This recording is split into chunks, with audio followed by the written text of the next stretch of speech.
Hey everyone, welcome to another exciting adventure. Today, Audio Novel presents, So If I Have a Wolverine Template, by Ninja King 3834. If you're looking for more amazing stories, don't forget to check out my Patreon page. Your support helps turn incredible tales like this one into fully immersive audiobooks. Join me on this journey, and together, we can bring more stories to life. Thank you for being part of the adventure. Let's begin. Chapter 1, What is on my wrist? Waking up trashed in an ally was not on my first thing to do list today. Waking up with a headache was though. Waking up groggy was what I would expect after a late night session trying to take down the most bullshit gay couple in gaming history, even if it's implied it's a form of mental rape on Miquella's part, but I would have to question why I'm not on my cozy bed and in a pile of trash bags. Looking around from my position, I see really the entrance to the alleyway leading to a bright street with people going somewhere. The other direction leads to more alleyways like I'm at the entrance to a cement maze. Standing up from the trash, I have to brace myself against the wall, and once I'm fully up I only need one arm on the wall to keep myself upright, but I feels a weird weight on my arm in my grogginess and see what seems to be a high-tech metal shield attached to my arm. I do what any rational person would do in this situation. I wave it around like it's a spider on my arm, trying to make it fly off, but in my flailing it doesn't move. After more time than I would admit to a flailing, I calm down and start to examine the shield. Though my observations, I find my arm is surrounded in what seems to be a metal brace connected to the shield, so I obviously look over the device for the hallmark of technology given to idiots, buttons. I find many buttons, but just like most high-tech stuff, nothing is labeled, so I press a random button and in a single quick action I watch as the shield splits apart to form a long segmented blade which starts to glow after it stops moving. Seeing this, something finally clicks for me. Fuck this, a dual disc. Why the fuck is dual disc on my arm? My panic over the dual disc fades as I examine the machine for the deck that should fill it. My curiosity is drained when I don't see one in the machine, but slowly realizing the situation, I look at my outfit. My outfit is a simple and dark amber trench coat, light blue shirt, beige cargo pants and some black sneakers. Looking through my pockets to find a deck, it tricky with the dual disc, but my search proves fruitless. I look around the alleyway for the deck, but still nothing, but though my looking around I see in the corner of my image a small glowing symbol. Focusing on the symbol, it grows in my vision before appearing as a holographic screen in front of me reading. Welcome, witless tarnished. Due to your kind's dogged pursuit of me in the Shadowlands, you tarnished though each timeline each come and kill me at the Divine Gate with my brother consort. So this time on the 100-foot 000th timeline I've tried to become my brother's consort and failed. I realized I have had enough and have tried to escape the lands between with my brother consort, but something has gone wrong. The escape wasn't fully perfect. Two problems have occurred. First of all, you are here. I did this to escape your kind's aggression so I could bring in a new era of peace, but the process pulled you along with me. Secondly, it turns out the powers within this world do not take kindly to refugee gods and have tried to remove me, massively impacting in my power. Luckily, I have made do with what I have available. So I have latched onto your soul, which turns was already full of the souls of others from your timeline. Just as a statement, since this is annoying me to no end, how the fuck did you kill Sister Melania? It took a full power Rodon to make her go full out, even then she survived. Anyway, before I start to rant about how you killed my entire family, I will calm down and say some critical things. Firstly, I don't know who you are and I don't care your reasons, but I'm in need of you now. While I'm attached to your soul, the things I can do are very limited in scope, but though my observations of this world, they conduct things known as shadow games, and these shadow games are done through tablets holding souls. Using my power, I can form these tablets for you to play these shadow games, and once I gain enough power I'll send you back home. Signed, Miquella the Kind. The information just floors me since, fuck, I have a juvenile god in my soul and I have to work with him to get back home when it's his fault in the first place. Damn, and I have a cat to feed. Actually, Snowball could probably feed herself. Pinching the bridge of my nose, I contemplate the situation before focusing again on the glowing symbol that turns out to be the Elden Ring symbol. Okay, Miquella, I'll work with you, but I need you to know something first, since you would get angry at me later otherwise when shit happens to me, and each tarnished that came to kill you thought your world was fake and that nothing mattered since it wasn't real to us. To us it was like a world we could interact with, and from the dual disc on my arm and you're speaking of shadow games, I can realize that we're in another world like that but in a different form, so I know things that I shouldn't, and at this point I'm guessing you're reading my memory to dig for information. Going off the dual disc, it seems Generation 1 Southwest. The key things are, don't say the names of the pharaoh or the one controlling Bakura. When I finish saying that, another message appears for me in a text box. It's kinda annoying how it blocks most of my vision, but I read it. Looking though your memories, I find correlations with what you say, but I can't believe my world was a game to your kind. It seems kind of insulting. Also, looking at the adaptation of the world from the giant stone tablets to the small paper-like material is jarring, but it should make making the deck for the shadow game easier, so much that I have enough power to coax the souls within your soul to form so-called dual spirits to form the cards. Reading this, I pause for a second as though rang though my head.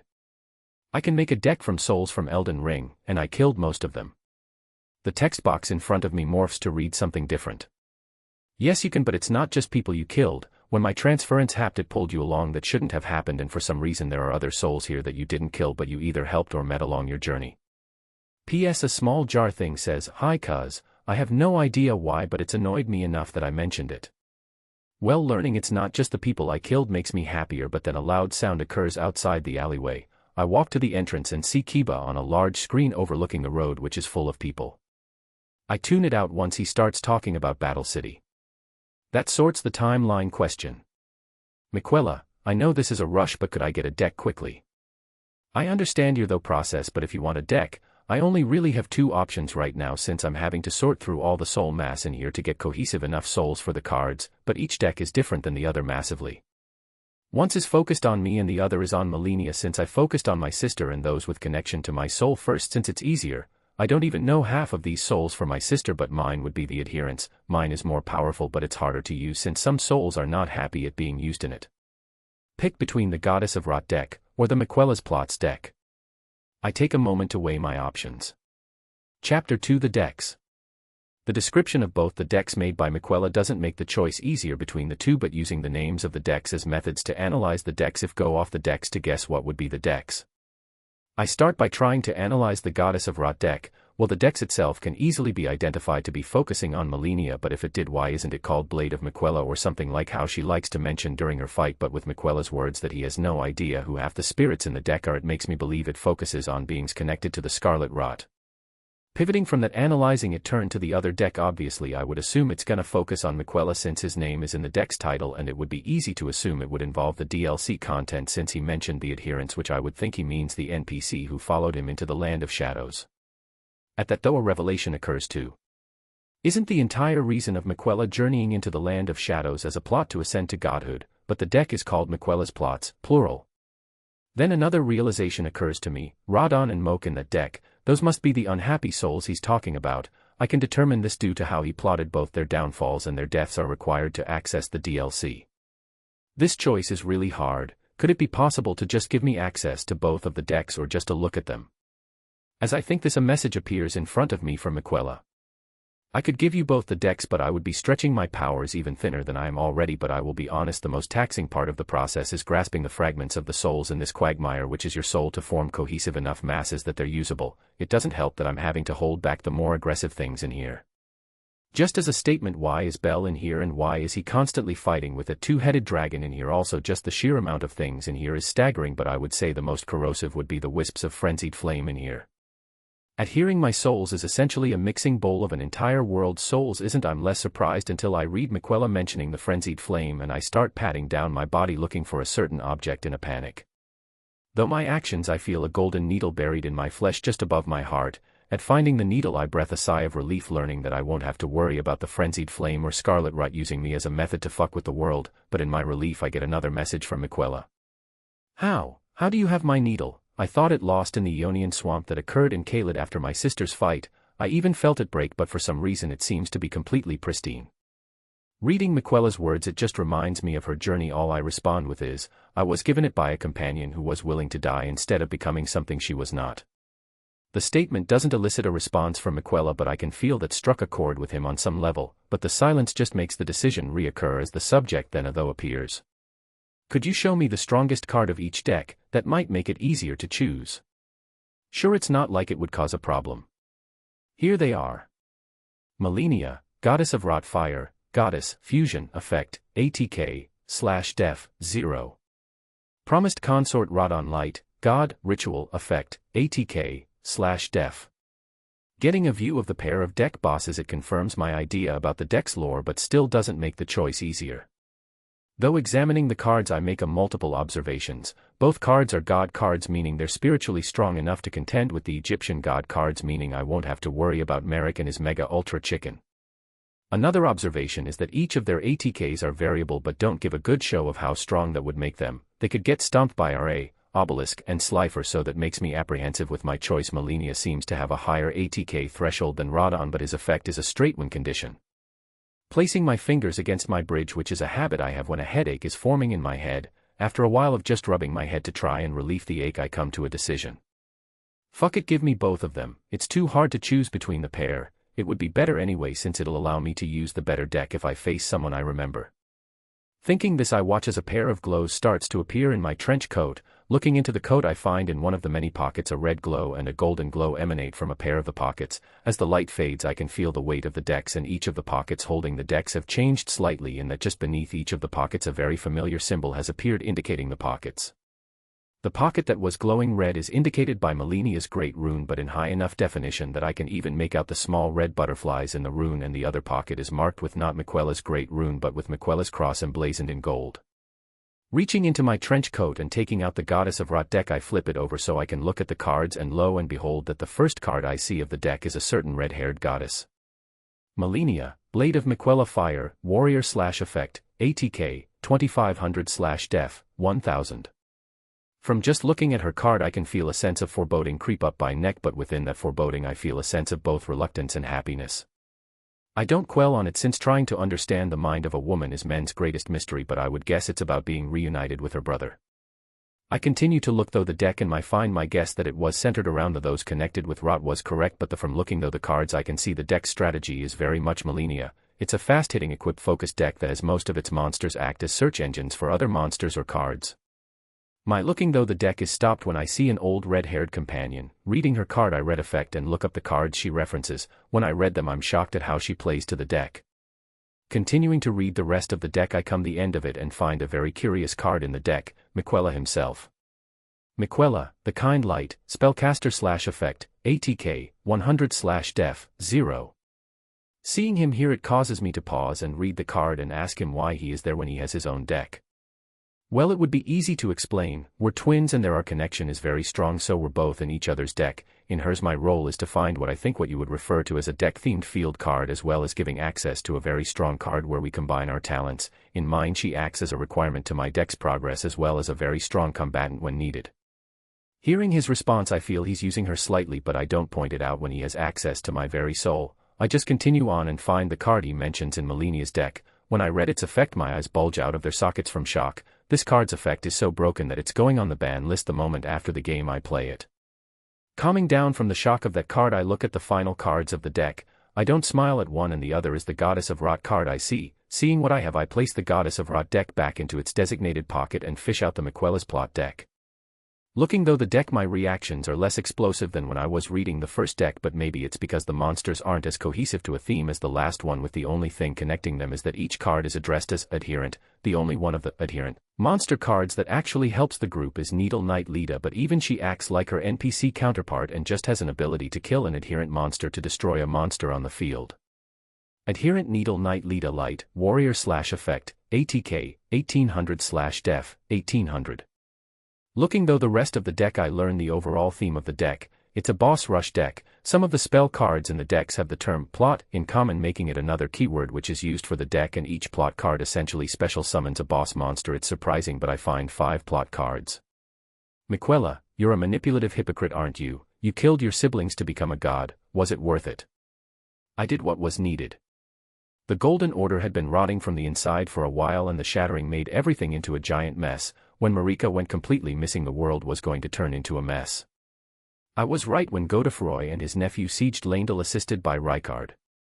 If it weren't for Margit the Fell and the Dragon Knights from the Dragon Cult, they would have succeeded. At that point my plan to become a god to fix the world wasn't the worst one I could have had. My only miscalculation was that Melania couldn't kill Radon, making it so the plan was delayed for so long, and that Melania was in a coma so she could track down the decrepit omen for the ritual. And what do you mean siblings? With the most deadpan look I have I think to him. Moke was a child of Marika and Godfrey, also Mesmer was Marika's firstborn. Finally I know what you did to Saint Trina in that pit. At those thoughts I imagine the look on his face isn't the prettiest, but I digress and look through the deck since what's done is done. Next come the cards which are linked to the plot cards, and most of them make sense, but one of them sticks out like a sore thumb amongst them. Radon, the Star Scourge Light, Warrior/XYZ/Effect, ATK, 3000/Def, 3000. For one, having Radon as a card makes sense, but the type of card doesn't. XYZs don't exist in this Yu-Gi-Oh universe, so Radon being an XYZ shouldn't be possible. Why is Radon an XYZ? They don't exist here, so they shouldn't be allowed. I tried to make Radon as anything else, but his soul is denying another form than XYZ. I can't force him since it's not even his fault really. Looking at Radon's card I come to a theory. Miquella, can you try and fish for a specific soul if you can? I might have a theory why this is happening. Try fishing for Relana or Renala, they would either be connected to Mesmer or Radon. For a moment I feel a pinch in my chest before a message appears again. It wasn't super easy to get, but I found Relana's soul. I'm looking at her card form now and, yup, it's an XYZ. Oh, I get what your idea was. You think it has something to do with the House of Carrion. Correct, the primeval current is described as otherworldly, and if I remember my Yu-Gi-Oh lore, XYZ involves different dimensions or something, so it's interfering with their card forms. My thoughts are cut short as I hear Kaiba yell out from the monitors around. Now get ready, duelist, let the tournament begin. Hearing the words of Sito Kaiba, I look down at the Miquella's plot deck and places it back into its pocket before taking out the Goddess of Rot deck and placing it within the device. Once the deck is placed, a transparent card is produced from the graveyard slot. Taking the card, I turn towards the alleyway and go to join the tournament. Chapter 3 First New World Duel. Exiting the alleyway, I look around at the masses of people, each with their own duel disc. Within the crowd I can see some people I can recognize like Rex Raptor and Weevil Underwood. Take 2 guesses what kind of decks they run. No rush, I'll wait. Honestly, the amount of people with dual discs is staggering. To be honest, if I remember right, it takes 6 glass cards to get into the finals, and there were 8 places, so that would mean there should only be 48 duelists, you would think, but there's at least 200 people here in the tournament. Sighing, I walk away from the street. Kiba did his address and follow the crowd to spread throughout the city. Domino City is actually way cleaner than I thought it would be. Maybe it's because all the trash goes into the weirdly plentiful amount of dark, foreboding alleys there are. No joke, there are at least 12 connected to that plaza alone. My ruminations about dark alleys is cut short as I feel a tap on my back. Turning around, I become face to face with a lanky lad whose hairstyle can be described as a red puffball. Yes, I say politely, while getting a better look than just a quick glance, and notice the dual disc on his arm.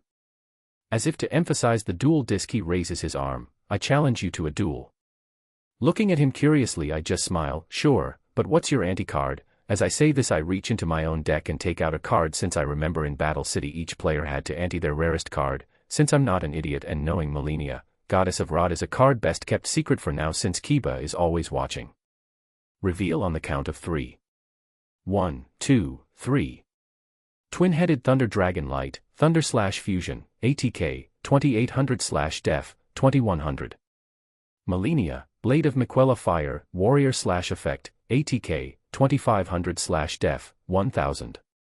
Revealing Melania's first card is as bad, but to trick him a little I hide the text box section with my hold. I'm less worried using Melania's first card as the anti-card, since Kiba and the card hunters would be hunting for rare cards. This makes me a smaller target instead of showing off a unknown god card. Using the first card during the duels here would make Kiba presume I'm at best the same strength of Joey, but with a card as strong as Dark Magician. There's a slight chance Merrick's card hunters would go for me, but the chance of actually catching Merrick's attention until the finals is nearly nothing when he has a hard-on for the Pharaoh. The eyes of the red-haired guy become confused at Melania. What kind of card is that? I will admit the 2500 ATK is great, but I've never seen it before. Quickly with a quip I say, if you never seen it before, it means it's not common knowledge, making it even more rare. My words make him interested in the card. I take a few steps back and activate my dual disc. I'm slightly surprised when it shoots out a pair of devices that fly to the sides. Those must be the holographic projectors. I forgot they did that in the first season. Looking over at my opponent, I watch as he does the same thing. The dual disc lights up, probably linking up for the duel before the value 4000 is written along a display on the dual disc. I say to him, let's get started, you can go first. Letting him go first, he draws a card from his deck and increases his hand size to 6. I send my Thunder Dragon to the graveyard. Due to its effect, this allows me to add 2 more Thunder Dragons from my deck to my hand. The action increases his hand size to 7. Then I'll summon my Opticlops in attack mode, then place 2 cards face down and end my turn. Opticlops Dark, Fiend, ATK 1800/1700. Looking at the normal monster, I'm reminded this is the era of beat stick normal monsters. To be reasonable, an 1800 ATK normal monster in this time was very rare. Drawing a card, I look at my hand, finding some interesting cards, but I don't have a card that would allow to just beat the Opticlops in battle, so I'll play defensively. From my hand I summon a monster face down in defense mode, then play a face down card in by back row. I'll end my turn. Drawing a card, he examines the field. Ha, so scared of my monster are you, that you had to play a face down monster? Well, too bad, it's useless. I play a card from my hand. Fairy Meteor Crush. The Cyclops on the field grabs onto the air and gains a pinkish glowing rock in its hand. Now Opticlops attack that face down monster. As he commands, the Cyclops charges at my face down, and as he slams the meteor down like a Neanderthal, the card flips open as 6 pale white arms appear to grab onto the arm before they could reach down and hit, revealing himself. A pale-skinned man in a grungy red robe appears sitting on a white insect-like being, waving his finger at the Cyclops like a teacher reprimanding a student. Opponent's life points, 4,000 greater than 3,900. I flip summon to reveal Gauri, Sage of Rot. Gauri, Sage of Rot Dark, Spellcaster/Effect, ATK, 400/Def, 1900. My. Isn't this one quite the specimen? I do wonder what life his corpse would manifest. Looking at Gauri, I hear and see the projection speak to me, but no one else seems to react to his words. Concentrating on the duel, I continue. When Gauri is flip summoned, I'm allowed to search my deck for 2 specific cards and add them to my hand. As I say this, the duel disc lights up and 2 cards pop out of the deck individually. Taking the cards, I watch as the deck shuffles itself using its technology. Annoyed that his monster failed to defeat mine, my opponent continues on. Second main phase, I'll summon Alligator Sword in attack mode, then end my turn. Alligator Sword Earth, Beast, ATK, 1500/Def, 1200. Seeing the field, I draw a card and smile as I draw something very useful with my current hand. I summon to the field Miquella, the Kind, in attack mode. A ring of light appears upon the ground, and rising from the ring like there's a platform raising him though the hole in the ring of light appears a small white-skinned preteen boy with golden braided hair that reaches to the ground. He looks towards the red-haired opponent with a look of contempt. This is the first victim to our plans. He looks like he came from the carnival. To be honest, I don't disagree with him. Miquella, the Kind Light, Spellcaster/Effect, ATK, 100/Def, 0. My opponent speaks up. Why did you summon a monster with nearly no attack points in attack position? Are you trying to throw the duel? Looking at my opponent, I just speak. No, I'm not, since when Miquella is summoned he allows me to search my deck for a field card. I pause as my deck dispenses the field card, which I'll activate right now. Pressing a button on the dual disc, a slot very similar to a CD drive appears. Placing down the field card, the technology flashes lightly before the surroundings start to take on a new form. The world around us forms a still image of a large room made of vines and plants, and depicted in the roots is the body of a woman with her womb ripped out. I play the Haligtree Roots. The Haligtree Roots, spell/field. My opponent is visibly shaken at the surroundings for a second before realizing it's not real. Okay, now that the Haligtree Roots is on the field, I play from my hand the card Sibling Bond. Sibling Bond, spell. The card appears on the field and it depicts Miquella and Melania in each other embrace in a hug. I can play this card when Miquella, the Kind, is on the field. It allows me to search the deck and special summon his twin sister Melania, Blade of Miquella. The Sibling Bond card seems to start to crack before bursting into a cloud of red butterflies which float away serenely to reveal a tall female figure wearing a golden winged helmet which covers her eyes and a fully prosthetic golden arm wielding a sharp blade ready to cut down any challenger. Melania, Blade of Miquella Fire, Warrior/Effect, ATK, 2500/Def, 1000. She walks onto the field as if given new life and locks onto the presence of Miquella. In no time at all she dashes to him and lifts him up in her embrace, the siblings reunited at last. The moment is cut short as she focuses on everything else around her. She sees me and a bowing Gauri on one side and a Cyclops and walking alligator warrior on the other. Out loud that even my opponent reacts to her words, she says her iconic line. Heed my words. I am Melania, Blade of Miquella. And I have never known true defeat. Chapter 4 Family Connections. Hearing her words, it slightly freaks me out since I can see my opponent react as well as the audience we have since we're in a public area. After a while he responds. So that's the rare card you have. I will say at least she's a looker. I can't wait to add her to my deck. And with that he just lost any pity for the ass-kicking he'll receive. Lastly I equip Mella, Blade of Miquella with Scarlet Rot. Scarlet Rot, spell/equip. Upon the field a red mist starts to form around Mella and her blade takes on a crimson hue. Due to effect of Scarlet Rot, Mella loses 500 DEF. Mella, Blade of Miquella, Def, 1000 greater than 500. The maneuver make my opponent exclaim, "Why did you weaken your own monster?" Looking at him since he's as thick as a brick I ignore him and continue on my turn. I'll tell you why. I also play from my hand a card gained from Gauri's effect. I play Miquella's Needle and equip it to Mella, Blade of Miquella. Miquella's Needle, spell/effect. The card appears on the field and Miquella just walks over to the card and reaches into it before pulling from the card a very small glowing needle that emanates golden light. Walking gracefully akin to his Empyrean nature, he goes towards his sister who bows to her brother so he can reach her torso.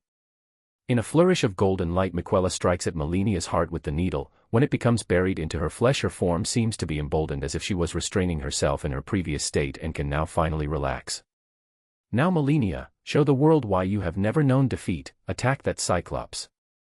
Reading her blade she raises it towards the Cyclops and within view of everyone the Cyclops can sense its own demise and looks around with its one eye in worry. In the time it takes for a butterfly to beat its wing Mella has leapt from her zone and goes to butcher the monster. Ha, too bad you did all the theatrics. I activate my trap card, Sakuretsu's Armor. The last face down on his field flips open to reveal the trap but my expression doesn't change as the body of Opticlops becomes encased in a set of grey jagged armor. Sakuretsu's Armor, Trap. The Cyclops leers at Mella from in its shell but in the blink of its eye it finds its perspective has changed as it notices its own beheaded body from the ground as Mella beheaded it monster. The monster fades into pixels forming into a red mass on the floor. Opponent's life points, 3,930 200 LP. My opponent just looks with shock as I look him in the eyes and explain. Due to the effect of Miquella's Needle, Mella cannot be destroyed by spell or trap cards. Now I activate the effect of both Mella, Blade of Miquella as well as Scarlet Rot. Mella gains 200 ATK while increasing my LP total by 200 as well, then Scarlet Rot makes it so when the equipped monster defeats another monster you take 500 more points of damage. Mella, Blade of Miquella, ATK, 2500 greater than 2700. My life points, 4000 greater than 4200. Opponent's life points, 3,200 greater than 2,700. My opponent and the crowd are silent at the constant barrage of plays I did. Even if the effect wasn't massive it's still very effective. Lastly I'll place one face down and end my turn. At the ending of my turn my opponent refocuses himself before drawing and looking at his hand. First of all I'll play Pot of Greed to draw 2. Pot of Greed, spell/forever banned. Yes, just what I needed. I play from my hand Polymerization. I fuse from my hand by 2 Thunder Dragons to summon my deck's ace, Twin-Headed Thunder Dragon. Polymerization, spell. Thunder Dragon Light, Thunder/effect, ATK, 1600/def, 1500. Twin-Headed Thunder Dragon Light, Thunder/effect, ATK, 2800/def, 2100. Seeing the twin-headed dragon's appearance might intimidate most people but to be honest it looks like a pup in comparison to Placidosax or Bell. Now with the strongest monster on the field I'll get rid of your best monster, but I can't due to the Battle City rules so for now I'll tribute my alligator sword to tribute summon Frostosaurus in attack mode. Frostosaurus Water, Dinosaur/normal, ATK, 2600/def 1700.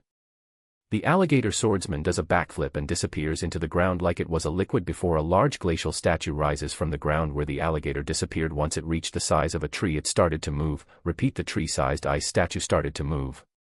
Now Frostosaurus attack Miquella. I would assume those two cards have combo cards in the deck working off each other. As he speaks we all see the frozen dinosaur look towards my field then become frozen in confusion. Looking at his monster in his own confusion he speaks. What's going on? Why won't he attack? Catching his attention I say, Miquella can't be targeted by attacks, you'll either have to target Mella, I say pointing to the woman with the sharp stick that glints menacingly, or Gauri, I point to the man who is laughing lightly at the humor at the situation with reluctant acceptance at his own destruction.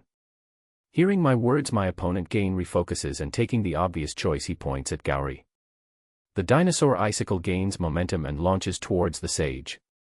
When he's about to be destroyed, I hear him say, "Let my efforts foster the greatest of blooms," before his form decays into pixels and I place his card into the graveyard. My opponent smiles at Gauri's destruction before saying out loud, "I'll end my turn." Drawing a card, I look at the board before looking at the card. My mind blanks for a second before smiling. From my hand I play Flask of Cerulean Tears. Flask of Cerulean Tears, spell. The card depicting a flask of blue liquid appears, catching the attention of my opponent. With this card it allows me to draw 2 cards, then I have to discard 1. I do so, and now my hand has been bolstered. Drawing 1 card, I think I would have to wait a turn, for I smile before discarding the other card Gauri got me before looking at my opponent. I summon from my hand, Decaying, Millicent, in attack mode. Decaying, Millicent Fire, Warrior/Effect, ATK, 1300/Def, 500. The card appears and raises to show a red-haired woman with a single arm looking hopefully forward out of the frame. And like a portal, the same woman steps out of the card and appears in front of everyone, including her mother and uncle. Now when Decaying, Millicent is summoned, I can discard the last card in my hand to search my deck for an equip spell to add to my hand, and I choose this one. To emphasize, I draw the card and reveal it dramatically to my opponent. I play and attach Unknown Daughter to Decaying Millicent. The announcement sends shock into the faces of the demigods as the card reveals both Millicent and Malenia next to each other but facing away from each other. Unknown Daughter, spell/equip. Millicent glances towards her estranged family and bows politely before looking at her mother for the first time and smiling and saying one simple word. Mother. The word is heard by everyone, and I can see the wiring in both the demigods' heads short-circuit even more. I wish I had a camera, since Miquella's face is meme-worthy. Due to the effect of Unknown Daughter, Decaying Millicent gains the effects of all equip cards attached to Malenia, Blade of Miquella. Decaying Millicent, Def, 500, 0. Watching the Scarlet Rot affect her isn't as subtle as it was for Malenia, as the rot is way more pronounced, causing her to make a cry of pain as her skin starts to flake away like a layer of dead skin, but with a mycelium-like texture pattern to it, and causing the cloth covering her lost arm to be stained in crimson liquid, but she stays standing due to a certain glowing light above her heart.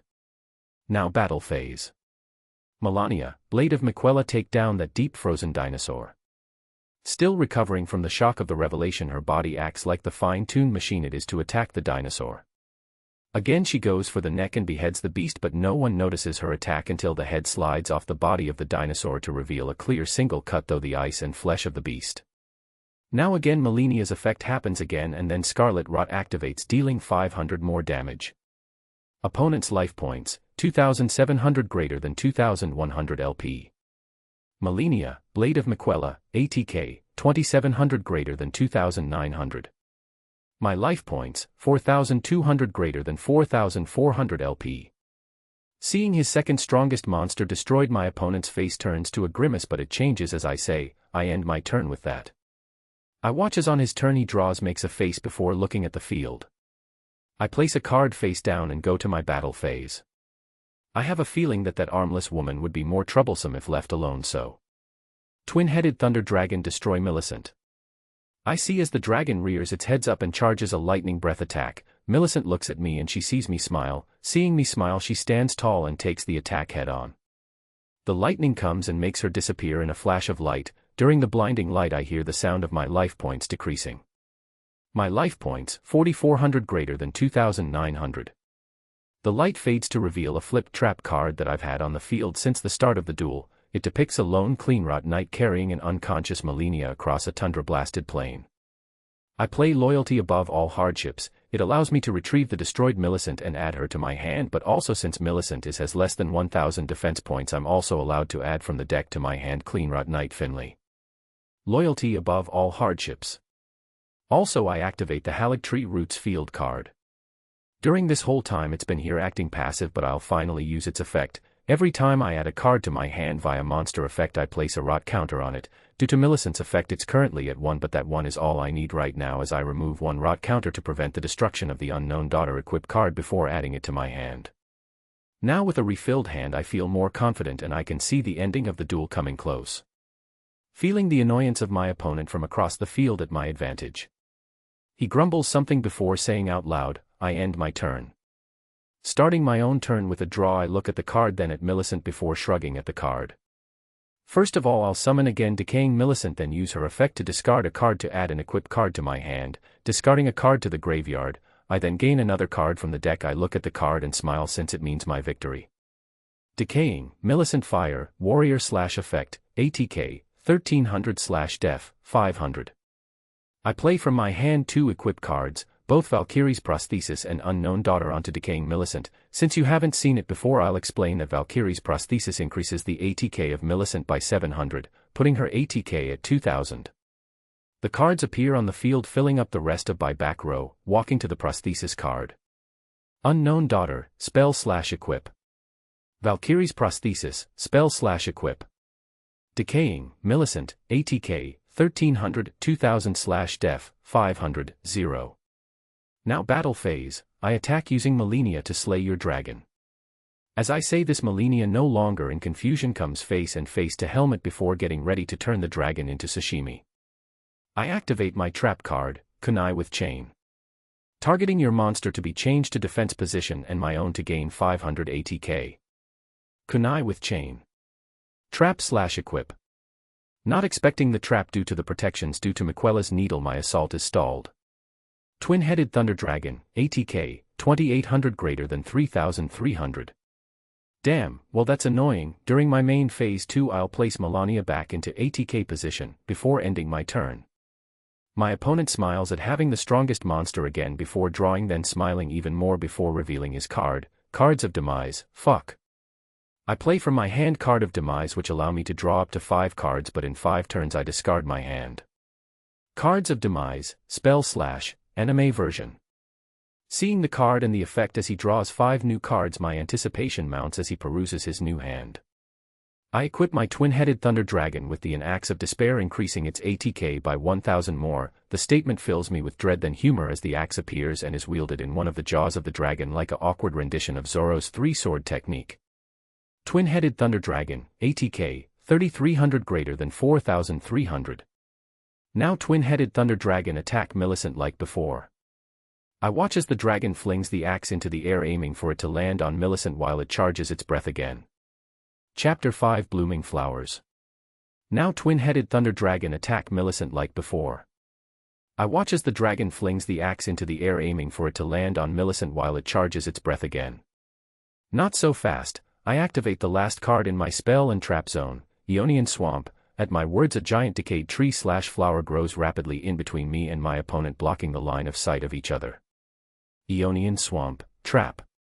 The tree grows so rapidly and so tall that it reaches to the axe at the peak of its arc before making it rebound and return to the dragon. The dragon, seeing the axe return, stops charging energy with one of its mouths before catching it safely. If a monster would be destroyed by battle, I can activate this card to stop the attack and end your battle phase forcefully, but the cost of this card makes it so instead of my monster being destroyed, I take half of the ATK of the attacking monster as the cost. We both watch as this becomes the truth as the swamp tree's roots and trunks block the view of the twin-headed dragon, but though the brambles, the head that was charging power, is able to see me clearly and releases with its charged breath in the opportunity. The lightning breath hits me straight on and causes my trench coat to billow in the wind. My life points, 2,900 greater than 750. Seeing the massive reduction of LP, my opponent is smiling as the Aeonian Swamp decays and disappears into the ground. My Aeonian Swamp has another effect. It would have allowed me to special summon a monster with less ATK than the damage I took from my hand, but sadly I don't have one. If I kept Finley in my hand I would have been able to summon him, but I sent him to the graveyard for Millicent's effect. I still don't regret it. My opponent smirks before saying, I'll end my turn, but at this point my victory is very much assured. Looking over at him with a look of contempt before looking at Millicent. Miquella, can you give Millicent a message for me? The Miquella on the field reacts slightly, but the board appears again for me alone. Sure, but it depends on the message. Tell her I'm sorry, but to win she will have to bloom, but it's not permanent. When I think that I can see the Miquella on the board, look towards myself before looking at Millicent and seemingly speaking without making sound. Looking at Millicent I see her expression darken and look at me with anger before reluctance. Taking that as a sign that she consents, if not fully willingly. I draw my card for the turn and look at it. Giving Millicent one more glance I sigh before emboldening my resolve. I play from my hand the spell card, Bloom of the Valkyrie. While I have Millicent on the field and she's equipped with at least 2 equip spell card, it allows me to tribute her and special summon from my extra deck the Scarlet Valkyrie with moving the spells equipped on Millicent onto her. Bloom of the Valkyrie, spell. I see a orange-red energy start to emanate from her like a mist. The mist slowly starts to envelop her, getting harder and harder to see her form though the mist, and just as she's about to become fully concealed, the sound of metal snapping is heard as the cocoon of red-orange energy becomes many times more dense like tinted foggy glass. The energy emanating from the cocoon attracts the attention of everyone on the field, but before everyone has to wait long, a sound like escaping air is heard as the cocoon rises into the sky and flies in an arc towards the center of the battlefield and explodes into a scarlet Aeonian flower covering the entire field in the red-orange energy. Finally reveals is a transformed Millicent sporting a very familiar golden helmet with wings, but though the eye slots for the helmet, you can see a pair of soulless eyes peer out looking for her next foe. The Scarlet Valkyrie Fire, Warrior, Fusion effect, ATK, 2400/def 500. My opponent, seeing her stats, are very confused. Why did you summon a fusion monster that can't attack this turn when you're about to lose the next turn? It's not even strong enough to defeat my dragon. I look at the boisterous opponent, then pinch the bridge of my nose. Don't get angry, it's not him, it's this era where Kiba rules with the biggest beat stick monster. To explain, I summoned her since her effect will win me this duel. When summoned, the Scarlet allows me to destroy all monsters on the field with originally more than 2600 ATK, that includes your dragon.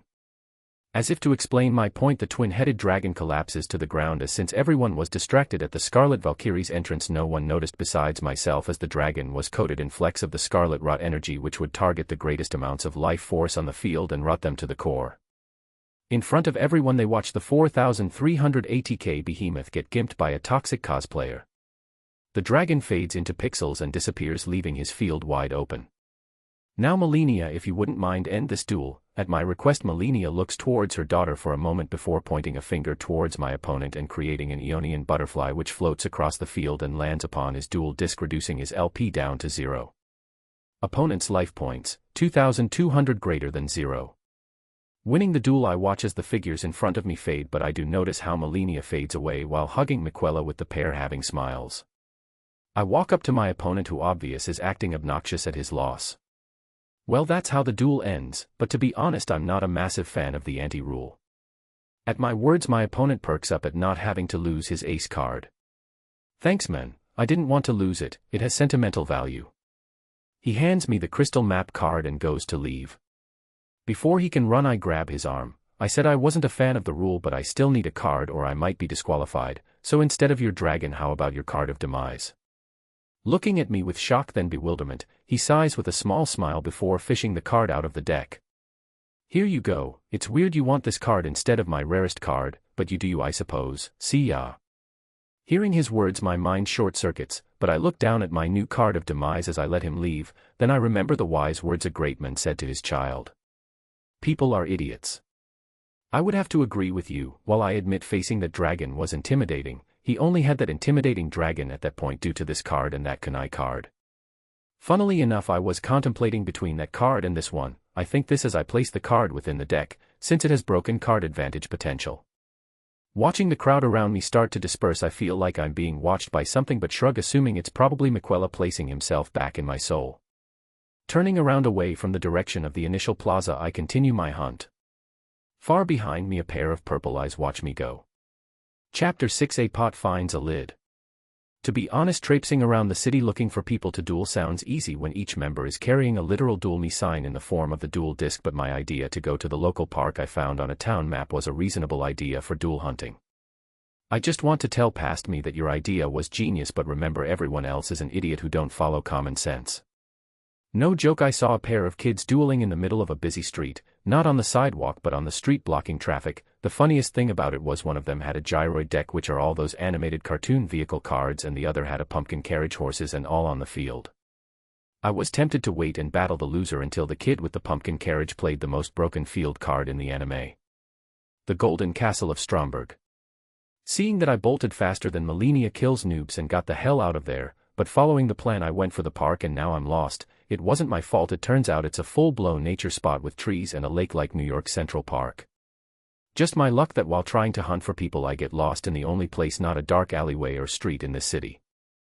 The whole journey in the park also doesn't help that Miquella is complaining about how happy his sister is and how weirded he is at his sister's change in personality when Millicent is involved. To give him credit, him describing how his stoic and stalwart sister becomes a fawning mess wanting to interact with Millicent like a kid at a petting zoo is just alien to my image of Melania. It also doesn't help that Miquella is pestering me to explain how his sister has a daughter when she's never been pregnant. It's akin to trying to explain magic shit when I have no magical capabilities, since the person who probably knows is Gowry, and Gowry is a smarmy prick and is untrustworthy.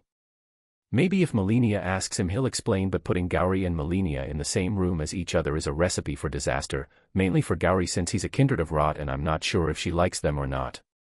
I'm not really sure myself, but I could give my idea of the process. In my world there are things that can birth more life via asexual reproduction, where it essentially makes a clone or a very similar copy of the original asexual reproducer, and some of those reproducers were plants. My thought process is cut short as I bump into a kid laying against a large tree root wearing a white coat with an auburn shirt underneath. The most distinct features of the kid are that he's wearing a dual disc and his hair is a mix of 2 shades of brown. Huh, what time is it? Looking at the kid, his appearance reminds me of someone, but I can't tell off the top of my head.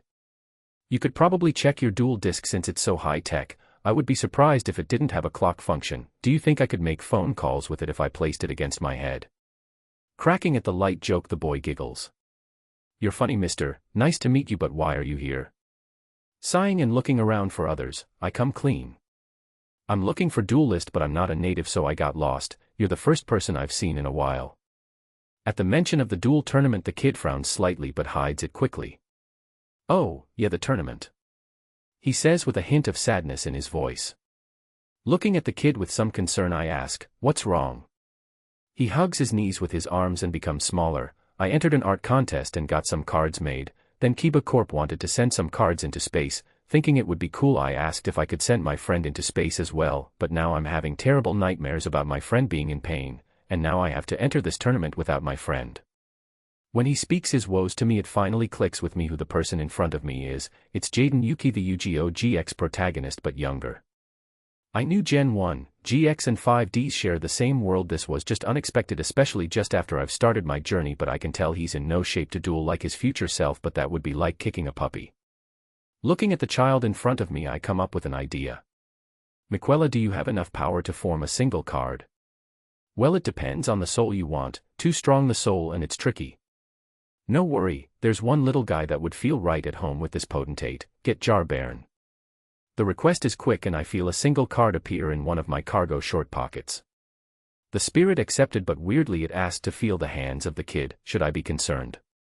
Taking the card in my hand and out of my pocket, I feel a phantom weight on my shoulder as Jar Baron appears on my shoulder in the view of both me and Jaden. Jar Baron Earth, Warrior/Effect, ATK, 300/Def, 1000. The sight of a jar the size of a head with arms and legs made of stone stuns him for a second, but we're both surprised when Jar Baron jumps from my shoulder onto the ground and waddles to Jaden Yuki and reaches for his hands. Say hello to a little friend of mine. He's looking for a caretaker who has the stuff of champions, but he's very particular.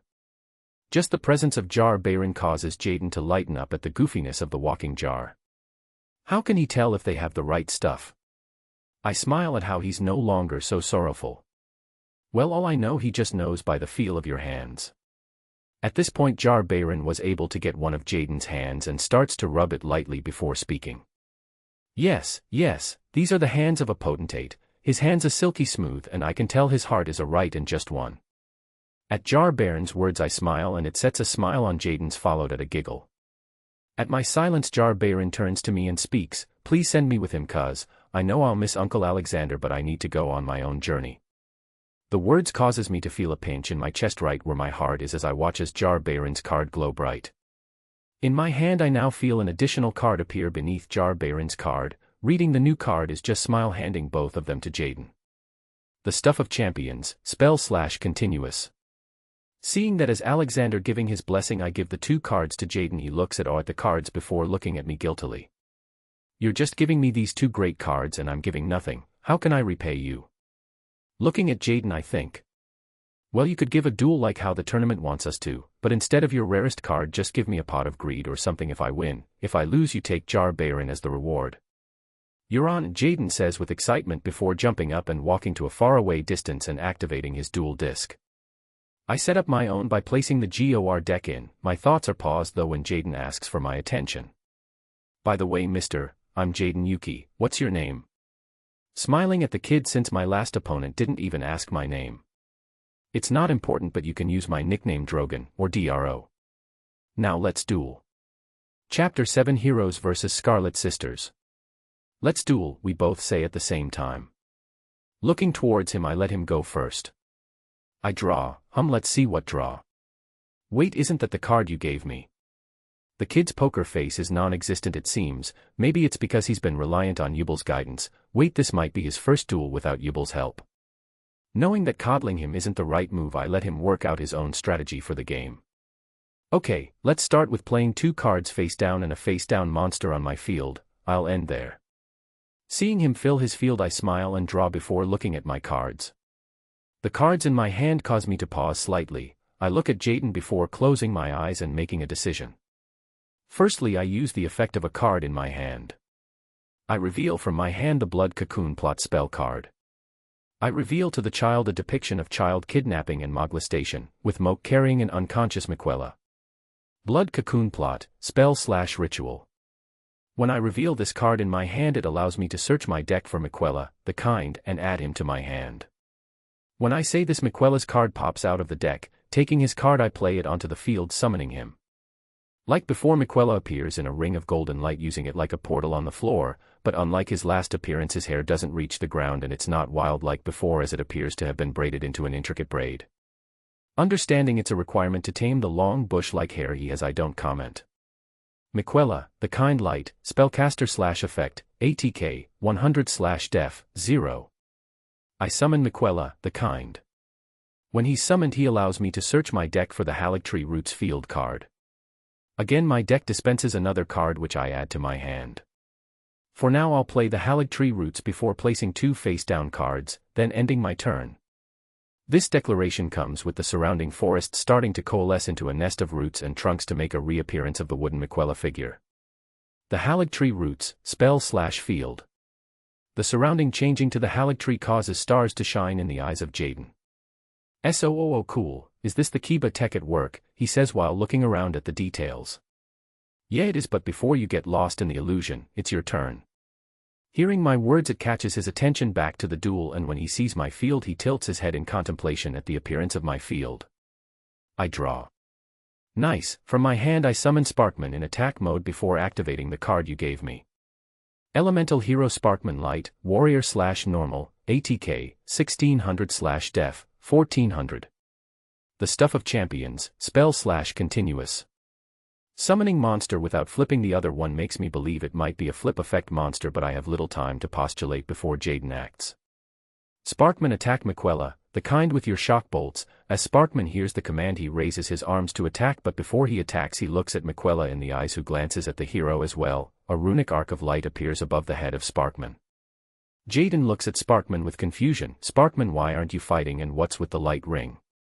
To relive his confusion, I speak, "Well, it's Miquella's natural aura. Those who gaze upon him are charmed to not cause him harm. This means he can't be targeted by attacks, but due to this and how the rules work, it makes it so Sparkman can attack me directly since he's currently alone on my field."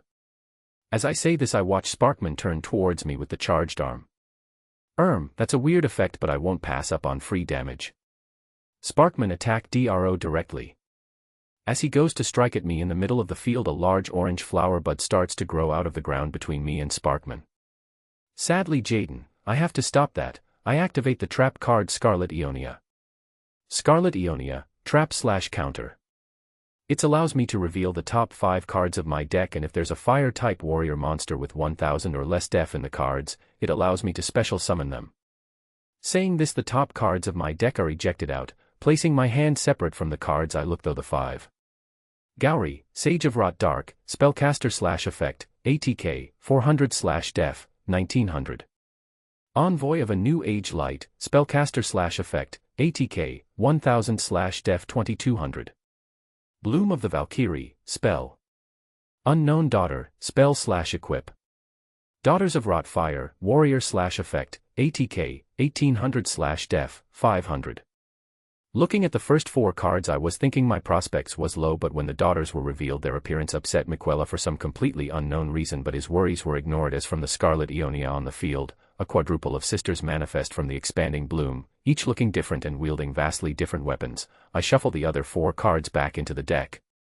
Also, when the Daughters of Rot are summoned, I'm allowed to add a specific monster to my hand from the deck, saying that a companion returns to my hand while adding a Rot counter to the Halleck tree.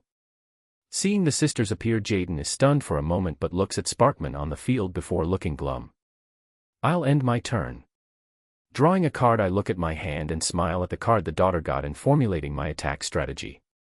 I summon to the field Decaying Millicent in ATK mode. Decaying, Millicent Fire, Warrior/Effect, ATK, 1300/Def, 500. A flourish of scarlet-red butterflies manifesting onto the field, and from the collective Millicent appears, and she doesn't look happy with me, with good reason. I just whisper the word "sorry" to her. When Millicent is summoned, I can discard 1 card from my hand to search for an equip spell in my deck. I'll discard Blood Cocoon Plot and add Valkyrie's Prosthesis to my hand before playing it on Millicent. This increases her ATK by 700 to 2000. Valkyrie's Prosthesis, spell/equip. My words explain the rapid movement of cards upon the field to Jaden, who seems to be bewildered at the plays due to their speed. Now battle phase. Millicent, take down Sparkman please. Millicent seems to sigh before jumping into the air and cuts down the blue hero, fulfilling the Sparkman 1-turn curse. Jaden's L-piece, 4000 greater than 3600. Jaden lights up and flips open his other face down. I activate Hero Counterattack. You have to pick a card from my hand, and if it's a hero, I destroy 1 monster on your field. At the activation of the trap, I pause for a second. Well, Millicent also has an effect when she destroys a monster, so if I remember effect order rules again, your trap goes first, then Millicent. Okay then. Looking at Jaden's hand, I just see a pair of cards. The right one. At my words, Jaden smiles to reveal a Elemental Hero Wingman. Elemental Hero Bub Lehman Water, Warrior/Effect, ATK, 800/Def, 1200. Seeing the appearance of Bub Lehman, my smile drops, and using his protagonist intuition, he examines my board and somehow figures out my most useful card on the field. To be honest, I don't like it, but I get really bad vibes from Miquella, so I'll have to remove him from the field. His intuition is scary, since I know if I draw just 1 card, Melania is appearing to just butcher his deck. I watch as the bisected Sparkman throws what seems to be a grenade aiming for his killer, but his form collapses to the ground and the grenade flies towards Miquella, who doesn't recognize what a modern grenade is when the closest comparison he could have had would have been a pot weapon. The grenade explodes in a blast of sparks and light, and Miquella is removed from the field and sent to the graveyard. Well, now that's resolved, I'll activate Millicent's effect, which allows me to add an equip spell from the deck to my hand when she defeats a monster. Man, you really like searching your deck. At Jaden's words, I just smile joyfully. Now Daughters of Rot attack the face-down monster. The daughters raise their weapons and all go to slam them against the face-down monster, but as they hit, they strike against a hard material that rebuffs their blades. The monster is revealed to be a bulbous form of brown masses with a distinct red mass for a head. Elemental Hero Clayman Earth, Warrior/Normal, ATK, 800/Def, 2000. DRO's L-piece, 4000 greater than 3800. Now that stopped my plans for now. Main Phase 2, I'll equip Miquella's Needle to Millicent before ending my turn. When I play Miquella's Needle on the field, the card is revealed like before, but instead of Miquella applying the needle himself, Millicent walks over to the card and takes the needle out from the card. When the needle is out, the Daughters of Rot surround Millicent, facing away from her to hide her form from both me and Jaden, using their robes as makeshift curtains. All we both see of the equipping of the needle is a flash of light before the sisters return to their monster zones. I draw, I hear Jaden say before he looks at the card with confusion then his hand, and I can see the gears in his head turn, and like he just figured out algebraic functions, he has a genius moment that would become common in his future. I play 1 face-down card before summoning from my hand Necro Gardna before special summoning Elemental Hero Bub Lehman from my hand using his effect. When he's summoned this way, he allows me to draw 2 cards. Necro Gardna Dark, Warrior/Effect, ATK, 600/Def, 1300. Elemental Hero Bub Lehman Water, Warrior/Effect, ATK, 800/Def, 1200. I watch as he draws 2 cards, and then I see him look at the cards on his duel disc and smiles like he won the lottery before revealing the face-down spell card he just played. I activate Black Hole, destroying all monsters on the field due to its effect. Black hole, spell. At his words I just smile and see his play. As all the monsters on the field except Millicent are destroyed by the black hole, Millicent just stands there impervious to the quasar due to a golden aura surrounding her emanating from the needle. Due to the effect of Stuff of Champions, I'm allowed to add a warrior or beast warrior to me hand with less defense when a monster is destroyed by card effect, and with this black hole I just sent 3 to the graveyard, so I'll add 3 monsters to my hand. I watch his hand grow at the effective use of the card before I get a weird sense of foreboding. From my hand I activate the card polymerization. I fuse together Elemental Hero Avian and Elemental Hero Burstinatrix to fusion summon Elemental Hero Flame Wingman. Polymerization, spell. Elemental Hero Avian Wind, Warrior/Normal, ATK, 1000/Def, 1000. Elemental Hero Burstinatrix Fire, Warrior/Normal, ATK, 1200/Def, 800. Elemental Hero Flame Wingman Wind, Warrior/Effect, ATK, 2100/Def, 1200. Seeing Jaden's first fusion monster makes me remember the nostalgia of growing up with the show, but my nostalgia is cut short as I hear Jaden continue speaking. Now from my hand I play the quick attack spell card, that allows me to attack with Flame Wingman this turn. Go Flame Wingman, take out Millicent. I see the hero jump onto a root branch of the Halleck tree and do a diving strike towards Millicent. I look through the cards in my hand, but I shake my head as Millicent is defeated. Due to the effect of Flame Wingman I take damage equal to her ATK, so that's 2000. DRO's LP, 3800 greater than 1800.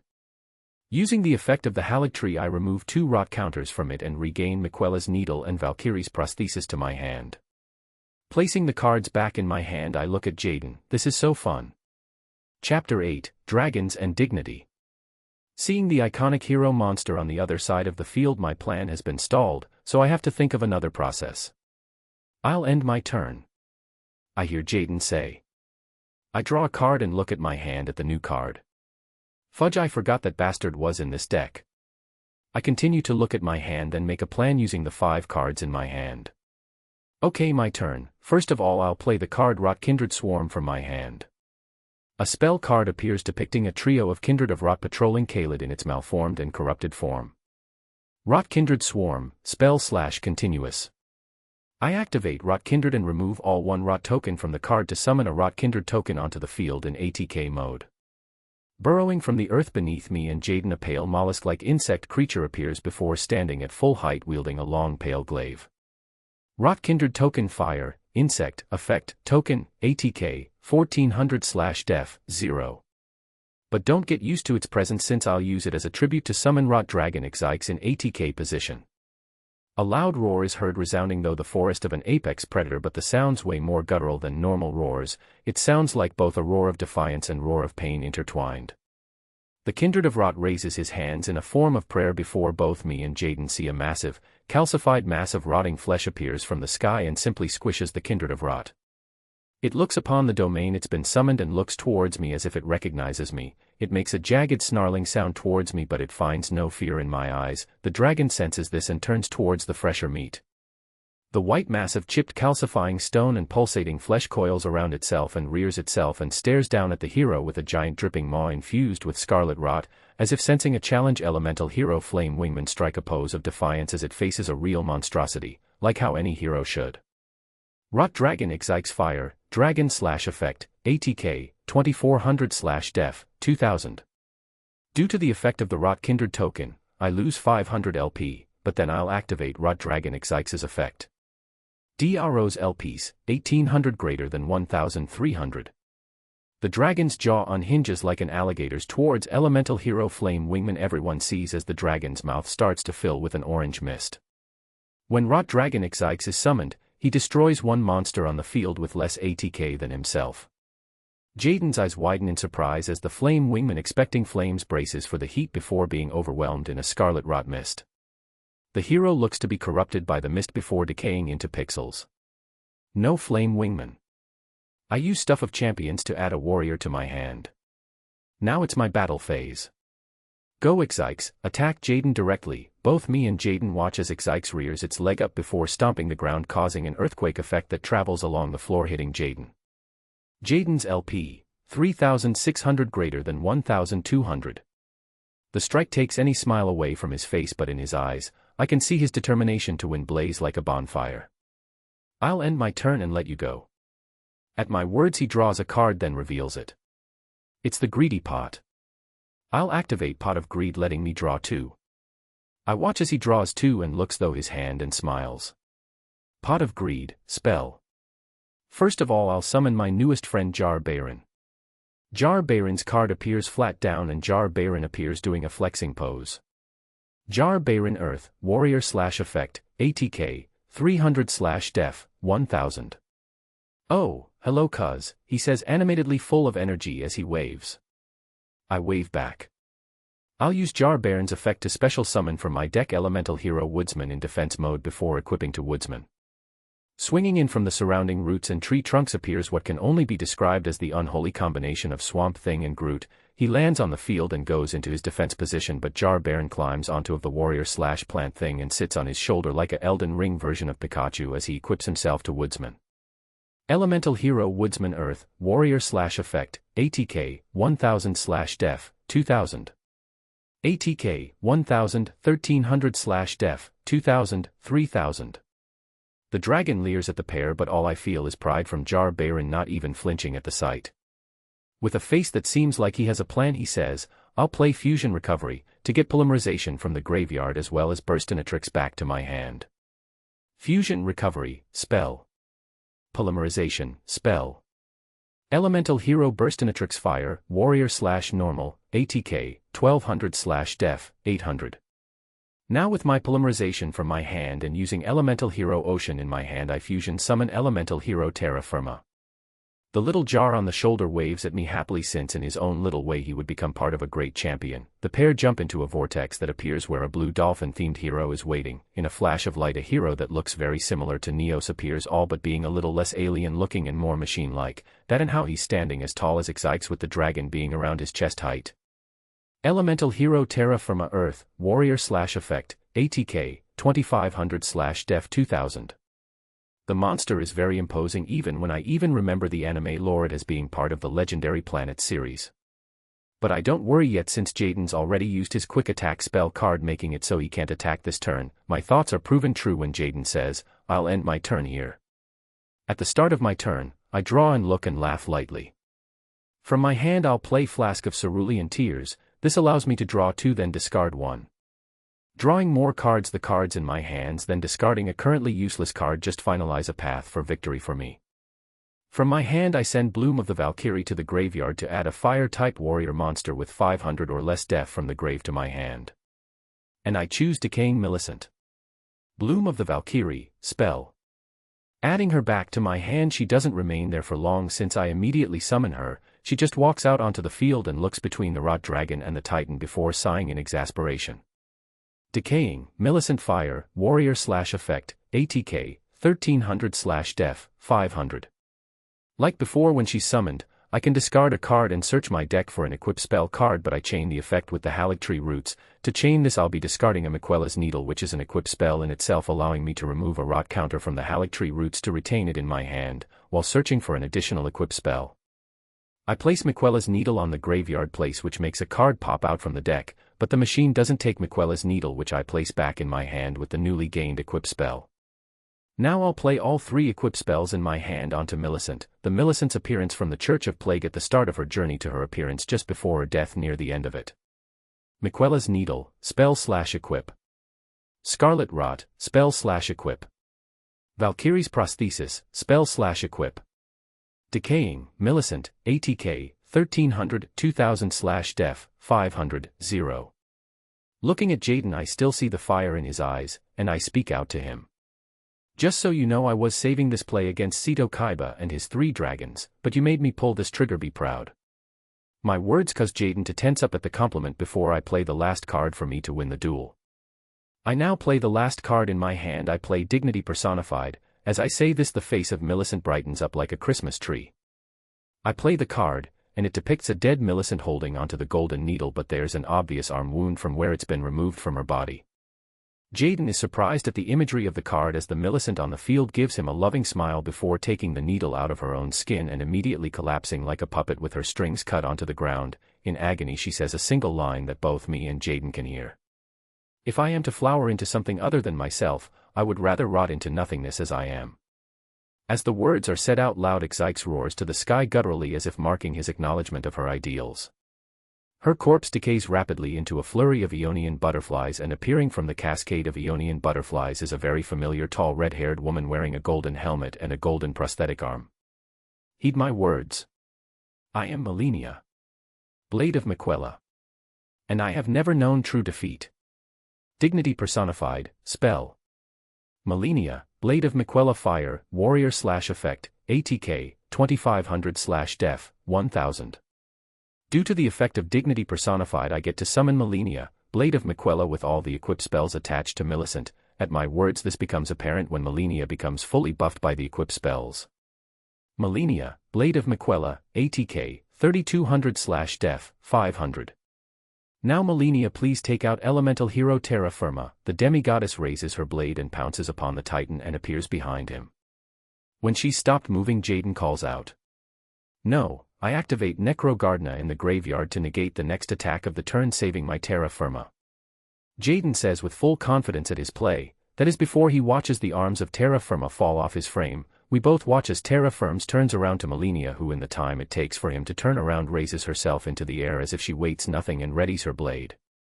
Too bad, Jaden, but that won't stop Melinia for two reasons. First, she's immune to monster effects, and secondly, due to the effect of Dignity personified for this turn, she can use her signature technique, the Waterfall Dance, allowing her to attack equal to the amount of equipped spells attached to her, for the cost of being able to attack directly.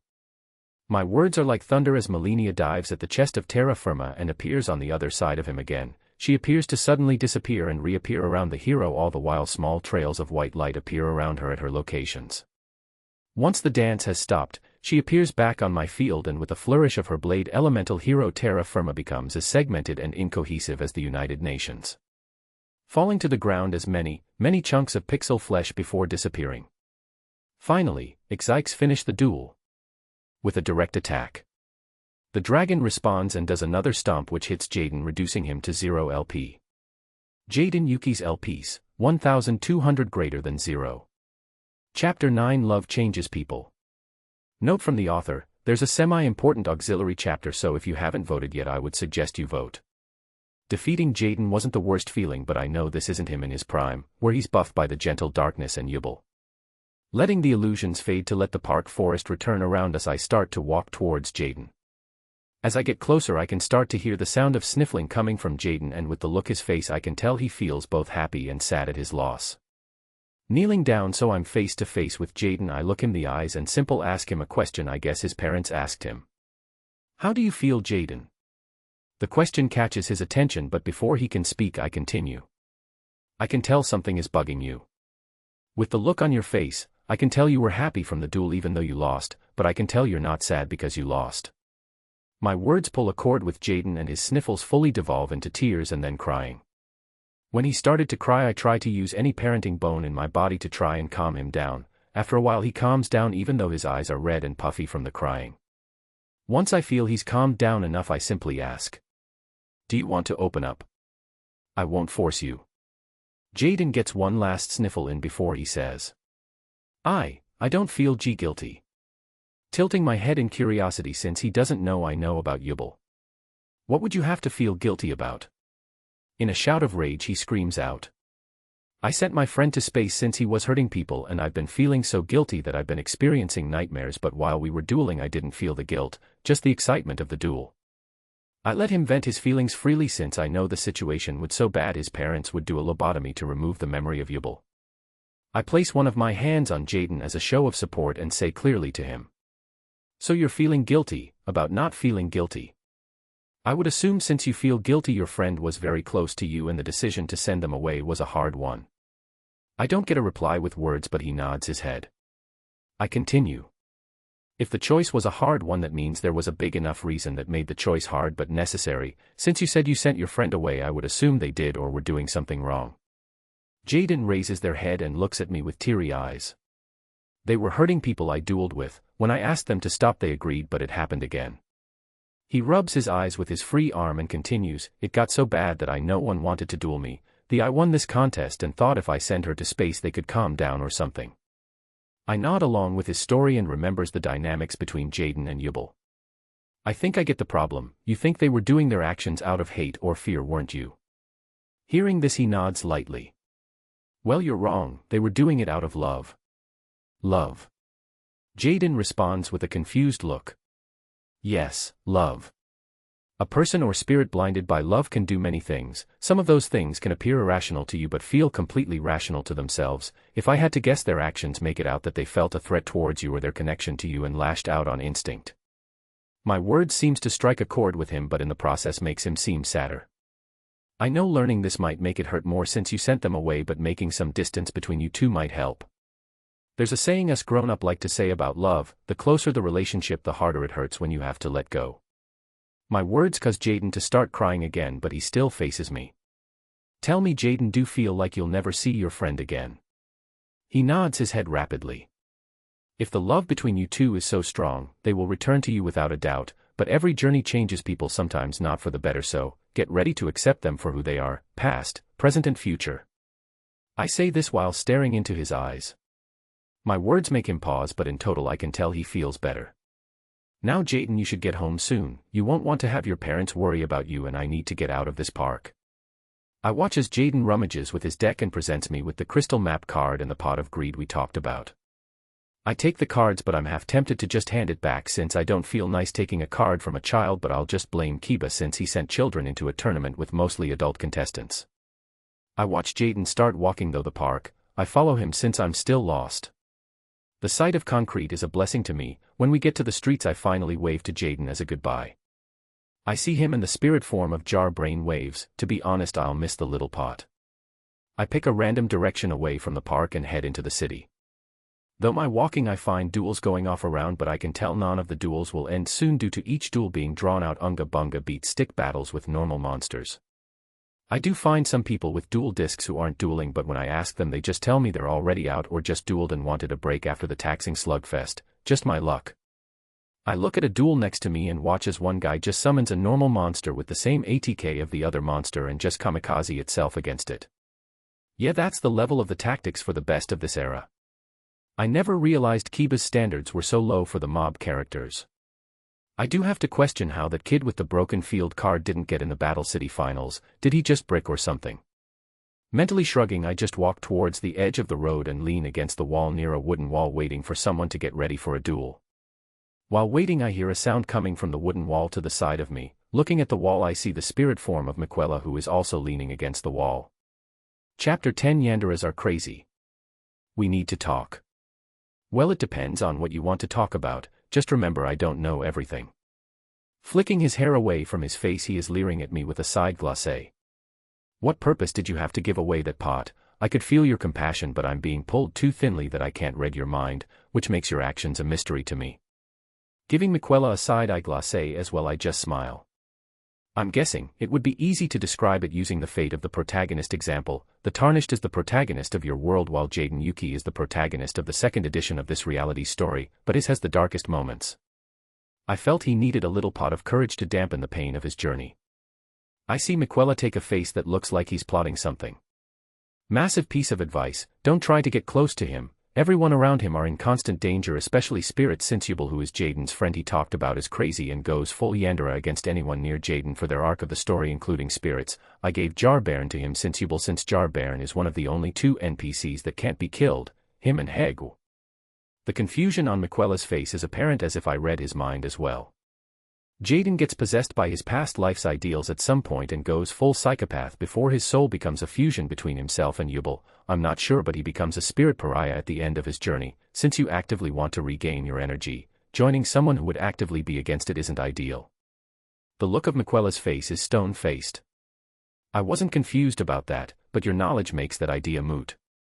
I was confused mainly since I didn't understand what you meant by the word Yandere. Forgetting that Miquella doesn't get modem slang, I pause for a second. Well, the word is a mix of two words, yen and dear. Dear comes from the term dear, which means love-struck, while yen comes from the term Yandere, which means mentally sick, so the combination of the terms is Yandere, which is used to describe an obsessive love situation. At those thoughts, I just made a realization and start chuckling. Now I understand, but why are you laughing? Does the subject of obsessive love amuse you? No, it's just I realized something. When you charm someone you essentially make them an Yandere.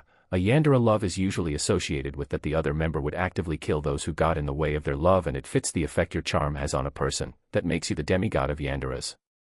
Hell, I just realized your sister is a Yandere for you without the charm effect. I laugh out loud at that statement. I just look at Miquella and see him look at the ground in despair with a 1,000-yard stare while I feel a being within me want to kill me. My conversation with Miquella is cut short as I see a veiled woman appear on the opposite side of Miquella to me. I was wondering how long it would take for her to appear. My words snap Miquella out of his despair, and he looks at the veiled woman before his face becomes passive, but I can tell in his eyes houses a greedy look. I have finally found you, anomalies. Ishizu Ishtar says with a voice full of determination. Well, that's not the most pleasant thing to call someone, especially when you meet for the first time. I say while looking forward away from the Egyptian seer.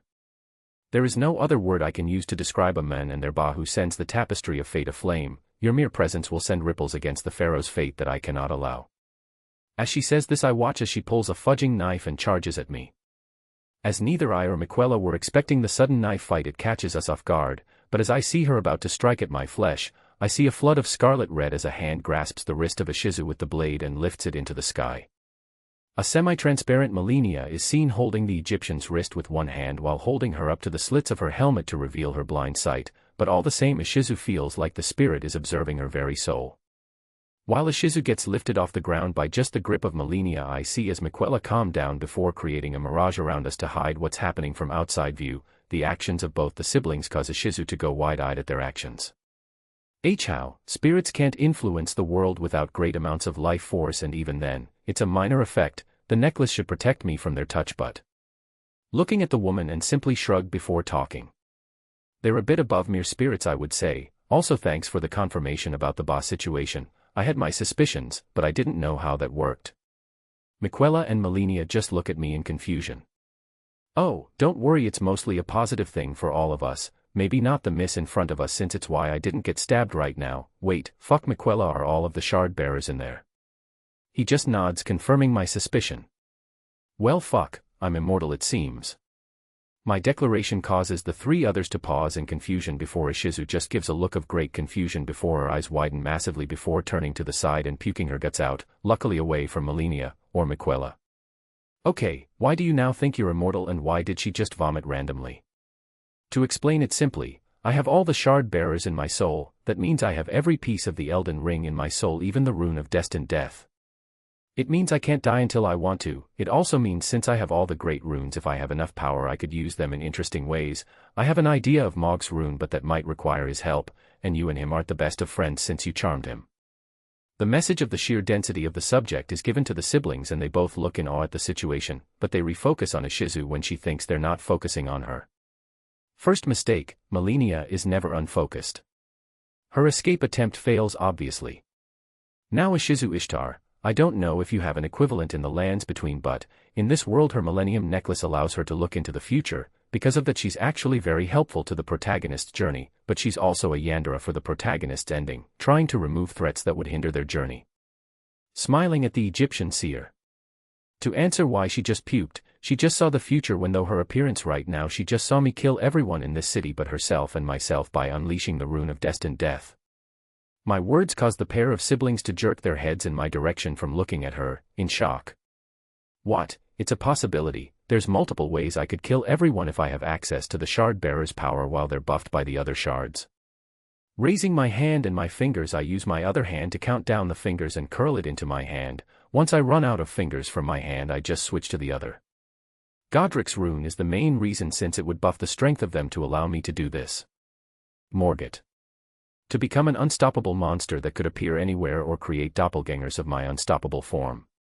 Radon, simply change gravity by either increasing it or lowering it. Moke, turn everyone's blood to blood flame and let everyone melt from the inside. Mella, just let scarlet rot run rampant. Rykard, make lava erupt from the ground everywhere. The rune of the unborn to just turn everyone into babies or into different people, essentially replacing their existence. Miquella, brainwash everyone to kill themselves out of love. Lastly, even though they didn't have a shard, I would say if he was buffed with Godric's rune, Mesmer, simply burn the city to the ground with a grand firestorm. The sheer brutality of the scenarios makes Miquella actually shiver in fright, and as I count them out, Ishizu's eyes widen more and more as she can probably see every scenario occur due to the necklace. Even within my soul I feel a series of shock occur from the sentient shard bearers and demigods in my soul. Yeah, it's funny how the second most powerful rune was in the hand of the weakest demigod descendant. I never understood why Morgott just didn't take Godric's rune. He had reason to, but he just used Godric as tarnished bait for the entire Shattering era. What's the most powerful great rune then? Well, it's Malekitha's rune of destined death. It's still technically a shard of the Elden Ring. Luckily, I'm not a madman, and doing any of those things would be counterproductive to me. My words caused the demigods within and outside to sigh in relief, as well as Ishizu. How about this, miss? Since I'm guessing you want to stop me from killing everyone, I could set up a wager between us two. Duel me. If I win, you give me a crystal map card, and if you win, I'll give you the key to the power that would allow me to easily kill everyone if I wanted to. Regaining her courage, she glares at me in rage.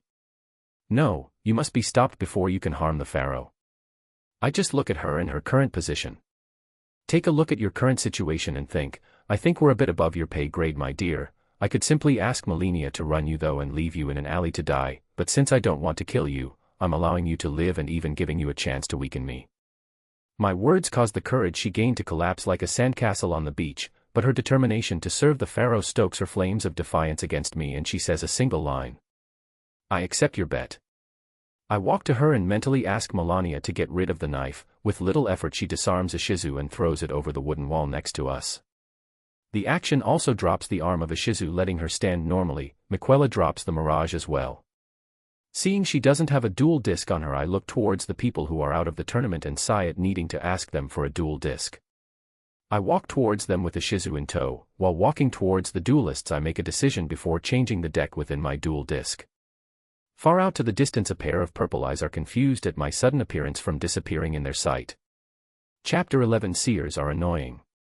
Getting a dual disc wasn't very simple since they just came out and no one wanted to lose theirs, but I channeled my inner Miquella and lied, saying she needed one since the last person she won against lashed out at her, breaking her dual disc in an accident. I also added some sorrow to the story by saying the dude ran away to not pay for it with their own. The looks of sympathy she got were totally different. Once she was fully equipped, she placed within her borrowed dual disc a deck she had on hand, because this is a Yu-Gi-Oh world, so of course. Launching the illusion processing machines launch away from us. I wait for her to get ready. Seconds later her own machines get launched and we both say, let's duel. Drawing my hand, I watch as she goes first since I'm the one who instigated the duel and didn't want to go first anyway. I draw. Let's see, I'll start with placing this card onto the field, then playing a card from my hand. I play card destruction from my hand, making us discard our hands and drawing replacements. Card destruction, spell. I discard my hand without remorse since unknown to her I bricked with having just Melania and no way to summon her with the cards there. Drawing more cards, I find better cards. Next I activate place down 2 cards before activating from my hand a card of demise, to allow me to draw back to 5. Card of demise, spell. Okay, her card advantage is getting out of hand. Next from my hand I summon a monster face down before playing 2 drag down into the grave cards. We look at each other's hands and discard 2, though we draw 2. Drag down into the grave, spell. Being a gentleman, I walk over to her and present my hand to her. Blood cocoon plot of a severed heart, adherent needle night Leda, flask of crimson tears, adherent malignant thiol liar. I look at her hand of 2 cards. Miyako, Kelbeck. Her cards don't surprise me, but the cards she chooses do. She chooses Needle Knight Leda and Thiol Liar. Placing the 2 cards into the graveyard, I walk away and draw 2 more cards.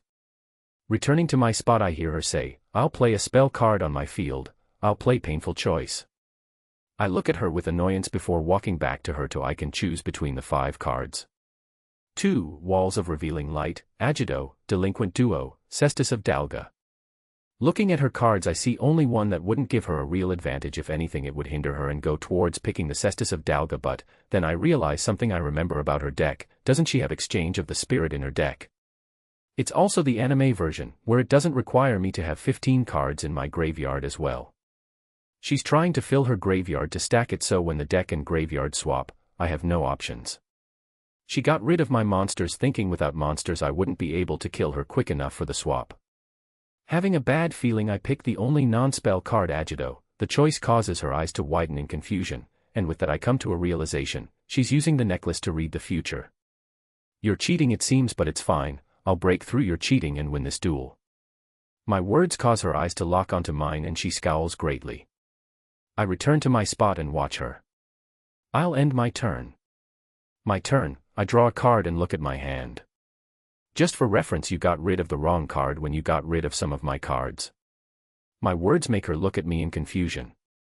First of all, I'll reveal Blood Cocoon plot in my hand to get both Miquella, the kind, and Moke Lord of Blood into my hand from the deck and graveyard in Mog's case. Once Miquella is in my hand, I'll summon him in attack position. Blood Cocoon plot, spell/ritual.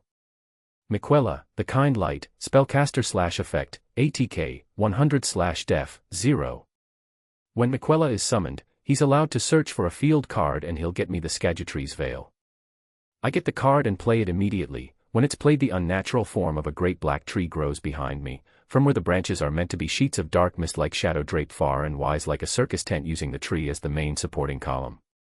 The Scadutrie's Veil, spell/field. When I play this field card, I'm allowed to search my deck again and this time look for a plot card to add to my hand, which I'll add and play this immediately. Miquella's Ascension plot, spell/continuous. When this card is played, we both watch as Miquella smile before making a blade of light which he holds in his hand. Now you might be asking, why did I play a card that seems to buff Miquella but there's not visible ATK increase of something? I'll explain, but first I activate the effect of the Scadutrie Veil, which allows me to search my deck for an adherent monster and summon them. The adherent I'll summon is Adherent Sir Ansbach. A puddle of blood manifests upon the field, and walking out of the puddle like there was a hidden staircase is a man wearing a silver helmet adorned in black robes wielding a scythe that could make the reaper of the cards blush.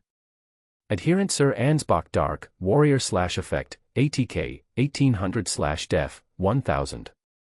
Sir Ansbach looks around and seems curious about the surroundings, but his musings are brought to an abrupt end as he spots Miquella, who isn't happy to see him.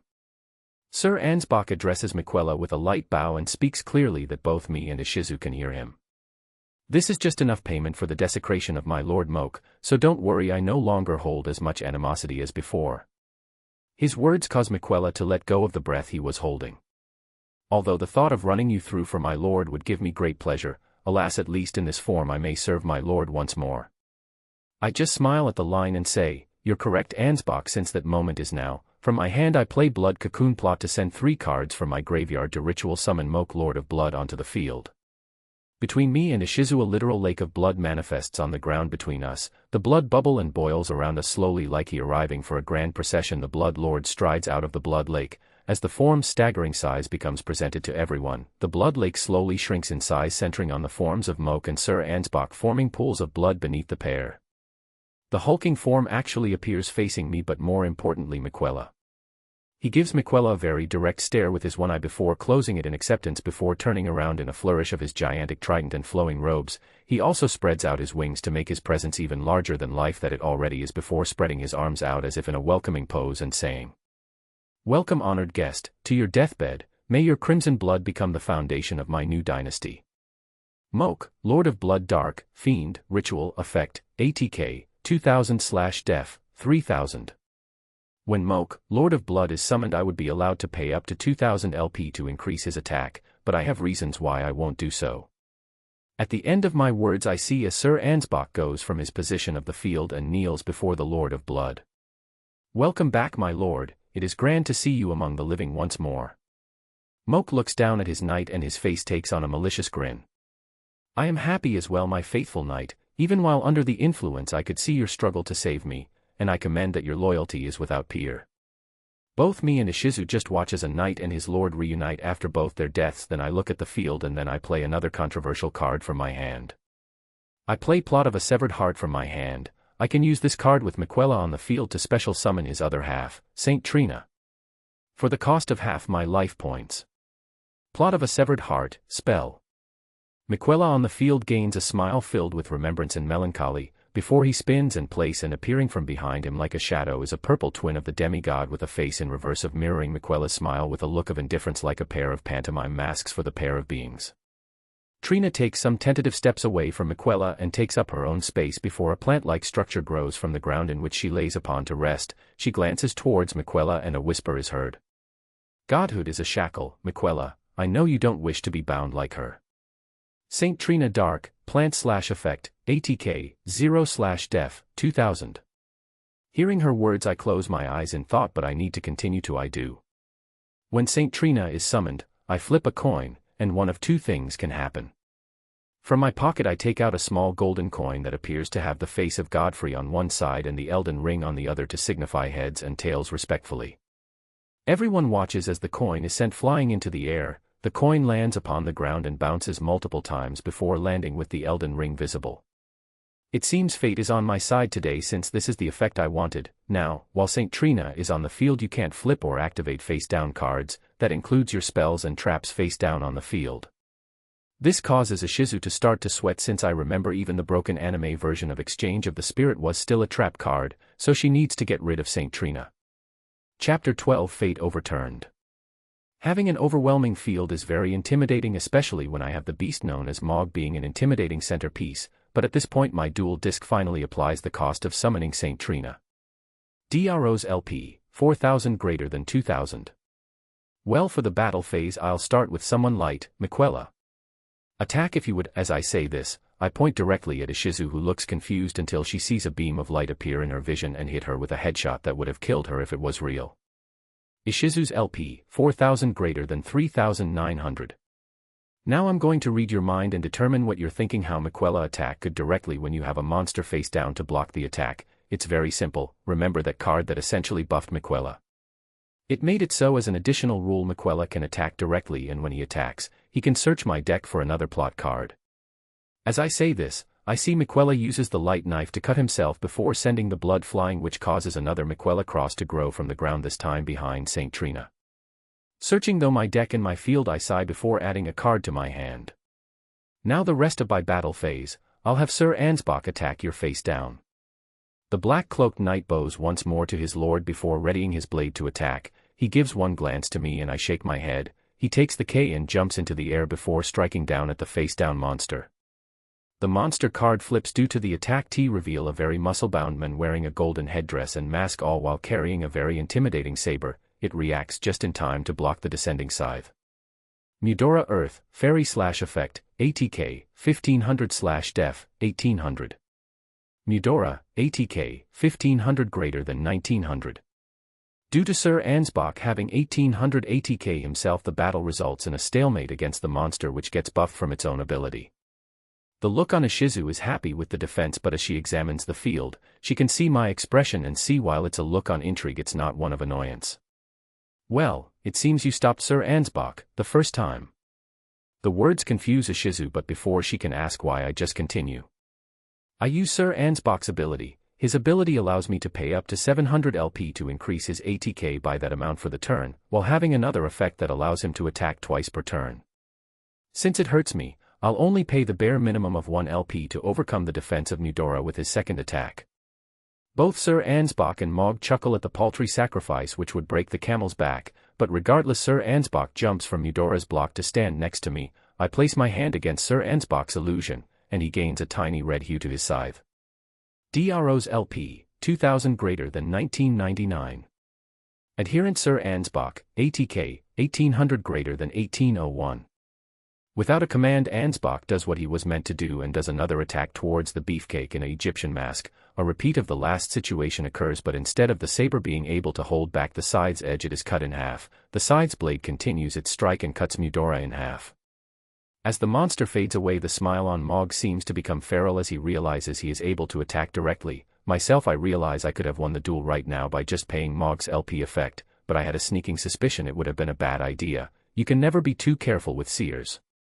Now Mog, it's time to take your pound of flesh, this time directly from Ishizu. Attack directly. Mog lets out a laugh that only Marika could love. Wait, she didn't love him, never mind. He lets out a laugh/growl combo that no one likes, before walking towards Ishizu before slamming his scared spear down upon her. When the spear would hit her, me, Mog, Miquella and Ishizu herself are surprised when a golden light barrier appears around her blocking the strike. Confused at the barrier, Mog rears back his spear for another strike, but something interesting happens. Ishizu LP, 3900 greater than 1900. Having no idea about the golden barrier and its purpose, and since he's done his attack, Mog returns to his space while confused like everyone else. I have no idea what that was about, but regardless, I'll play one card face down and end my turn. I see Ishizu close her eyes in contemplation before drawing a card. I'll play Graceful Charity to add 3 cards to my hand, then discard 2. I see as she draws 3 smiles at the cards before sending to the grave. Next from my hand I'll play Spell Recovery from my hand to discard 2 spells in my hand to get a spell from my graveyard, and I'll bring my Card of Demise back so I can play it to get back to 5. I watch her do this play to both fill her grave for her strategy and regain card advantage. Behind her veil I can see her smile as if her plan is going along swimmingly. With these cards I'll end this. From my hand I play the spell, Reijiki, to destroy all your monsters on the field. Reijiki, spell. Above the field storm clouds start to form and lightning is seen rolling around in the clouds before in a flash of light the lightning strikes my field.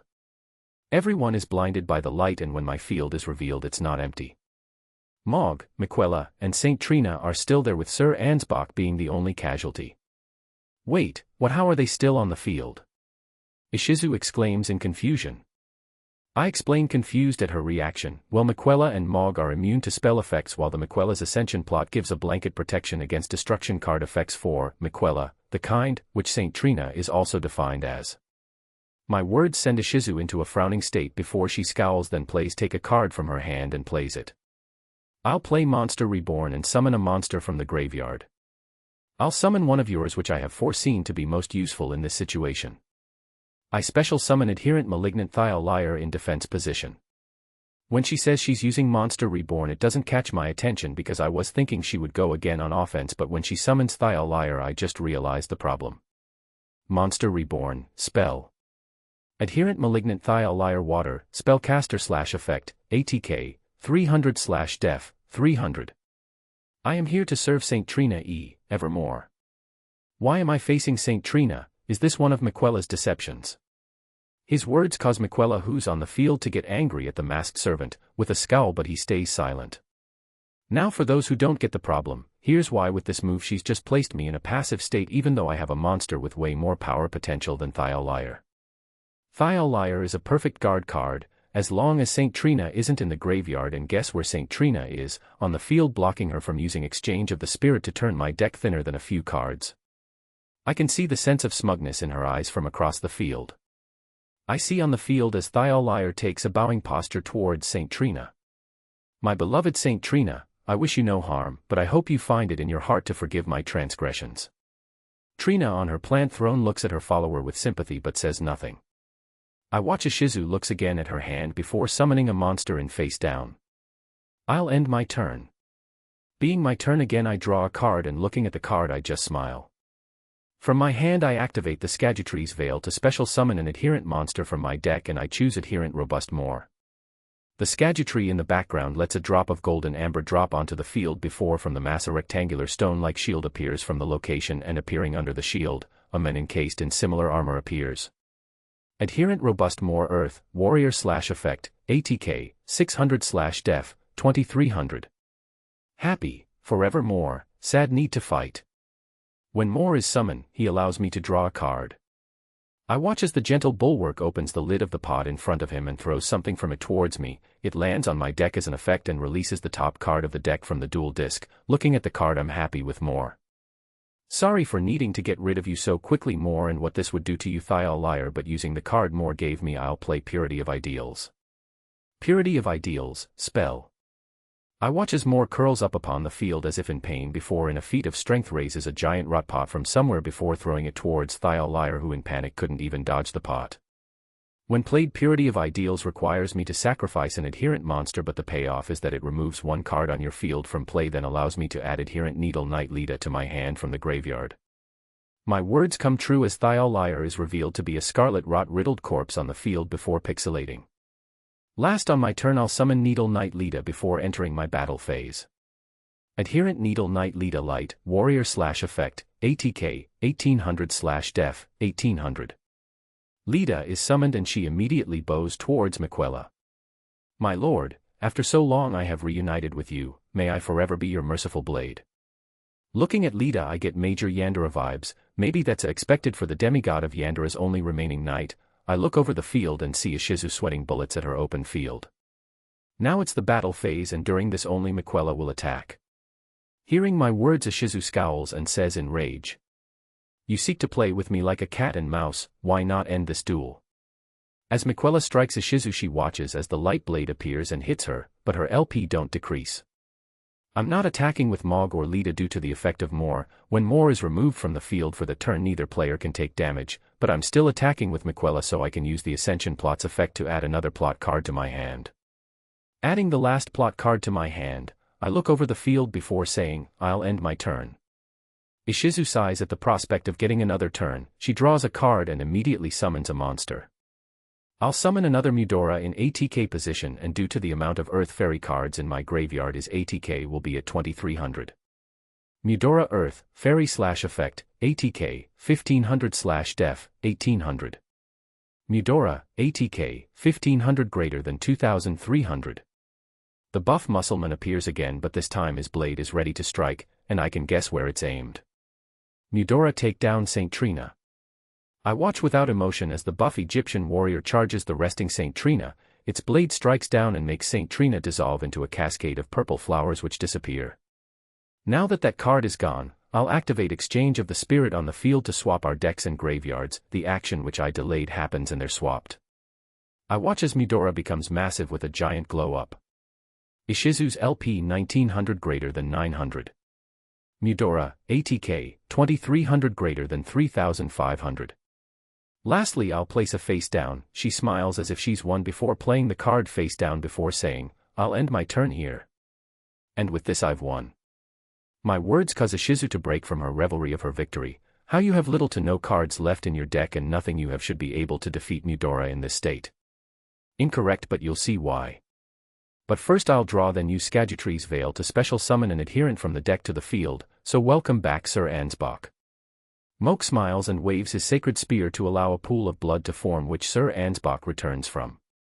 Adherent Sir Ansbach Dark, Warrior/Effect, ATK, 1800/Def, 1000. When Sir Ansbach raises from the pool he looks eyes with Lita who's on the field as both knights and their lords are present on the field. Ah Lady Lita, it's nice to see you again, the last time I saw you was during the cleansing room duel where you were killed, I hope this experience is as gratifying as it is for me. Sir Ansbach says this with a hint of mirth before at the end looking towards his lord who just looks amused at the exchange. Needle Knight Lita looks from her position at Miquella's side to the black-robed Sir Ansbach, her movement makes her white cloak billow in the wind and her face depicts a scowl at the old man. From my hand I'll play the card that will win me the duel. I play Plot against the Star Scourge. I see from across the field as Ishizu's eyes widen in shock as if the card's very existence is a surprise to her. Plot against the Star Scourge, spell. I'll search my deck for Malenia, Blade of Miquella and Adherent Redmane Freya from my graveyard, then I construct the XYZ network to XYZ summon Rodon the Star Scourge using Malenia, Blade of Miquella and Adherent Redmane Freya as materials. The world around us and everyone around yous are confused at my words but are additionally shocked when the phantom images of Malenia and Freya appear and a black vortex opens up in the sky, the pair of phantoms jump into the vortex while rolls and coils around itself in a chaotic maelstrom. The vortex gives off a golden and purple light before landing against the floor forming an archway of the vortex's energy. From the archway an absolute behemoth of an entity rides out upon a skinny and sickly horse that shouldn't be able to hold his weight. Hovering behind him instead of the usual stars of XYZs he has two purple meteors floating behind him. The living titan looks down from his mount and stares directly at Ishizu who feels the sheer strength of Rodon's presence wash over her like the planet's gravity just doubled. Rodon, the Star Scourge Dark, Warrior/XYZ/Effect, ATK, 3000/Def, 3000. 3000 ATK points, it rivals Blue Eyes White Dragon. I hear from the crowd. Due to the effect of the plot against the Star Scourge, Rodon's ATK is reduced by 500 per material he has. Rodon, the Star Scourge, ATK, 3000 greater than 2000. Hearing this Ishizu lets out a sigh of relief but when she my face that isn't changed, she catches that breath quickly. Firstly, let's get rid of your monster. I'll use Needle Knight Lita's effect to sacrifice an adherent monster on the field to destroy a monster on your field. I watch as Lita gains a predatory grin before charging at Sir Ansbach, who was distracted at the entrance of the strongest demigod, and runs him through the back with her sword. Very clever Lady Lita to strike while I was distracted, as ruthless as ever. Sir Ansbach says as his form collapses back into a pool of blood. With herself powered up, I see as Lita looks towards her lord before charging the swollen Eudora and jumps to take out the giant with her needle blade. I won't let you. I activate my face down, solemn judgment, which stops and destroys your monster for half my life points. Solemn judgment, trap/counter. Ishizu's LP, 900 greater than 450. As if empowered by their gods, Eudora raises his hand and palm thrusts at Lita when she approaches. The strike sends her flying and her form disintegrates from the sheer force of the retaliation. May the world my lord dream of come to pass. Miquella closes his eyes in respect for her loyalty. Not missing a beat, I smile that my gut feeling about that card was right. It seems Eudora is here to stay. I shake my head at her words. No, he isn't. Now it's the battle phase and I'll have Radon attack Eudora. My words catch her attention, but my action causes a crease to appear in her brow. Why are you sending your own monster to death? Her words become a reality as Radon charges the masked warrior on his horse Leonard with his gigantic blades swinging with ease. The two monsters enter into a flurry of blows, but both me and Ishizu see Eudora overpower the Star Scourge and send him flying back. Some of the debris is sent flying and hits me hard figuratively. DRO's LP, 1999 greater than 999. Well, for one, Radon's effect only activates when he would lose a battle. For the cost of all materials attached to Radon, he can do his signature move. My words become truth as the pair of meteors behind Radon crumble into dust before his form takes a crouched form before jumping into the stratosphere unviewable with dual disc technology. Radon use meteoric entry. This will destroy all monsters on your side of the field. As I say this, everyone around us can see a streak of red and gold appear using the illusion technology to simulate him appearing from a faraway distance. The literal meteor strike of the attack lands directly on Eudora, destroying its form, leaving her field completely empty. Standing up from the impact completely fine, Radon readies his blades and raises them to the sky. Also, as an additional note, since Radon no longer has any materials attached to him, his ATK returns to normal. Moke end this duel. Radon, the Star Scourge, ATK, 2000 greater than 3000. Moke smiles once more since Radon stole the show, but with a strike of his sacred spear he strikes at Ishizu. Ishizu's LP, 450 greater than 0, DRO wins. Chapter 13, channeling my inner Miquella. Watching the trio of stepbrothers fade away on the field, I can see their reactions to each other, who in the end of Miquella's plan fused into a god. Mog is just happy and smiling at the metaphorical bloodshed he did against Ishizu. Miquella is looking at Radon with stars in his eyes, totally ignoring Mog. Radon is looking anywhere but Miquella with a brooding expression. It reminds me of another trio, but as they fade away, I focus upon the seer who I just defeated. Walking up to her, I see as she's dumbfounded at her loss. How? I saw every interpretation of this duel and I would win with how I dueled. I smile in front of her. Yeah, fate and Radon go together like a cats and dogs. It kind of happens when with just his strength alone he held the fate of his sister back from fruition while being mentally and physically crippled by a goddess's poison. My words cause Ishizu to look at me in rage. You have the command of someone who can defy fate's hand. I should have known when your future appears like a patchwork quilt instead of a tapestry. I just thought it was due to power being in the hands of a temperamental man-child. Her words make me feel like an arrow just struck me right in the heart. Well, I won't comment on how you gave Obelisk to the world's biggest temperamental man-child, but regardless, we had a deal. Stop trying to kill me and give me a crystal map card. Still with rage, she glares at me and says a single word. No. My words are caught in my mouth at the audacity of this woman. Rubbing the bridge of my nose, I say. But with my mind I ask Miquella to appear and form a charm barrier so we're not interrupted.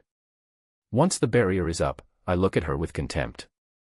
Well, that's very unfair of you, my dear, since I can guess you can use your necklace to see the future and see what my reaction would have been if I lost the duel. With my words she scowls before closing her eyes for a moment before gasping for shock. Now I'm guessing you're seeing that I was fully willing to follow the duel's wager, giving up Godric's great rune. Want to know why? I say while looking at the shocked woman. I realized when Mog hit you we weren't in a normal duel anymore. Due to your necklace and my spiritual density, it forced the duel to become a shadow game where the bets must be fulfilled or I can do something much worse to you, and I'm now going to assume you're using your necklace to view what I'll do to you. Her eyes become more and more soulless as she sees all the things I could do to her in this state. Please don't. Too bad you forfeited your chance when you didn't agree to what we bet. As payment I have a plan for you to pay. Miquella, can you come out here again? Also you might need to bring Rodon. He can bring Leonard. I like Leonard for emotional support for this. I see as Miquella manifests in his spirit form next to me as well as feeling the spiritual strength of Rodon hover behind me. Using the mental connection I relay my plan to the pair. No, don't. If you do this, how will I help the pharaoh fulfill his destiny?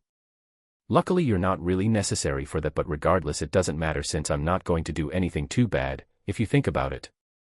I place my hand against her chin and force her to look at me in the eyes. Channeling my inner Ka, I use Miquella's charming effect to charm Ishizu.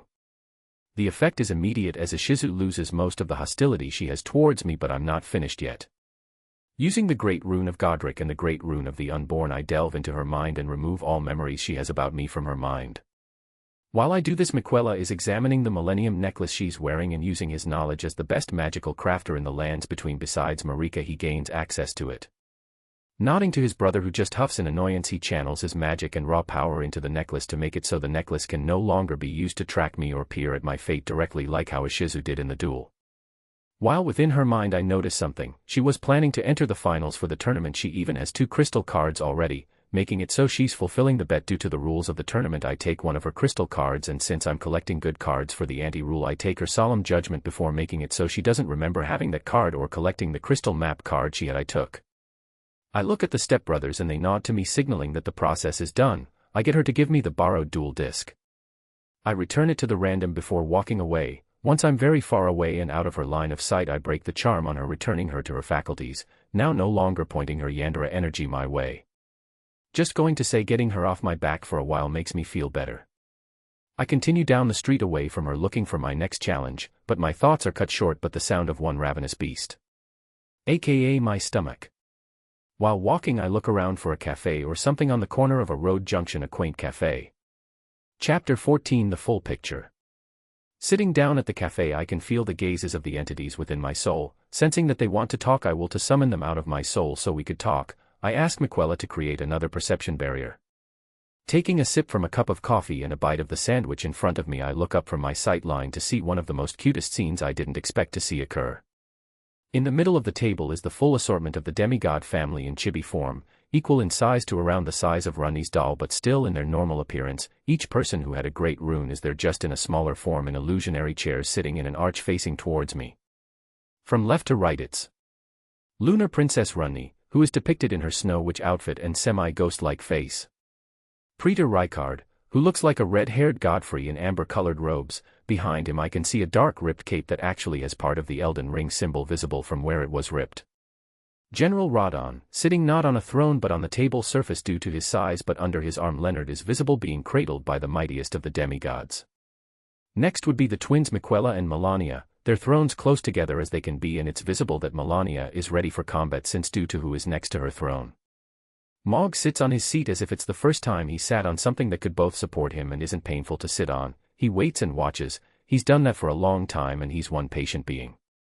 Next to Mog is his omen brother Morgott, and ever the sourpuss he face depicts he is not happy at all. Was he ever happy? I'll never know. Lastly, I would have expected Godric the Golden with his many arms and legs to make an appearance as if a creepy spider on the tabletop to claim a throne, but instead it's being occupied by what seems to be a black-haired mermaid which is creeping the lot out. Sipping my coffee again, I look at the last member and make an assumption. The appearance of the black mermaid actually keeps the demigods quiet since they don't know the entity, but I do. You can stop playing dead, Godwin. Also, aren't you missing some people? My words caused the collection to go wide-eye, especially the twin-faced princess. The mermaid, which was as stiff as a corpse, flops to the side and lets out a creepy laugh before speaking with a voice that sounds like they're drowning at the same time. You knew, though none would recognize this form. Eyeing the first demigod as I munch on the sandwich before shrugging lightly. Well, I've seen your corpse and it's a mermaid for some reason, so I connected the dots. Godwin just nods, understanding. Miquella is the first to regain from the shock. He even stands up and charges his brother for a hug. Once hugging him, he speaks. Brother, is it really you, brother? Though you died during the night of the black knives. The mention of the night causes 2 of the demigods to flinch, but quickly they all start to talk to their long-dead brother/stepbrother. Finishing the rest of my food as they talk, I speak when my mouth is empty and stomach full. I could answer Miquella's question about the Black Knife Night for you since I'm guessing only me and one other person knows the full story, but it would be wiser if it was left off the table. I get the feeling from Runny that if she could sweat she would be sweating heavily right now. If you're not gonna tell us, why did you summon us here? I see Rykard say from his seat in a calculative pose with his fingers interlaced to form an arch. Sipping my coffee is just smile. Well, I'm not opposed to telling you lot since it's history, but I have other more important reasons. First of all is to introduce your family who have been branded as heretics to you, who I think you don't really got to meet since we can all agree Marika is not the best mother/father. My words cause confusion in all the demigods, but their attention is grabbed when a pair of thrones appear at the ends of the Arch of Thrones. Sitting in one next to Godwin is the lanky form of Mesmer wielding his spear and accompanied by his pair of snakes in red flowing robes. Next to Runny is someone only probably Runny and Morgat would recognize, Melina. The woman endorsed in beige robes just sits in her throne silently watching everyone with only one eye, just like her stepbrothers Moke and Mesmer. The appearance of Mesmer isn't a surprise to most of the demigods, but since no one recognizes Melina, her appearance is confusing, but since she stays silent they just have a curious glance at her. Now that you're all here and since I don't know how much you all know, I'll tell you all some things that I've come to realize. First of all, I killed each of you besides 3 of you, mainly because both of them were already dead and one sacrificed themselves for the next age, but regardless, I need everyone on board while in this world, since I know if you're left to your own devices it would create a shattering scenario in my soul. I drink from my coffee to let the statement sink in. The first to speak is Rykard. I can understand the need for cooperation, but with your position couldn't you just force us to cooperate like how you pulled out her into these minute forms? Giving Rykard a leer over my coffee, I set it down. When I figured out that Miquella wasn't the dominant force in this situation, I came to a realization. With the power balance, if I forced you to work with me, none of you besides Melina, Godwin, and maybe Mesmer would help me fully. Also, since I know the story of everyone here, I can easily determine the 3 people would fight me directly, and the other 3 who would scheme behind my back, waiting to stab me where it hurts. I say as pointing at Radon, Morgat, and Mog, in the first trio, then at Runny, Miquella, and Rykard in the second. My words and finger pointing at the demigods make them scowl for those who would fight and flinch for those who are known betrayers. Melina kind of joined the direct fighters in scowling when I pointed at Miquella. To be honest, I never think the demigods would work together without an overwhelming force like Marika, who had Maliketh to hold them back. Godwin raises his arm to catch my attention. Why do you think I wouldn't fight you on this? Looking at the mermaid again, well, for one, you're no longer a rotting giant corpse spreading death root as well as those who live in death like a plague in the land between. Secondly, you're known for being quite amicable, so I think you're not gonna really be a problem since this situation kind of revives you even if not in a perfect state. My words catch the attention of them, but Goldwyn's eyes open in confusion. How? I should be dead due to the black knife empowered with the rune of death. Sipping from the coffee, I'm silent before placing my cup down. I eye the expressions of the demigods, who all have expressions that are curious to my answer. Tapping the table, I make the rune of death appear on the table in front of the demigods. It looks like an ulcerated T with a curved top bar. You were killed with a weapon empowered with a fragment of the rune of death, not the rune of death directly. It killed your soul but not your body. That's why undeath became a thing, since it undeath in the lands between was just death of the soul but the body was still alive. My word make the demigods seems to come to a realization with this. Since I have access to the rune of the unborn powered up by Morgat's, Godric's, and Miquella's rune, it allows me to reconstitute your soul using your semi-living body as the framework, ergo fixed soul but unfixable body due to its twisted form from undeath. The statement that the great runes just have the power to revive the semi-dead if needed causes some of the demigods to eyes widen in shock. By looking at them, I come to a confusing and annoying realization. You lot really didn't understand the power of the great runes you each had, did you? I let those words out, but it causes the shard bearers to act confused by what I meant. Hell, that explains why you let Godric have the second most powerful rune. It didn't appear powerful in comparison to the others, but it only works when in tandem with another rune. My words cause some of the shard bearers to shrink back in their thrones. Too bad I'm here to let out my frustrations at being stuck in this situation. Pinching the bridge of my nose, I exhale before going on a rant. I think the only ones who actually used their great rune effectively were the twins, even though one was discarded and destroyed while the other was corrupted by a outer god. To be honest, Godric was better than most of you at using it, but I will say Mog was on par with Godric, but I'm not sure if it was intentional or not. The mention of the twins doesn't surprise them, but when I said the weakest demigod was better than them at using their great runes, it causes most of them to raise from their thrones in rage. Pointing left to right, I start by pointing to Rykard. You had the great rune of energy. You could have empowered your solders endlessly, made an entire army of never-tiring snake warriors, but you fed yourself to a snake that robbed you of your faculties and trapped yourself in a cavern within your volcano. Next to Radon, your great rune of mass made you one of the hardest demigod to fight and kill. It took Millennia using her great rune to just make you weak enough for others later to end the job. You could have taken Landel by yourself since only Morgott, Rykard, and Godric cared about it, and none of them could have stopped you since none of them were strong enough or used their rune effective enough to stop you.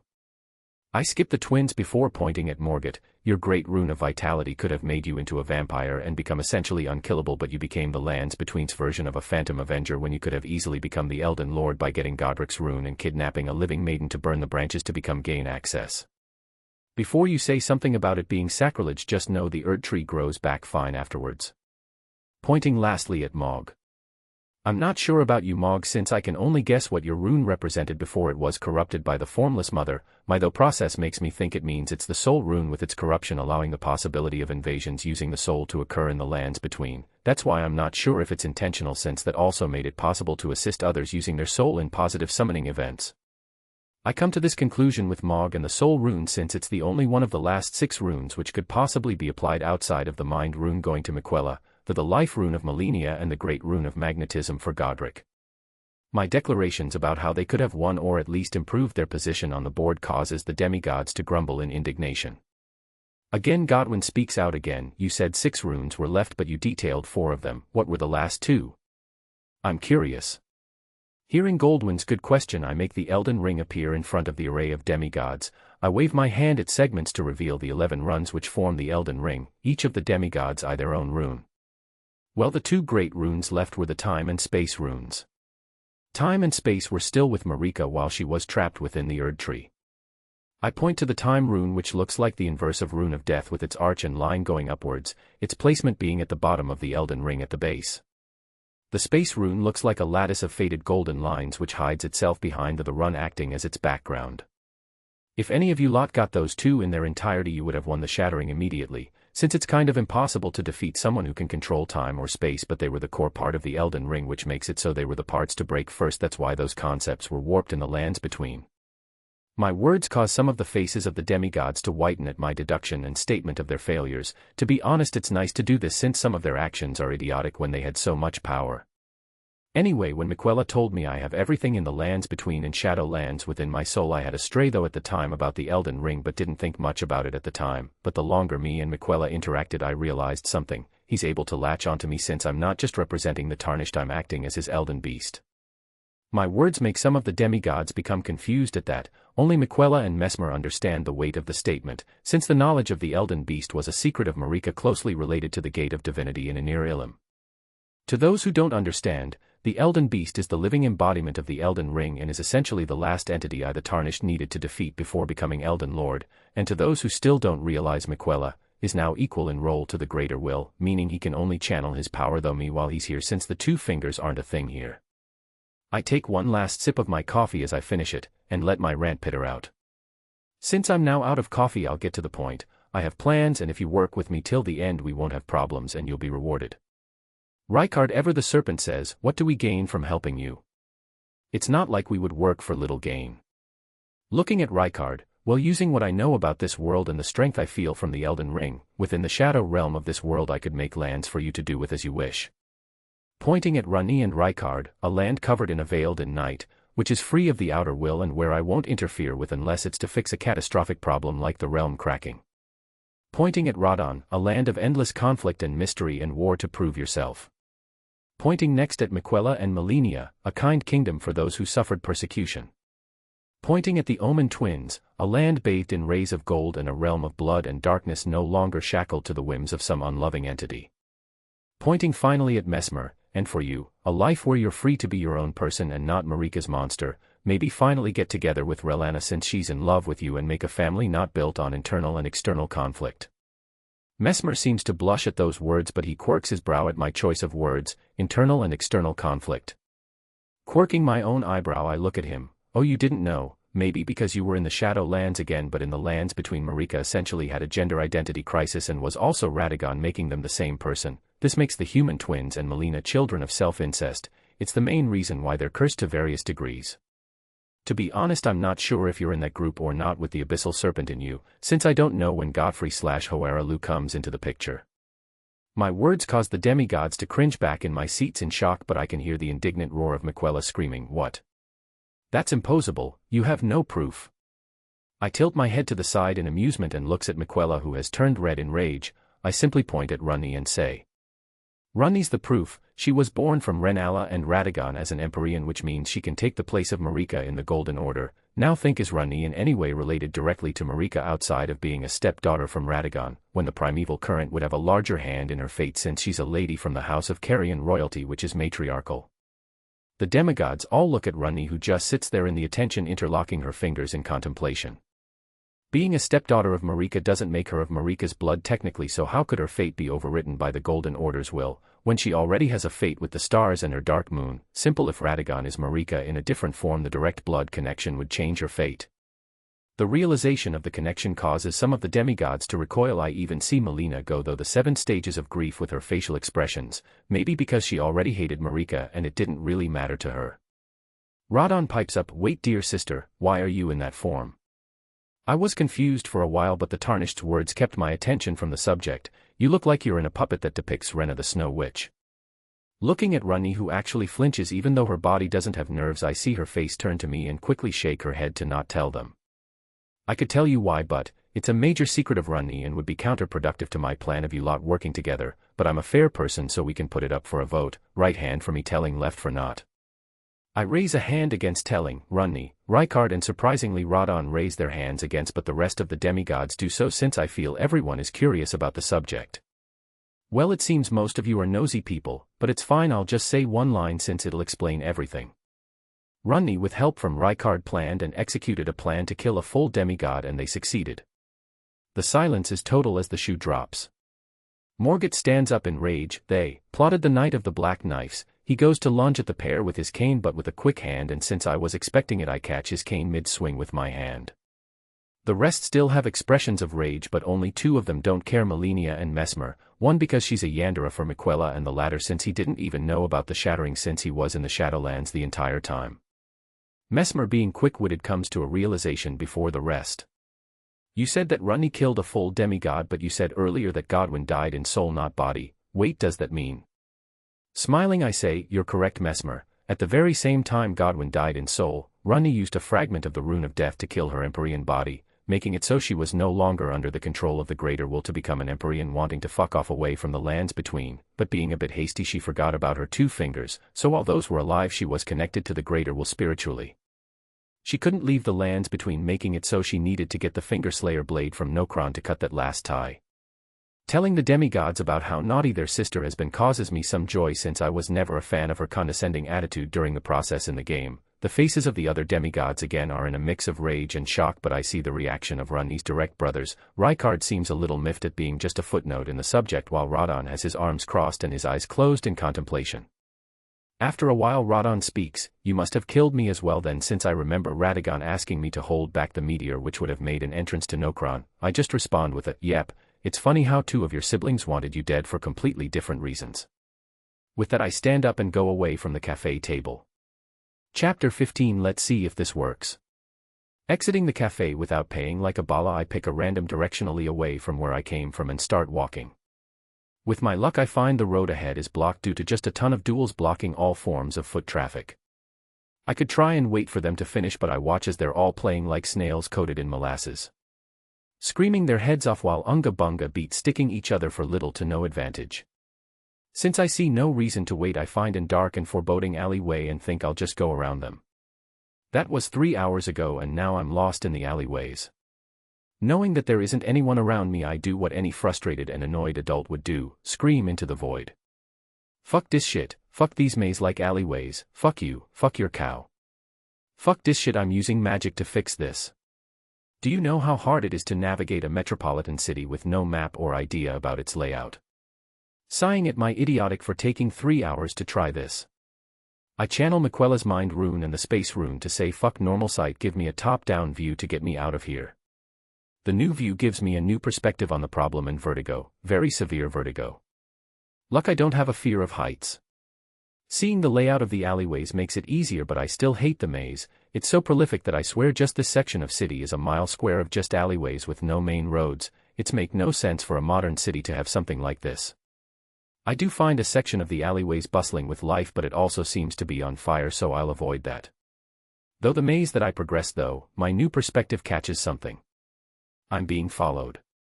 I don't recognize them, but they're wearing a black robe, so I have to guess they're a relic hunter. Fuck. But coming up with a plan, I have an idea. Since it seems they're coming for me, I'll set up an ambush. This new perspective is super useful, as in one of alleyways I find what seems to be a small patch of green hidden behind all the buildings. Upon better inspection, it seems that the lot houses a crumbling old church-like structure. Finding it the best place, I go towards it while being stalked. Once I reach the church, I find that the lot is fenced off with a rusty iron fence that I feel getting tetanus from just looking at it, but the gateway is wide open. I mean that literally, since the gate is on the floor with rusted though hinges. I lightly sidestep the gate and approach the church while also retrieving my normal line of sight. Doing this, I see a sign on the lawn nearly invisible from above saying the church is a World Heritage Site, but my eyes also find the litter and trash around as well as the graffiti on the church walls. Shrugging, I just walk in and make my way to the altar, which is actually illuminated by a ray of sunlight though a cracked stained glass window. Once there, I turn around and look at the entrance where I can sense the hunter. You can come out now. I promise to not harm you unless needed. My words make a figure flinch in the shadows, and out walks the figure in robes. With a flare of drama, the figure removes their hood to reveal a blue-eyed goth chick with enough metal jewelry on her face to set off a metal detector. To be honest, I was expecting some creepy dude, but she's around the 7 mark. Recollecting myself, I continue to speak. Why don't you step into the light and greet me properly, miss, since if I recall, stalking someone is quite rude. She gets closer and reaches the edge of the light. This makes her more visible before speaking. There's no need to give my name, but you can refer to me as G. My master is very interested in you. I simply smile nonchalantly at her and say, well, that's a given when I'm such an interesting person, but it depends on what make him interest in me. I start flexing my arms, which have little to no muscles on them, before continuing. Is it my rugged good looks, my unsurpassed intellectual, my unmatched skill at the children card game that underpins the economy, or maybe that my spiritual density could crush him like a fly if he tried and found out? My full speech just catches her stunned. I just smirk. Since you didn't share your full name, you can call me Dro. Regaining her position, she just sighs before speaking. My master want you to join the relic hunters, but with your words I assume you're not going to. Yup, I respond with a smirk. This is stupid, but I can give you my Kaiba tournament card if you just make a deal to not interfere with my boss's plans. Hearing the deal, I was momentarily stunned at the shrewdness of the rare hunter, but knowing it's more than likely I would have to break that deal, and with millennium items involved, deals are binding, like with what I did with Ishizu. Sorry, but no deal. I have a rule to not fuck myself over later down the line. I broke that rule once and still have the 3 very long scars from it, figuratively. Again, G seems dejected, and with a voice full of exasperation she says, this situation is so stupid. How so? She looks at me and I see in her eyes desperation. My boss has gone full off the deep end and thinks if he can't recruit you, I could beat you and make you submit. He didn't feel the sheer creepiness of your winged monster or the intimidation your armored titan produced on the field against Ishizu. I completely understand. Those two don't practice the art of subtlety. Also, let me guess, your organization has a no failure alive policy. She just nods.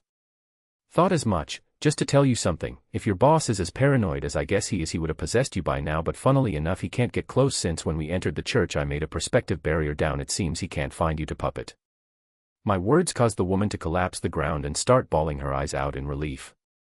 I just stand there and let her collect herself. Once she's back up, I can see her expression is better. She says simply 2 words, fuck Merrick. Yup, fuck him. It's stupid how this whole scenario is because he has daddy issues and a sense of entitlement that could be compared to a toddler, wanting a toy they aren't meant to touch. My words cause a weary smile to grace her lips. Is that it? Really? It's just that he's a brat. She gains traction and energy with every word. He turned my brother into a puppet and has brainwashed most of us into his minions because he's a brat. Her words stop for a second as she realizes something. Wait, I remember the brainwashing. I remember my head getting changed, but why can I remember and don't feel it? As she looks at me, she sees me behind the altar resting on my elbows, cradling my chin with a smirk still ever present.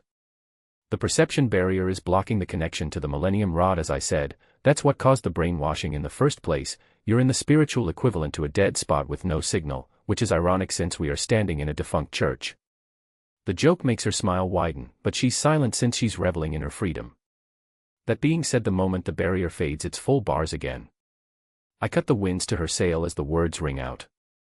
The moment makes her smile crack. She steps into the light, revealing her dark auburn hair in a long pixie cut style and with a streak of blonde hair swept to the side. Help me, please. I don't mind, but a full introduction would be appreciated. I wave my hand as a show of willing to help. My words fix her smile and she speak with less fear in her fate.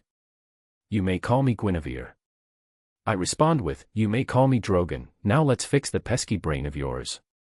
I walk towards here and raise my hand up, which glows with Miquella's great rune of the mind. She stands passive, interested more in the rune than the magic shit I'm doing. Using the rune, I can feel something akin to a branding iron was used to imprint the Millennium Eye symbol on her mind. I use the great rune to just remove the brand, but it's not a simple process, and this is essentially magical brain surgery. To make it simple, I fuck up the surgery. Outside I can hear Guinevere screaming bloody murder while I was doing the process. Once I'm done, I can see the damage I caused her. It's not too bad if you think about it. She gets up quickly since my fuck-up was mainly just pain, not anything physical. Spiritually though, it's questionable since when she looks at me she can now see the imposing spiritual figures of the demigods standing around the room, with Miquella standing next to me yelling in my ear for the last few minuets I was doing the surgery. I just ignore the demigod and smile at Guinevere. Well, it seems you can now see dual spirits, dear. Congrats. Chapter 16. Wait, I can do that. Hearing my words, the eyes of Guinevere seem to dilatate from the info drop. You bore-like, narcoleptic Nimrod, you could have caused permanent brain damage when you use my rune like a sledgehammer instead of like a dagger like I do. I turn my face to the raging demigod. It's not a could-have situation when it's already happened. She can now see you all, and you're not presenting a good first impression to her. That causes the demigod to pause, then look at her before turning back to me, still raging. Isn't that just an uncommon trait in this world, being able to see the spiritual forms of us? It's not the worst thing, but you could have crippled her mentally, you dunce. Yeah, but the thing is, it's a from birth kind of situation, not something you can just give someone even by accident. He just gives me the most blandest of looks, as if he's done with my whole existence. You have the blueprints and resources of the lands between in your soul. Fixing some astigmatism is low on your total power threshold. I just shrug and I watch as he goes to his sister, who seems to be sharpening her blade with a whetstone, and he simply starts fuming in the corner. It's kind of cute since he's so small in comparison to the tall Melania. Don't mind him, he's just a perfectionist. How's the new site treating you? Seemingly catching her bearings from being addressed, who are they and why can I see them? I go back to the altar and stand behind it like I'm about to preach the gospel. None of your concern, and because it's a perk from me breaking the Millennium Rod's connection. Hearing the job was done and she's free, she regains all her energy and seems like a hyperactive teenager, even though she's obviously goth. Meh, she's happy. It's not like people are watching her break her goth facade. Well, Guinevere, you're free, so for the price of the spiritual lobotomy I'll take your crystal map card now. Yes, steep price, I know, at least it's cheaper than American healthcare. At the mention of the price she flinches. I'm confused at why she flinches, so I ask why. Merrick and my brother's puppet-like body is still in the tournament. I need to pay him back and retrieve my brother. I smile before looking up. It might be a tad bit late for the latter. Following my line of sight, she sees though a hole in the ceiling of the defunct church, the end part of the tail of a gigantic red serpent flying in and out of the clouds. Her reaction is to just gape at the size of the serpent. That would be Sly for the Sky Dragon. The reason your brother needed to be a puppet is because in his infinite stupidity, Merrick gave a god card to your puppet brother and used him against the pharaoh, who can't lose a duel due to a magical cheater box that manifests required cards out of thin air.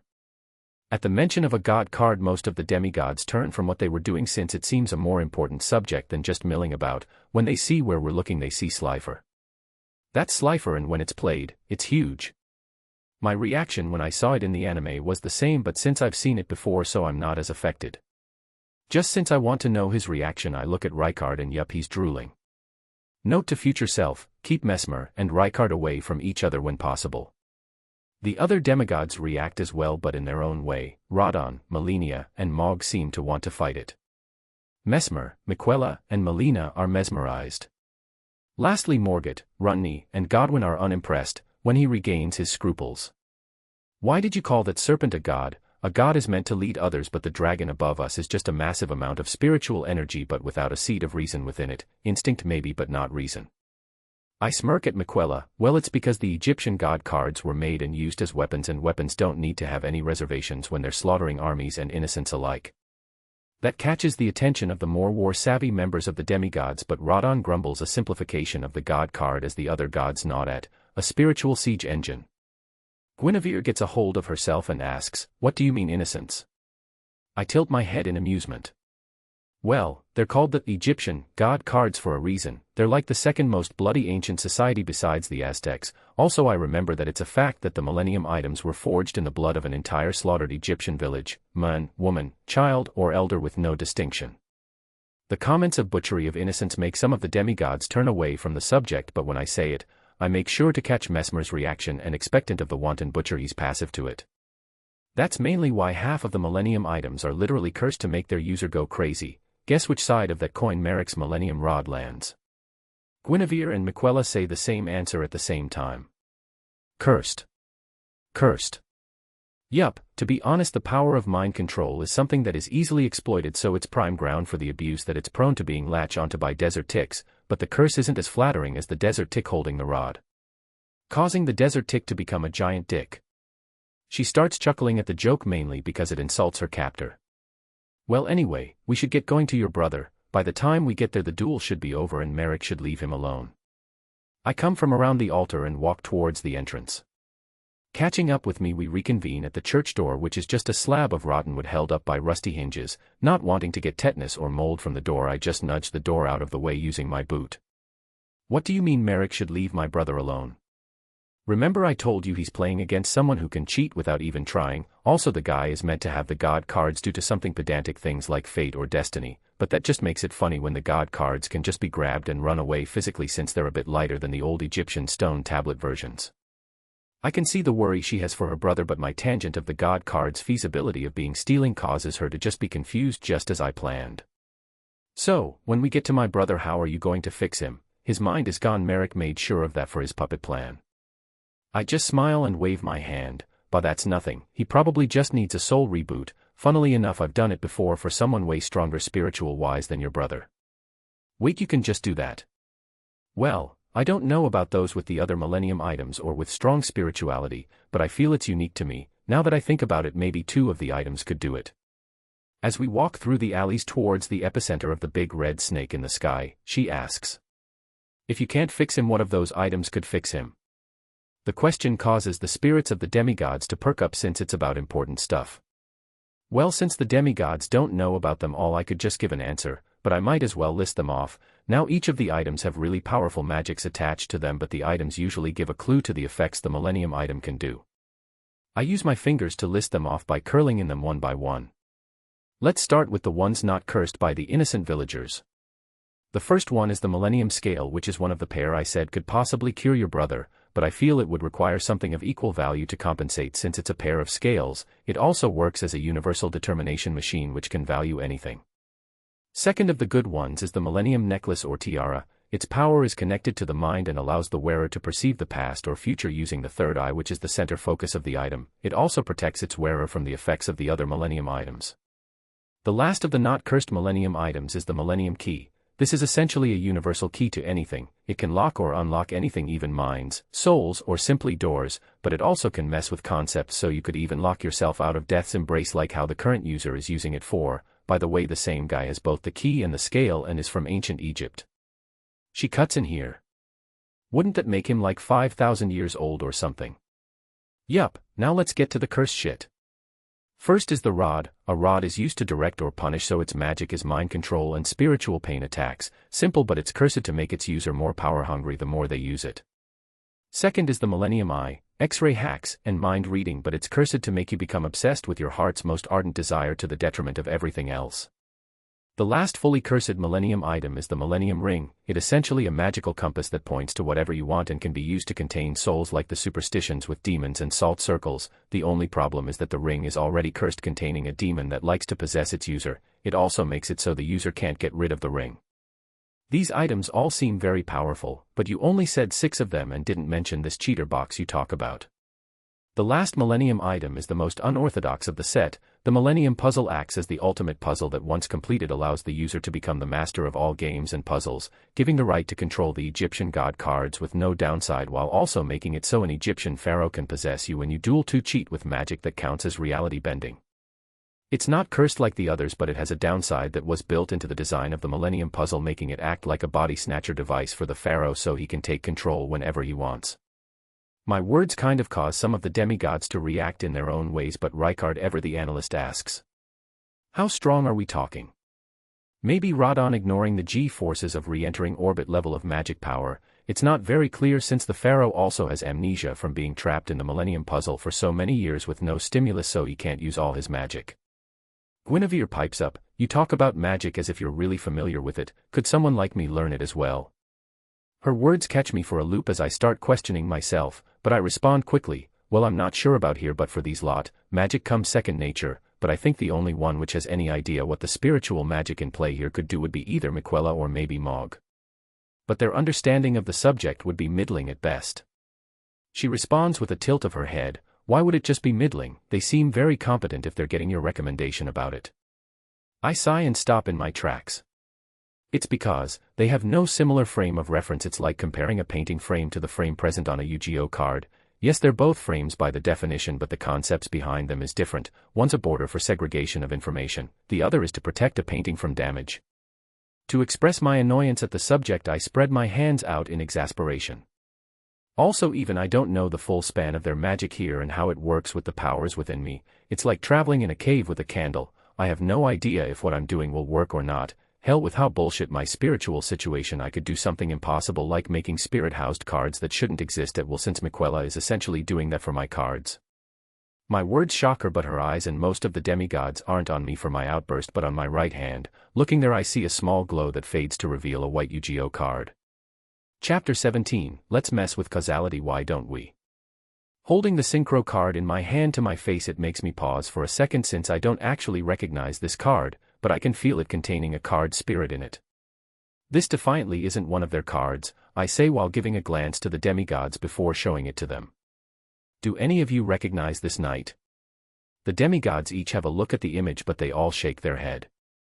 This can't have come from nothing, it needs at least some sort of source, even if it's made using my messed up soul. I know I can't just randomly spit out cards without thinking. With this I come up with a great idea. Miquella, check my memory for this card before today. You know I'm not your diary, right? And what's the point? He says with a look of annoyance from my side. I mean my memories from before entering Domino City, I say in equal annoyance. The demigod eyes move in understanding before his eyes glow. Wow, your mind is really disheveled. What the fuck is that? I wish I didn't see that in the card game memories. Let's see game rules, game statistics, game 1 turn kill methods, epic game moments, game show. Why is this part of your mind so organized when compared to the rest? I found it, game card memories. Miquella's eyes glow even more intensely, probably going though all those memories really quickly like a supercomputer. Found it, and just gonna say the amount of cards is staggering. It's actually concerning. Good concerning or bad concerning? Don't know, since unless your memory is meant to hold enough information to be on par with Raya Lucaria with just these cards alone, it's not bad concerning. Well, I'm not sure since my situation is weird enough as is. But I'll hazard a guess with no, since the information should be connected to the demigods, not Yu-Gi-Oh. Wait, when you arrived, how long did it take for you to latch onto me? Well, counting it in time relative to this realm, around 3 hours. I was discovered in the first hour, but it was a struggle bout for the 2 hours after before the latching. I also assumed that during the process you tried to hold onto anything, even if it was the fabric of the shadow realm where the gods would be in when you were dragged out of it. Marika didn't raise weak children. When I was losing it went kicking and screaming, so what if I tried to hold on for dear life? I thought if it was the end, why not spite them somehow? I place my fingers on the bridge of my nose and smile. Well, from your actions you most likely grabbed a mass of the shadow realm where all dual spirits are born and live with your exit. And since my body essentially has a world blueprint, it's allowing me to shape the shadow realm to form the cards, but since it's still part of the shadow realm, it means it's still connected, so it can only make cards it already has a template for, aka Yu-Gi-Oh cards that aren't meant to exist yet. Out of the people present, I think only Runny, Miquella, and Mog again for some reason understand. I even see steam rising from Guinevere's ears, maybe since I short-circuited her brain. I'll simplify it. I use magic to make unique cards, pointing to Miquella whose eyes have stopped glowing. He did something accidentally and now I can make more cards, but these are cards that would come out in the future. I get a nod from Guinevere. It's a big deal since the future has a lot of cards, many of them just game-breaking. But I would have to have a look since I can't remember them all. I smile and open my trench coat to put the card away in one of my pockets. As it would enter the pocket, an invisible force rejects me from placing it the pocket. Okay, that's strange.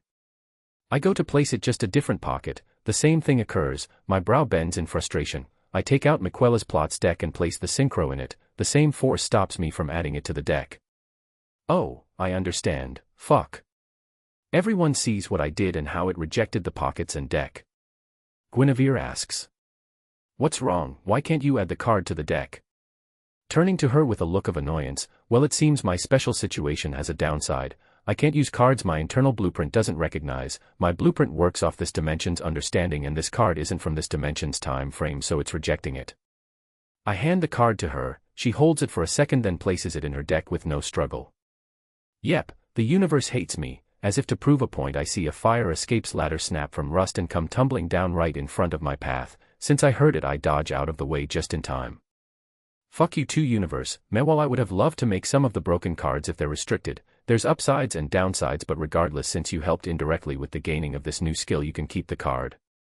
I turn around and continue our journey but raise my arms and shrug. It's not like you can even use it anyway. What do you mean, I can't use it? She asks, following me with a look of confusion on her face. Well, it's a synchro monster for one, meaning it needs to be synchro summoned. That requires two prerequisites, a type of monster known as a tuner, as well as another monster also on the field with their levels combined equaling the level of that synchro card. She listens with apt attention, maybe at the prospect of having a card no one else has. The problem is that tuners aren't a thing at this point in time. It's a monster type like warrior or spellcaster. It's not a given effect. With a quick wit she says, you can make cards from the future, why not a tuner for me as well? I stop moving for a second and look towards her. Now that would make sense, but one problem, what would I get from it? I'm already giving you a favor by fixing your brother since I feel it's something that should be fixed, but giving you a card for no reason is pushing the envelope on my kindness. She contemplates for a bit, then places a hand on her hips. I could pay for it. I have money, even though Merrick brainwashed us. He still paid us for some reason, maybe to make the brainwashing feel less dirty. When she talks about money, I come up with an idea for the pricing. Well, I do need some cash, why not? $100 for the card, and if you pay, I'll need to see your deck. Her face scrunches at the cost, but she takes out a pair of 50s and hands them to me. She goes to retrieve her deck from her dual disc. Why do you need to see my deck anyway? It's just one card, it's not like it gonna do much, she says while handing her deck. Well, actually it does matter, since depending on the tuner, they work with some decks and some don't work at all. For instance, if you have a lot of level 3 monsters, the tuner would have to be level 3 to allow the synchro monster. I take her deck and fendo the cards. While looking though her deck, I'm surprised. She's running in Parshath deck. It's not massively optimized, but it has the key backbone for it to work, like Sanctuary in the Sky and some Nova Summoners to pull it out. Okay, I can see what card would be best for this kind of deck, but I'm surprised you would run a Parshath deck. To be honest, I was expecting something like Archfiend or maybe a Monarch deck. She nods at the Archfiend but is confused at the Monarch. My brother ran a Archfiend deck, but I prefer the Fairy Knights, partly since it throws people off. And what do you mean Monarch deck? I remember some cards known as the Monarch archetype, but they don't have a deck around them yet. Other support cards must not be fully out yet. Dodging a bullet there. Hey Miquella, when I made the card, did it delay you fishing to get the Elden Ring type cards? No, not really. I'm getting closer to getting the core of 3 of them. No idea who it's connected to though. Let's pray it's not you know what. Looking up from fanning the cards, I say to Guinevere. Well, anyway, if you pay 1,000 in total, I'll optimize the deck so it's scary for this time period. Without a question, she realizes the significance of the tune-up and bites her lip in annoyance. I didn't think I would need $1,000 today, so why do you expect me to just be carrying that amount of dough? I continue to walk and we finally reach the roads again, and funnily enough I spot a back down the road where we're going. Well, what are the chances? It seems the universe loves you as much as it hates me. Since out of the thousands of cards I could have made by accident, I made one that's actually usable for a Parshath deck. What do you mean usable? Raising a hand and tilting the hand, I say, well, it's a good card that works as a good middle tuner, and Parshath has a synchro version actually. If I remember, it's around level 7 or 8, so using the synchro, you could just use it as a stepping stone for the Parshath synchro, but that's its only benefit really since it's just a normal 2300 attack point monster otherwise. She just tilts her head in confusion. Yeah, and that's great, anything above 2000 is good, but with this ability it should improve my field, right? I pause while we go towards the bank. Oh yeah, everyone from here thinks anything over 2000 attack is the good threshold. For reference, in the future the good threshold is at least having an effect that pushes forth your strategy. Stats are usually secondary concerns unless it's for the monster's field presence. I pocket collect her deck together before taking out Miquella's card from his deck. For example, you would think this card, Miquella, the kind, would be a bad card if you were looking just at his ATK of 100 and no def, but his abilities change that from bad to great. Not being able to be attacked or removed by spells means he can stay on the field without assistance, then his ability to just give me a field card even if limited in application progresses my strategy. When we reach the bank I look at her. Just for reference, the price for the deck tune-up would include 2 more synchros since I can only remember 2 good fairy ones.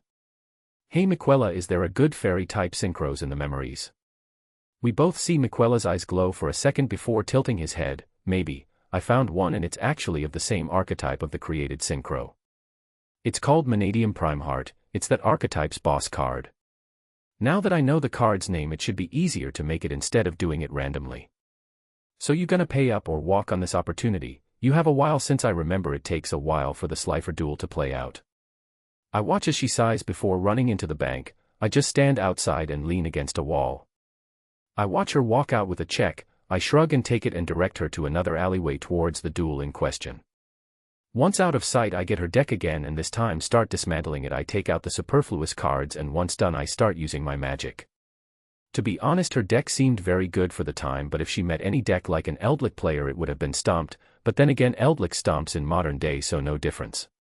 As the backbone of the deck I use her Nova Summoners and add some Shinning Angels so she has Monster Cycle. Next I make the synchros since without those as reference the tuners could be misaligned. Yikes, the boss is a level 10, not an easy synchro but I read its ability. Yup, it's boss level. It also refers to another card so I have a look at that as well and find the card and a variant of it which are both tuners. The original is meh but the variant is better and actually is a light fairy so I can run another powerful card due to this so I add it to the tuner selection. The other synchros are 8 and 7 respectfully so it's a high bar, maybe another low level synchro could help. Wait, isn't this a Sanctuary of the Sky deck?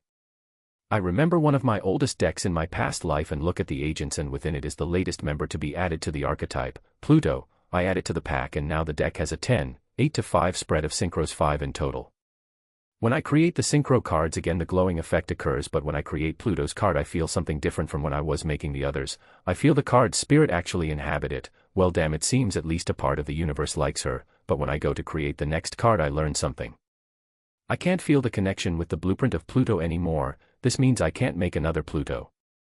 Now with the synchros present I add the tuners, again not a lot of light fairy tuners but I find some, but I hit a snag. It would be hard to get Pluto out but the others would be easier. I reorient the deck and find a pair of cards that make the deck way better for the summoning of the synchros. Again while making the cards I feel the same feeling as before as I can tell a card spirit has latched onto one of the cards. This time it's a tuner known as Diviner of the Herald. From the motif I think it's from the Herald deck. Moving on to the last section I make the normal cards aka the spell, traps, and monsters. With the setup of the deck it allows me to add some very unique cards. First in the spell part 1 add the Valhalla, Hall of the Fallen, and Solidarity, which are both great continuous spells. I also add the Parshatha's version of Sanctuary in the Sky. For traps I found a trap that works great for the deck so I added it but its niche requirements is tricky. Majorly for note is the non-tuner monsters. I'm able to make them and I finish with a specific card since I restricted some of my card choice because of this card. Having 3 card spirits appear make me think I can actually either invite them or force them to appear at the cost of making more. With this I channel some energy from my spirit and with it comes a result. The last card of the deck appears and it has a card spirit, it's Eva. I separate the cards with dual spirits from the lot and show them to Guinevere who looks confused as I showed them to her and I smile. She's even more confused when a small little green alien on her shoulder pokes her chin. It causes her to turn to look at it and behind her are 3 entities. The first is a knight in shining armor with floral patterns. The next looks like a priestess with rainbow wings made of light and standing behind the pair of ladies is a very tall and lanky androgynous figure with gray skin and purple hair. His very figure radiates death but you can tell he controls it deeply. Eva Light, Fairy/Effect, ATK, 500/Def, 200. Diviner of the Herald Light, Fairy, Tuner Effect, ATK, 500/Def, 300. Manadium Trisucta Light, Fairy, Synchro, Tuner Effect, ATK, 2300/Def, 1300. The Executor of the Underworld, Pluto Dark, Fairy, Synchro, Tuner Effect, ATK, 2300/Def, 0. Well, I'm done and you can say hello to some card spirits who decided to join you, it seems. I hand her the deck for her to look and direct us to the Slifer duel. It doesn't take long, as when we turn the block I can see the Pharaoh himself and the cue ball-headed puppet who's having Slifer attack a slime thing before drawing a card. Chapter 18. The Pharaoh, CEO, Manchild, and Miquella. I just watched the constant bombardment of Slifer to mill its owner's deck with a smirk at the infinite loop in play. Guinevere is still gaping at the deck and how much better it is from her own, but for me it's like turning a 5/10 into a 8/10. It could be improved, but why should I put in the effort? Man, I could get the deck scary for the era by just adding 2 cards, but even I don't want the Herald of Ultimateness just get pulled out like it's nothing upon this meta. I just wait since the end has already been decided. Once the puppet draws his last card, Merrick cuts the strings of his puppet and it goes limp. I watch as a small midget with hair that would make a hedgehog blush slide down the embankment where he approaches the limp form of the puppet and picks up the god card.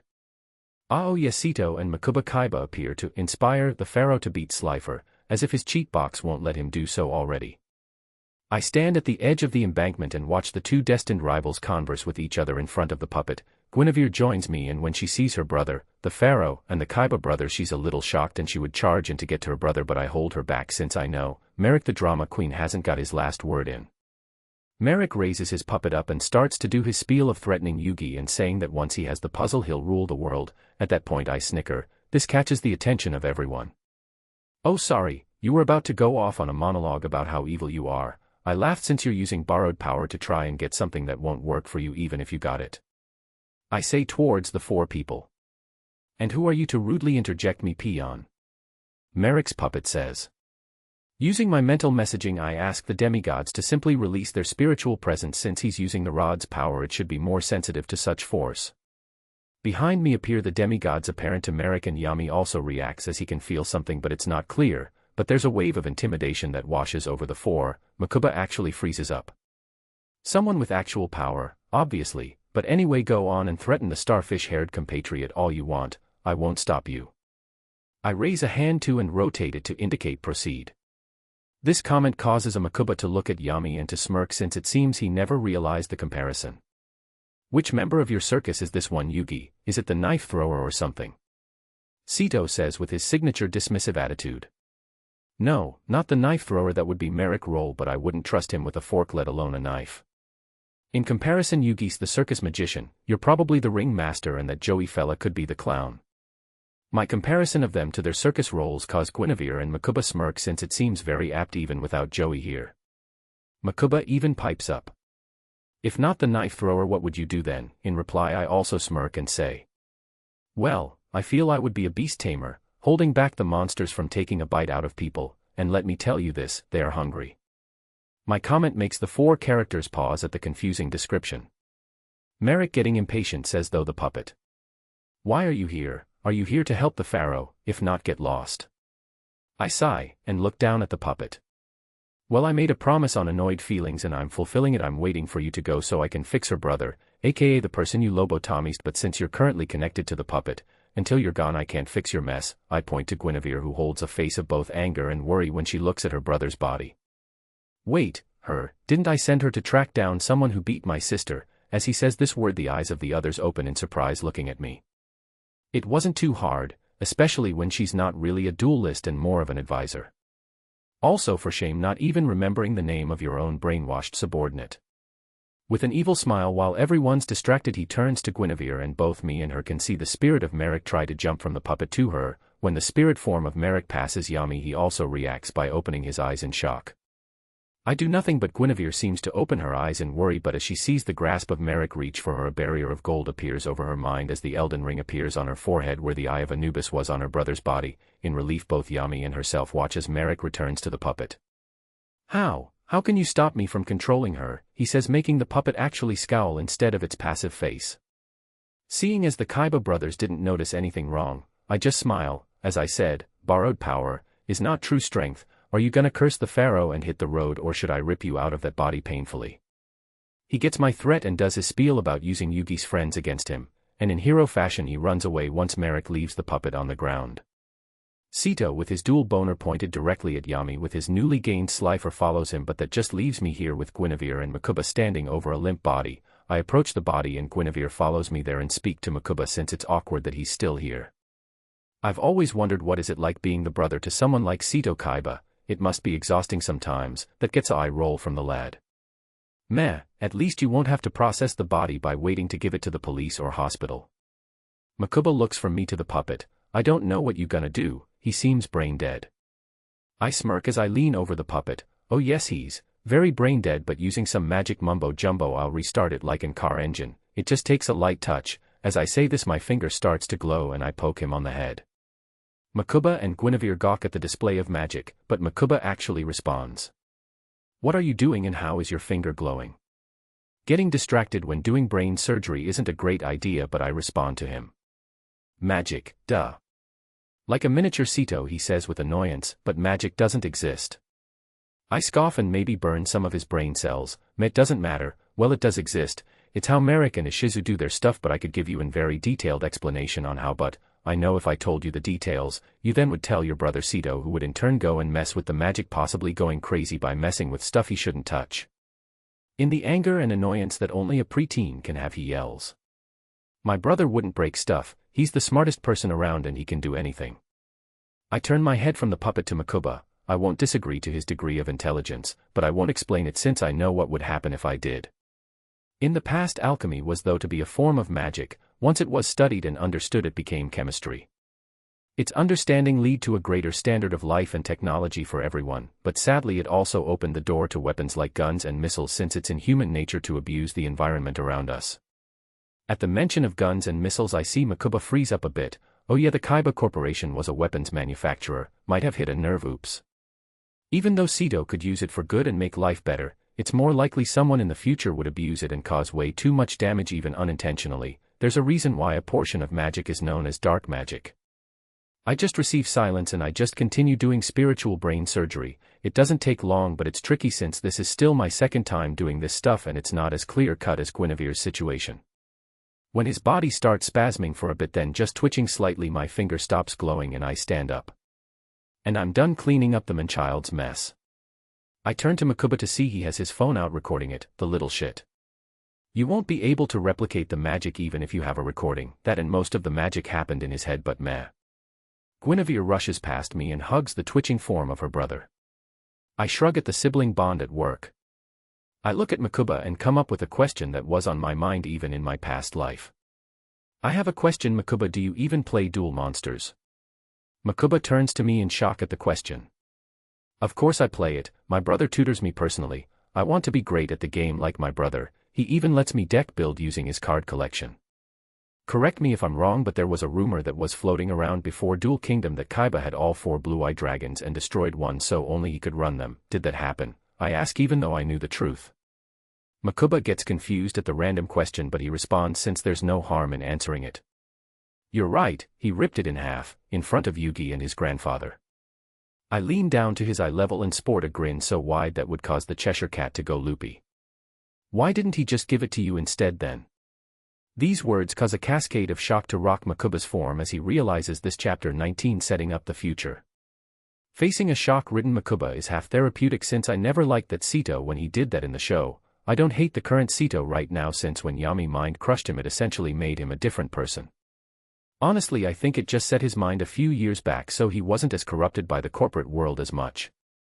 Well, I keep the sight of a shocked Makuba in my memory folder, but I just wait for him to recoup and come up with an excuse. He glares at me and says, my brother was goaded by Yugi and his grandpa, he did it without thinking. Maybe, but you'll never be sure if he did it just to spite them or if he did it to just keep his monopoly. I hear keeping a monopoly is standard in the business world, so he probably thought it as a business move. I say while standing up straight and shrugging. Guinevere, sick of the subject, just looks at me and says, you could stop messing with the kid, you could just make a blue eyes for him to have and be done with it. Both me and Makuba look at her cradling her brother. Makuba just says, what, in another expression of shock. I look at her and wag my finger at her. You shouldn't spill the secrets of others, especially if you owe them and they're in the middle of Kuro. Ahem, teaching a youth the way the world works. She just returns a bland stare at me and says to Miquella, he can make cards using magic. I don't know, but he could probably make a blue eyes if he wanted to. This causes me to return a blank face to her and Miquella to turn to me in confusion and looking at my face to see if I deny it. It's not nice to assume. I already checked and there are some cards I can't make. Sadly, Blue Eyes White Dragon is one of them. My words cause Miquella and Guinevere to both sigh in relief, thinking it would be scary to see Sito's reaction to multiple Blue Eyes White Dragon cards. I can make most of its variants though, as well as most of the cards from its archetype. This catches Miquella and Guinevere's attention, but Miquella is the first to respond. What do you mean variants? Well, Blue Eyes White Dragon is a very special monster. Its strength means it has to take multiple forms, like how Blue Eyes Ultimate Dragon exists. They're like the Blue Eyes White Dragon but with different aspects. One off the top of my head would be Blue Eyes Shining Dragon, which essentially requires Blue Eyes Ultimate Dragon to be tribute to be summoned. Its field presence is stronger than Ultimate Dragon with an ability that can block some god card rules/effects, so the cost is worth it. I watch as Miquella's eyes dilate at the though of something stronger than Blue Eyes that can contend with the god cards, just being a variant of Blue Eyes. You have something that powerful and you're not using it, why? I tilt my head in confusion. Maybe he didn't understand. I said it requires Blue Eyes Ultimate Dragon to be tribute. I can't make that card since Sito has the only copy allowed, also why would I need it when I can do just fine without it? This causes Miquella to pause. This is where Guinevere pipes in. It's best to not think about it. Ever since I've met him he makes my head hurt. I smirk at her. I think that's the magical brain surgery talking, but I'll let it slide since I don't really hold back on my mimetic qualities. Confusion appears on their faces. I forgot you won't understand that, meh. Miquella seems to reach the end of his rope and looks at me with determination. Are you gonna be a threat to my brother getting the Egyptian god cards? With a smile I simply respond, it depends on the future, since in the finals I could face him, but I won't go out of my way to hinder him.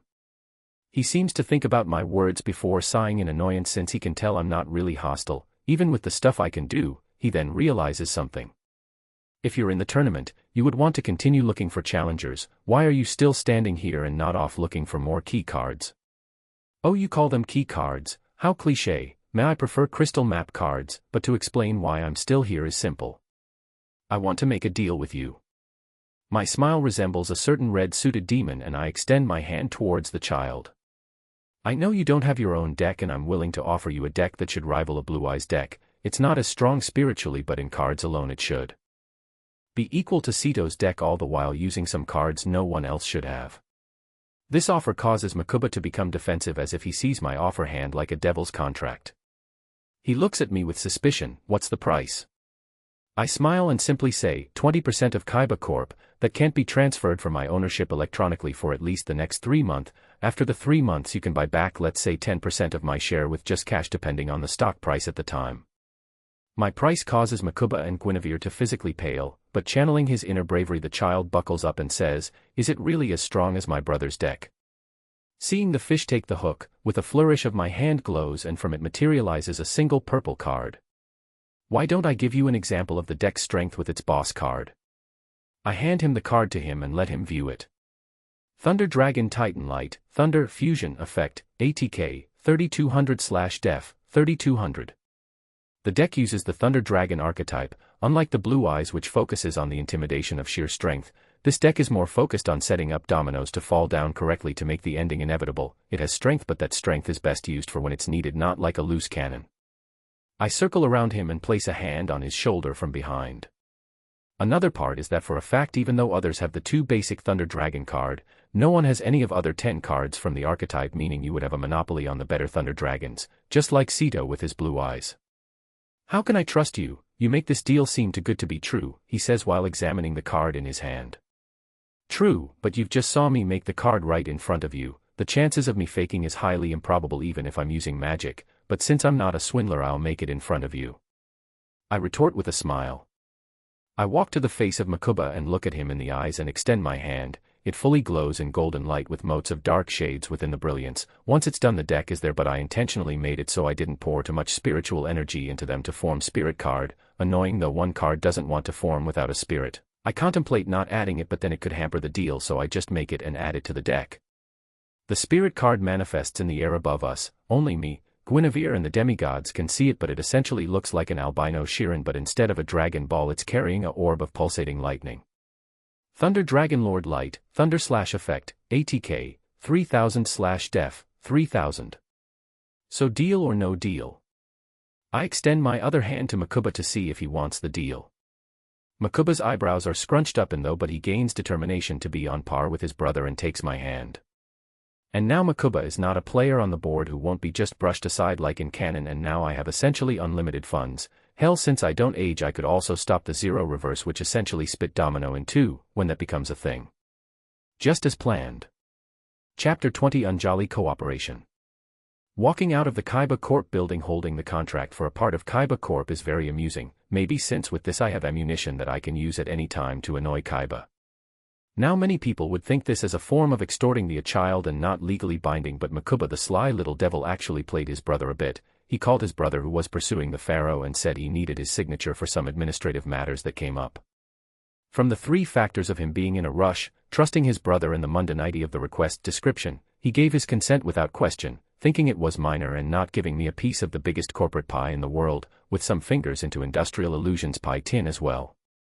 To not worry his brother or harm the Kaiba brothers' stranglehold on the corporation, Makuba was able to just liquidate part of his ownership rights for the deal. He looked conflicted with his choice, but I just tap the deck in front of him and tell him, I won't do anything to Kaiba Corp. It's not like I can do anything anyway when you still have the majority of the ownership. Yeah, it turns out Kaiba, after Pegasus tried to take of his company, went paranoid and has around 40% ownership of his company while Makuba had 30%. Pegasus holds around 20% with the remainder being used by the board of directors. The situation now makes it so the Kaiba brothers aren't the full owner, but it would only take one member from the board to side with them and it's a done deal. Also, to be honest, Kaiba is a business prodigy, so it's highly likely I won't step in unless he asks for something stupid, like a Blue Eyes rocket. Dear God, I can totally see him making one to try and duel aliens. Anyway, I'm walking out of Kaiba Corp owning some of it, so yay. Let me tell you, the demigods were annoyed at the whole process. Their grumbling started when I told them that Makuba is essentially the vice president of the world's biggest organization. Since they're from a might makes right society, the thought of a child with that much power pulled them the wrong way. It didn't help that I pointed out Miquella was a child and yet had his own Erdtree and city equivalent, and he ran it well enough. The some of the demigods were not happy at learning about the Halig tree in Elfiel, maybe since it was meant to be secret and was essentially a giant middle finger to the Golden Order since it stood to harbor those persecuted by the Golden Order. I walk through the boulevard outside Kaiba Corp Tower and see standing against a lamppost is Guinevere without her brother. When she sees me, she walks towards me and has a look of determination on her face. I raise a hand and look her in the eyes before speaking. You don't need to say anything. I can tell you want revenge, and you think you could get it by following me, so you dropped your brother somewhere safe then waited for me to plead for the chance to probably kill Merrick. Am I right? She just looks with mild shock before nodding. My face depicts a frown. While I agree Merrick has done many bad things and is acting like a man-child, I don't condone murder or mind death. That's the main reason why I fixed your brother, but I don't owe you anything. If anything, you should owe me for giving you a trait many wish they could have, as well as helping your brother for no actual cost, but I don't force them since one was accidental and the other was me doing it without expecting a reward to do the right thing. She's silent and looks at the ground in contemplation. When she looks up and goes to speak, she realizes I'm not in her line of sight. Having walked past her while she was looking down, I am now facing away from her and continue to speak. I won't accept your loyalty. I don't need a piece blind to everything but her own rage. I will admit with the deck I tuned up for you could be an efficient enforcer, but I know you wouldn't be loyal to me. You would be loyal to your revenge, and while revenge is a potent burning blaze full of passion, it fades once it no longer is being fueled, rendering you useless. My words cause a sense of rage to fill her. Then what am I to do? He crossed too many lines to be redeemed. He needs to be punished. He needs to be held accountable for the torment he inflicted. When did I ever say he would escape blame? I say, glancing with the corner of my eye at her. This causes her to stop. He will pay. I don't worry about that, but I know one thing that those blinded by revenge never think to ask. If you can give a good enough answer to the question, it'll show me that you have what it takes to be a worthy investment. I say with a tone that expresses no discussion on the subject. She looks at me in silence, ready for the question. If you had your revenge on Merrick and tortured before killing him, what would you do afterwards? This makes her freeze, as this question does to everyone who uses revenge to justify acts of fury or rage. What are the consequences of their actions, and could they return to their lives from before? Obviously not. There are always consequences. If not in legal or physical action, there would always be an imprint on the mind knowing that you lowered yourself to the level of the other person or even become worse than them to get your revenge. That's not even thinking about the amount of grief your action would have on others. That grief would turn to anger, then into a sense of rage, which fuels the bonfire of revenge anew. In the case of Merrick, if he died, Odian and Ishizu would hunt her down and crucify her in their own blaze of revenge. She wouldn't be able to escape since Ishizu has the necklace and only I'm immune to it right now, but neither Ishizu or Guinevere know that.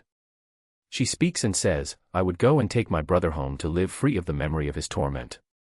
I shake my head. No. I can list off what would happen in a certain order. First of all, you would become the main target of a future viewing woman who would be backed by her very strong stepbrother. If you managed to escape them, you would immediately placed on the most wanted list, since Merrick is technically the family of a national ambassador, meaning you will get found wherever you hide. Since Ishizu can clairvoyance using the necklace, then you and your brother would get extradited to Egypt to be tried in Egyptian court system, which still would probably sentence you with the death sentence. With Ishizu's political backing, and your brother would be seen as either an accomplice or co-conspirator running his life via either prison or death sentence.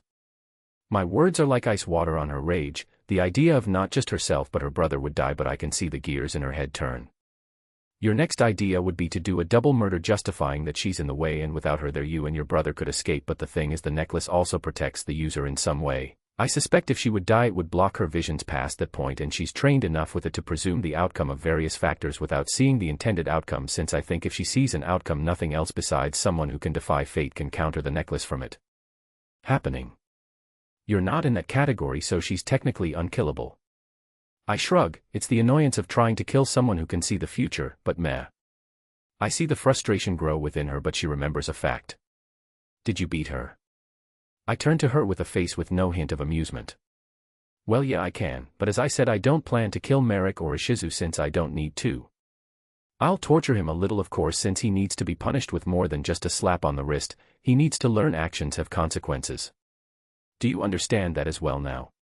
She looks down at the ground and I can hear her crying. She looks at me with tears in her eyes and screams, then what am I to do? He ruined our lives and yet he just gets to live. No matter what torture you inflict upon him, he won't change. At her words I grace my face with a smile that can be described as pure evil. Oh, don't worry about that. What I'll do to him is something very simple I call the Godwin treatment. I'm gonna trap his mind in a simple 4 by 4 room with his hands and legs bound so they can't move before make it so he experiences 10,000 years in the matter of moments using spiritual magic. Once that's over I'll do the Runny treatment. That consists of making him have to relive the memories of his tormented life many times over, but simply make it so he can't change the past or feel any stimuli such as touch, taste, heat or cold, for another 10,000 years. Once those are over I'll simply revive him to a perfect mental state, then implant the memory of 20,000 years in both states of torment back into the mind. She's wide-eyed at the idea of such torture methods, but both Godwin and Runny, who the methods are based on, simply close their eyes maybe to repress the torment of both things they experience. Godwin's method strikes at the fact we're a social species, and Runny's method strikes at how we're all reliant on the senses, so when they're just gone after experiencing them is simply soul-crushing. Did you know, Guinevere, death isn't the worst punishment you can do against someone. Death, while quick and effective, leaves little satisfaction and too many risks. The best way to torment someone is to prove that you're a better person than them. So while my actions won't raise me above that line, you're in the perfect position to rise above him and even his hypocritical sister and brother by being better than them. My word seems to knock her out of a haze of thoughts. How? How would it be possible to just ignore him and try to be the better person, while they're a major problem?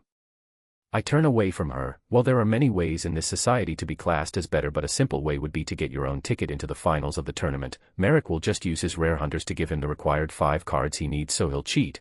You would be better than him if you don't.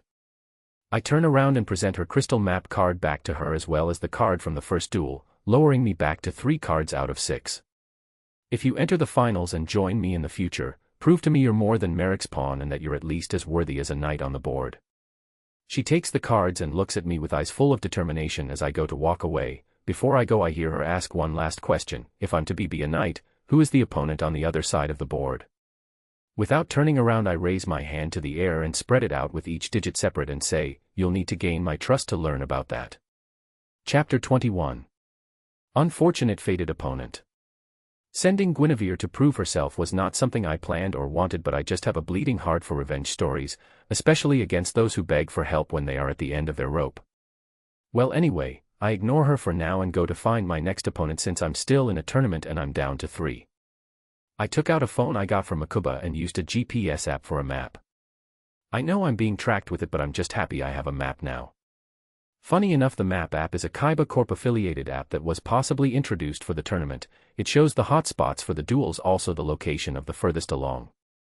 With it I also learned one fact: the crystal map cards possibly have GPS trackers in them, since it can tell I have 3 instead of 4, which my win rate would tell the app if it was connected to the duel disc. That must be how Ishizu got into the finals, since I assume she just used her necklace to find lost crystal map cards or take down weak duelists to appear at the finals unexpectedly. The closest hotspot is close by, but since I assume Guinevere would go there due to her time crunch, I opt to go to another hotspot, but it appears to be on another street through some alleyways. I sigh before going to the second hotspot. Surprisingly, I don't get accosted in the alleys. I don't even get lost due to the GPS working. I am partially surprised when I exit onto the other street surrounded by duelists, either dueling, waiting for their turn, or watching due to having lost. I scope out the duelists for a free person. It takes some time to look for an opponent among the waiting and watching, but after a while, I was able to convince someone to start a duel with me. He's very normal looking in comparison to the other people around me, with brown hair and some small circular glasses. We agreed to duel, and we went to an open space. For this duel, I placed my Miquella's plots deck in the duel disc. When we separate, we reach a suitable range before activating the duel discs. I then realize something: I forgot to ask his name. I scratch my cheek and ask, I forgot to ask, but I never got your name, stranger. You can call me Drogon. This causes him to respond slightly meekly, oh yeah, you can call me Tucker. Now let's duel. Yes, I ready my duel disc and let him start the duel. Duel start. Drogon's LP, 4000. Tucker's LP, 4000. First of all, I'll draw and play a terraforming from my hand to add a field card to my hand. With that, I'll place 1 monster face down and 2 cards in the spell/trap zone. Before ending. Terraforming, spell. It seems he has a field card as well for his deck. I don't like that Battle City rules make it so only 1 is allowed on the field. If I played Scadutrie's Veil, he could just get rid of it with his field. It's partly lucky/unlucky that I don't have either Miquella or Scadutrie Veil in my hand, but I have another demigod in my hand. My turn and I draw.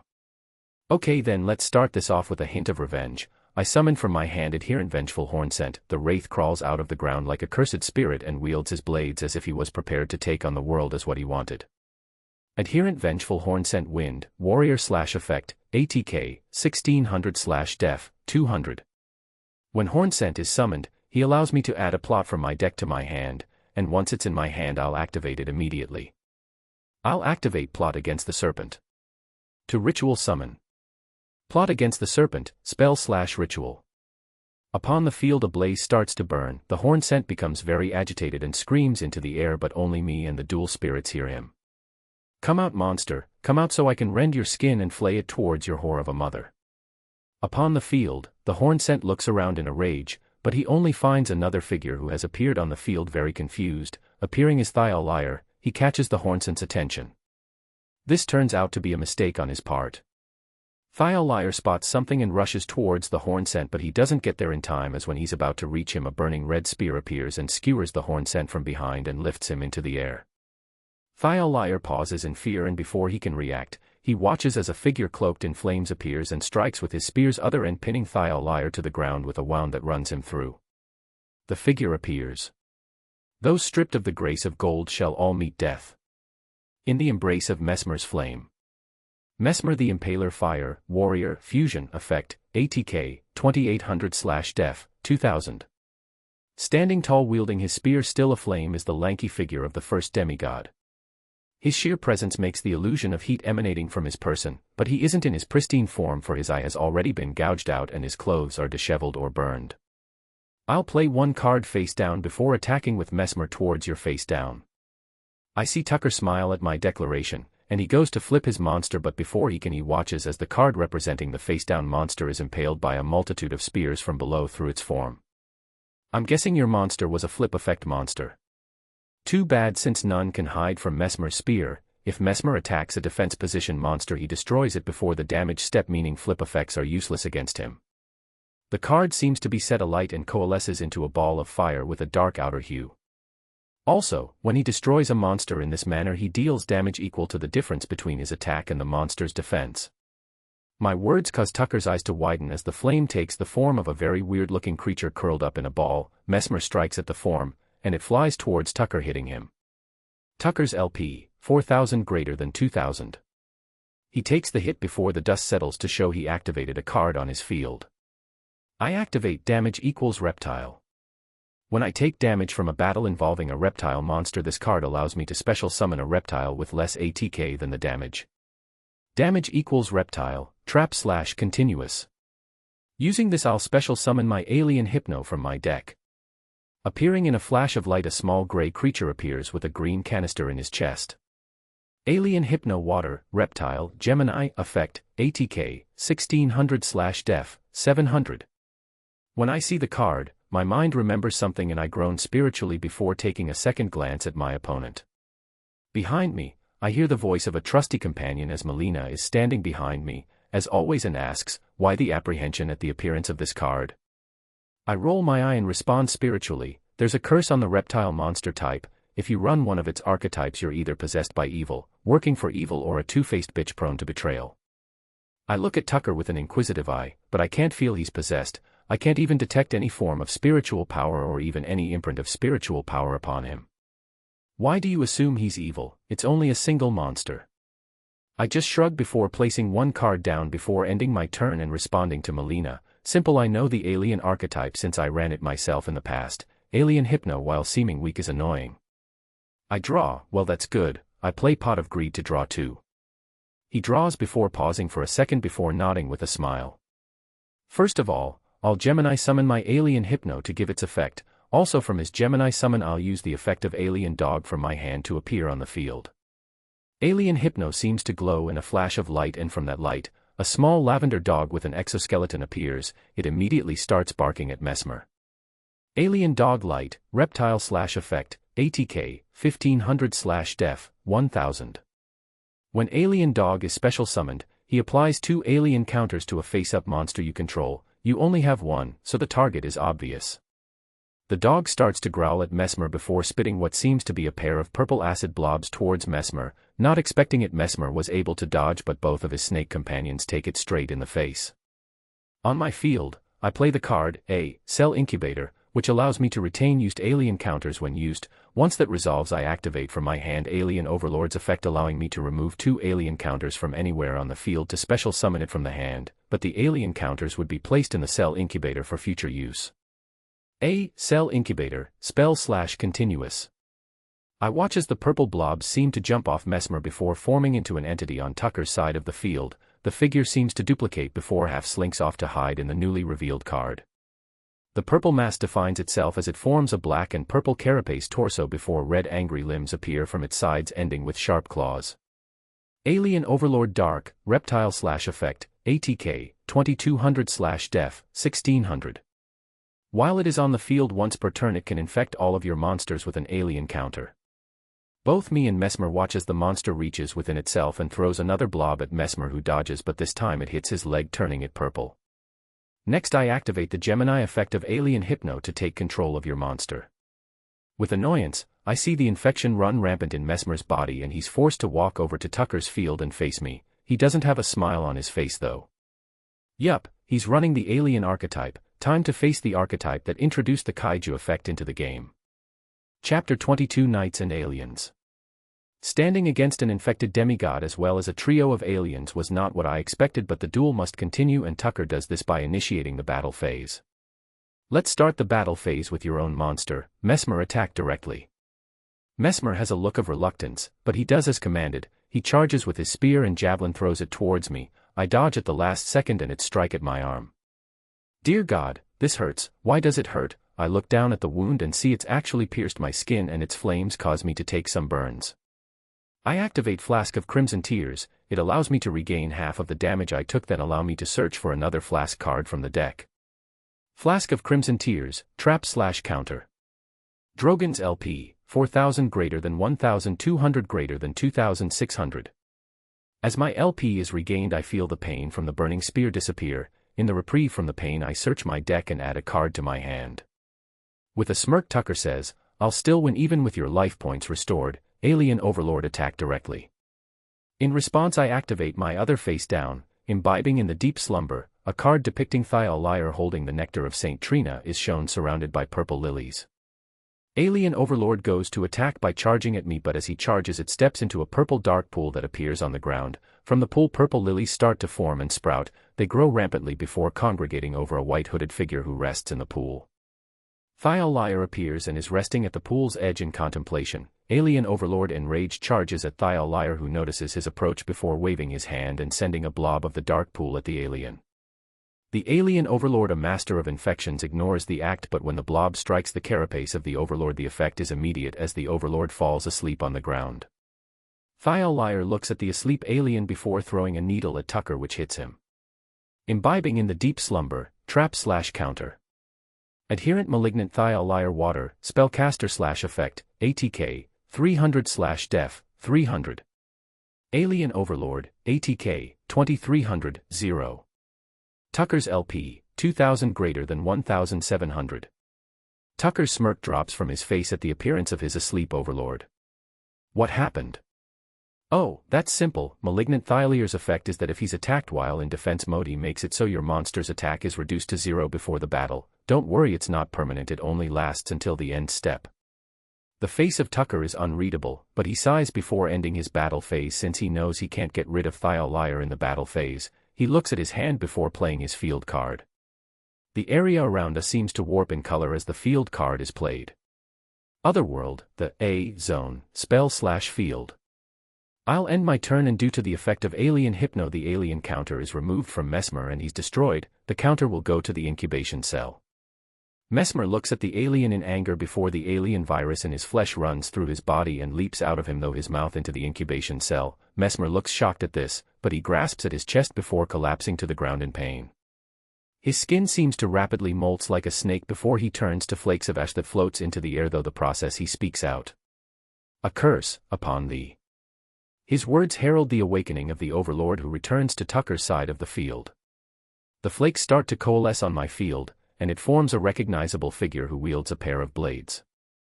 Due to the effect of Vengeful Horn Scent, when Mesmer is sent to the graveyard, he returns to the field in ATK mode. This breaks Tucker from his contemplation of the monster's appearance. Adherent Vengeful Horn Scent Wind, Warrior/effect, ATK, 1600/def, 200. Now I'll draw. First I'll play the Flask card I got and play Flask of Cerulean Tears. It allows me to draw 2, then discard 1 card to the grave. Flask of Cerulean Tears, spell. Drawing more is always great. I look at my hand and discard a card that can't be used to the graveyard. Now from my hand I play Reveling in Bloodlust. This allows me to special summon Sir Ansbach from my deck onto the field. Reveling in Bloodlust, spell. Sir Ansbach appears on the field from a small pool of blood like other sanguine nobles. He rises from the liquid and readies his blade that is already coated in blood. Ah, the fresh air. It's a welcoming feeling. It seems we will be working together again. Thial Lyre. Thial Lyre simply nods in his dream-addled state at Sir Ansbach's words, while the Horn Scent just tries to actively ignore the pair. Adherent Sir Ansbach Dark, Warrior/effect, ATK, 1800/def, 1000. Now with him on the field, I next summon Adherent Robust Moor in ATK position. When he's summoned, he allows me to draw 1. A figure in stone armor climbs out of the ear and wields his shield in front of himself, which looks like he's defending even though he's in attack position. Once he's fully appeared, I draw a card. Adherent Robust Moor Earth, Warrior/effect, ATK, 600/def, 2300. Now from my hand I activate another card. I activate Truth vs. Ideals. The card appears for everyone, and it depicts a crouching figure being guarded by both Sir Ansbach and Thial Lyre, who represent the truth of the wrongness of Miquella's act, while 5 other adherents are standing across a large room ready to guard Miquella for his and their ideals. Truth vs. Ideals, spell/continuous. This card requires there to be at least 2 adherent monsters on the field to work, but it affects each adherent monster in different ways. For those it affects, it swaps Moor's ATK and def first of all. Adherent Robust Moor, ATK, 600 to 2300/def, 2300 greater than 600. Next, Truth vs Ideals makes it so Horn Scent gains 200 ATK per adherent on the field, which means his attack is increased by 800. Adherent Vengeful Horn Scent, ATK, 1600 greater than 2400. Horn Scent take down the Overlord. My words are met with a smirk of Tucker. Due to the effect of my field card, your monster's ATK is reduced by 300 when he attacks my Overlord.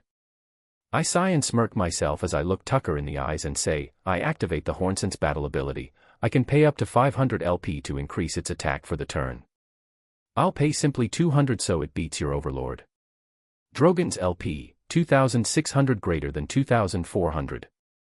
The Horn Scent charges with great bloodlust at the Overlord in a rush. When close to the alien, he leaps into the air and descends like a bird of prey upon the alien. The sound of claw against blade is heard as the pair do a duel of crazed blows, but the Horn Scent is victorious as he beheads the beast.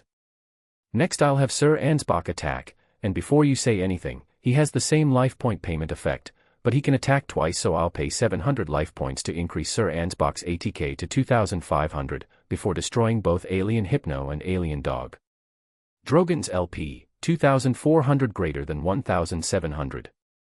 Adherent Sir Ansbach, ATK, 1800 greater than 2500. I hear the laughing of the old man as he become empowered. In a flash his figure disappears and he appears at the forms of the Alien Hypno and Alien Dog. He strikes quickly and without mercy. The dog Pixelatesh and is destroyed, but Alien Hypno is still alive, mainly due to a trap card on Tucker's field. Safe Zone, Trap/Continuous. I activated Safe Zone to protect my Alien Hypno. It can't be destroyed by battle.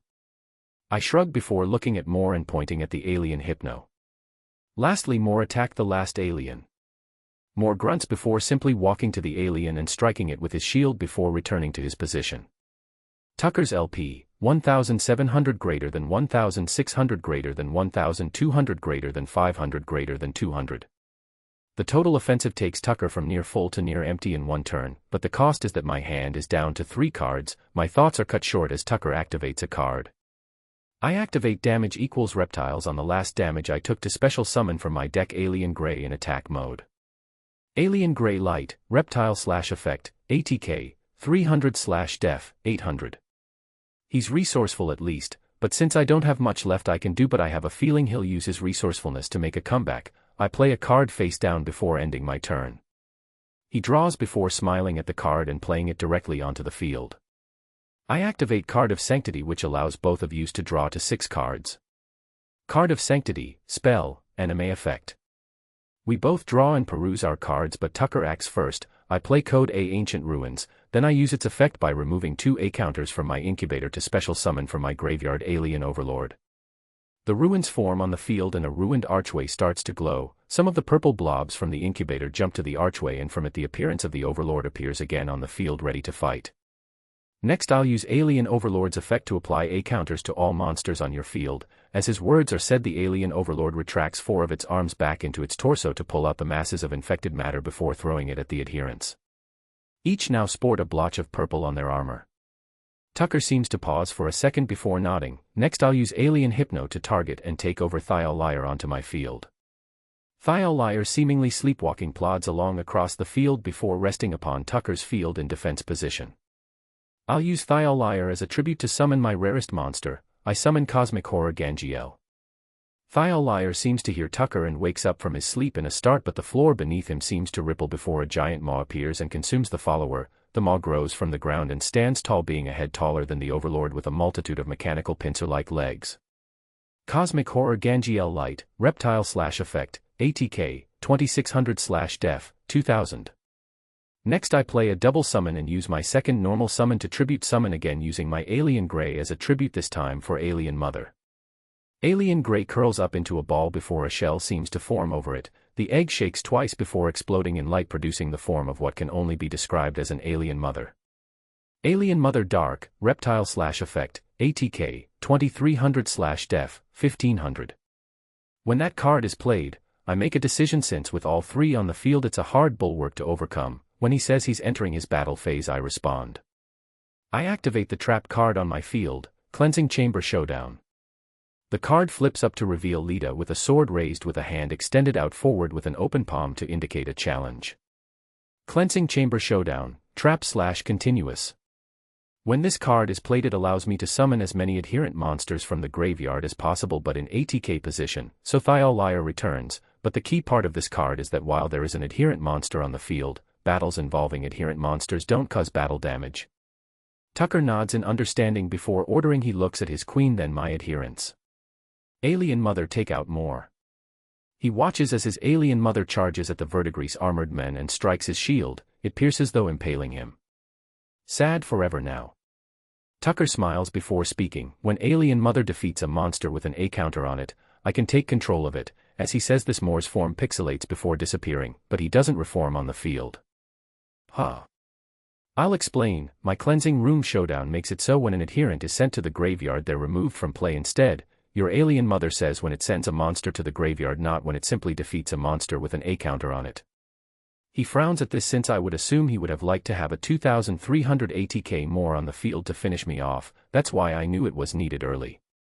The turn continues as I expect, as he uses his aliens to take down Sir Ansbach, Thial Liar, then the Horn Scent. This caused both my truth versus ideals as well as the showdown to go to the grave due to no adherents left on the field. My board empty, but with a full hand I watch as he places one card down before ending his turn. I draw, and as if it's a destiny draw, I draw a certain demigod. It seems I'll be winning here. First of all, I'll play a spell card from my hand. I play Mesmer's Flame. A card depicting Mesmer raising aloft his flame ready to strike appears. Mesmer's Flame, spell. It allows me to target spell and trap cards on the field and destroy them, but if you want you can pay 300 LP to stop the destruction of a card. I'll target your field card as well as your face down card. Since you only have 200 LP, they're destroyed regardless. The field card disappears and the face down that appears to be Sakuretsu's armor appears before being burned away. Next I summon Miquella the Kind from my hand in ATK mode. Miquella appears this in his normal fashion, but he leers at the alien quartet before spirit talking. They're an ugly bunch, aren't they? Miquella, the Kind Light, spellcaster / effect, ATK, 100 / def, 0. When he's summoned, I am allowed to add my own field card to my hand from the deck, which I will do. I play the Scadutrie's Veil, which also allows me to add another card from my deck, with it being a plot card. My quick play of searching my deck causes Tucker to start to sweat from the complexity alone. It doesn't help when the veil appears to blanket the surroundings in rays of shadow and faint light. The Scadutrie's Veil, spell / field. Now I'll use the plot card I just searched for. From my hand I play Plot of a Severed Heart. Plot of a Severed Heart, spell. This card requires Miquella on the field, but it allows me to special summon his counterpart Saint Trina, who when summoned makes me flip a coin to determine their effect. Miquella sighs on the field before walking over to the remains of the pool of liquid that was created in the usage of imbibing in the Deep Sleep's animation before reaching into the pool to pull out his other half. Saint Trina Dark, plant / effect, ATK, 0 / def, 2000. With the appearance of Saint Trina I take out a coin and everyone watches as I flip the coin. It flips in the air multiple times, and it lands on my open hand as heads. Well, it seems my victory is assured. Since with the heads effect of Saint Trina, it allows me to summon Putrescence Knight from my extra deck. The pool of ichor beneath Saint Trina and Miquella seems to slowly bubble and boil with time drawing attention, and after a few seconds a skeletal figure appears as if emerging from a pool riding a similarly skeletal horse, each of their forms caked in the ichor from the pool. It wields its axe and faces towards the aliens. Putrescence Knight Dark, Zombie, Fusion, Effect, ATK, / def, 1800. It's a fusion, and what's with its ATK points? Are you sure you're going to win this turn? I hear Tucker behind his aliens say. I am sure, since, firstly the Putrescence Knight's ATK is equal to the ATK of the strongest monster in the graveyard, which would be Mesmer. Secondly I play from my hand Quick Attack, to allow the Putrescence Knight to attack this turn, and attack it shall since it can attack all monsters on your field. At my words the knight rears up on its decaying mount and gets ready to lunge towards the aliens. Putrescence Knight, ATK. Greater than 2800. Putrescence Knight attack the aliens and win me the duel. The knight charges and swings his axe down, defeating the aliens each in tandem. The strike of the knight causes some of its decaying matter to hit Tucker, removing the last of his life points. Tucker's LP, 200, 0. Drogon wins. Chapter 23, remember kids, don't follow strangers. Defeating Tucker wasn't a grand event since around us many people were winning and losing around us, but I will say that my duel garnered the most attention mainly because of the additional theatrics initially with Mesmer's ritual summon and the Putrescent Knight's charge to take out the 3 strong aliens. As the night fades, I approach Tucker who looks glum at his loss, but I can tell he accepts it since he did have a stacked field, and I was able to overtake the bulwark at the end, so he lost fairly. I reach him and speak, so it seems I've won. Now I know you have your alien deck, and I can't use your rarest monster since I think it would be Alien Mother, so you can just give me your card of Sanctity instead. My words cause him to smile since I can tell he would prefer that than losing the alien archetype's strongest change of heart engine. He presents to me his crystal map card as well as the card of Sanctity. I take them before pocketing them. He's very silent, but I turn away from him and go towards the crowd looking for another opponent. It seems it is not meant to be since everyone else around me saw my duel with Tucker and watched as I turned the table in a single turn. I don't find another opponent and it leads to me just meandering around the pack. I find some interesting old cards being played, but as I said, it's mainly boring having to just watch the caveman fights. Me have a big stick, let's beat the other person on the head with it, riveting dueling. The beat sticking is so interesting that I started to have a philosophical argument with probably the last person I expected in my mind. Rykard, you were a historical footnote, and you know it. This causes some of the demigods to nod, including his sister Runni. Me and my actions upon Mt. Gelmir were akin to a poised blade at the cradle of the Erd tree, and what it stood for, hell, I'm pretty sure I was the only one of the demigods to intentionally cut down an Erd tree, even if it was a minor sapling. I shrug. Yeah, and in the process, you played your hand too early, and squandered your advantageous position to Altus Plateau. You knew the grafted family splinter would assault Leyndell. Waiting for them to siege the city before letting both parties be exhausted would have been better. I cross my arms and raise one to my chin. By just waiting you would have learned of Morgott and the strength of the dragon cult still in the city without wasting resources, and then you could have entered acting as an ally to the city to reinforce it while it was depleted, then boom, coup for the win. My words make Rykard grumble in silence, but I continue. Your move to feed yourself to the giant snake wasn't the best. It would have been better if you did it as a last resort if you were cornered within your Volcano Manor fortress, but your plan was just get eaten then wait, thinking once everyone is dead you could take the crown. It removed you from the board and made you irrelevant from that point on. I pause for a second before smirking. Hell, Tanith has a bigger impact than you since she hunts down most of the tarnished in the lands with her recusants while you were being digested. This causes him to wince since I can tell he wasn't expecting that even after telling her to forget him with the tonic of forgetfulness. I watch his expression with mild joy, but in my view, I see something that seems very wrong. I watch as a pair of robed men essentially guide a small girl into a dark alleyway. My line of sight catches most of the demigods' attention and they see the same thing as me. I sigh, and as a good Samaritan that I am, I go to follow the trio into the alleyways. The pair of hooded figures are slippery even while guiding the girl, but using the top-down vision trick I figured out earlier, along the way to their destination I come to realize that the pair are both rare hunters, which limits what they want from the girl, but I still have no idea. The trio exit the alleyways into what seems to be a football pitch-sized parking lot complex with multiple floors. It becomes trickier to tail them using my top-down view, but with a simple perception blocking barrier I just follow them and watch where they go. I get very close to the trio and start to hear their conversation.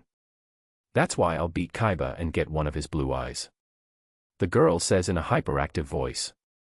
I can tell that the robed pair are essentially at the end of their rope, but as I get close I notice that the girl has blonde hair and is carrying a teddy bear while also lugging the hefty dual disc on her arm. I try and jog my memory, but it's hard to remember every person who appeared in the show since I watched it long ago. Miquella, can you do another memory dive, this time for the girl in front of us? I feel like I know who she is, but I can't put my finger on it. I watch as he scoffs before fading into motes of light towards me. While he does that, I follow the trio to the roof of the complex, all the while the girl is essentially boasting that she'll beat Sito easily before doing her revenge against him. Knowing canon and the fact he currently has a god card, I find that unlikely, but kids can dream.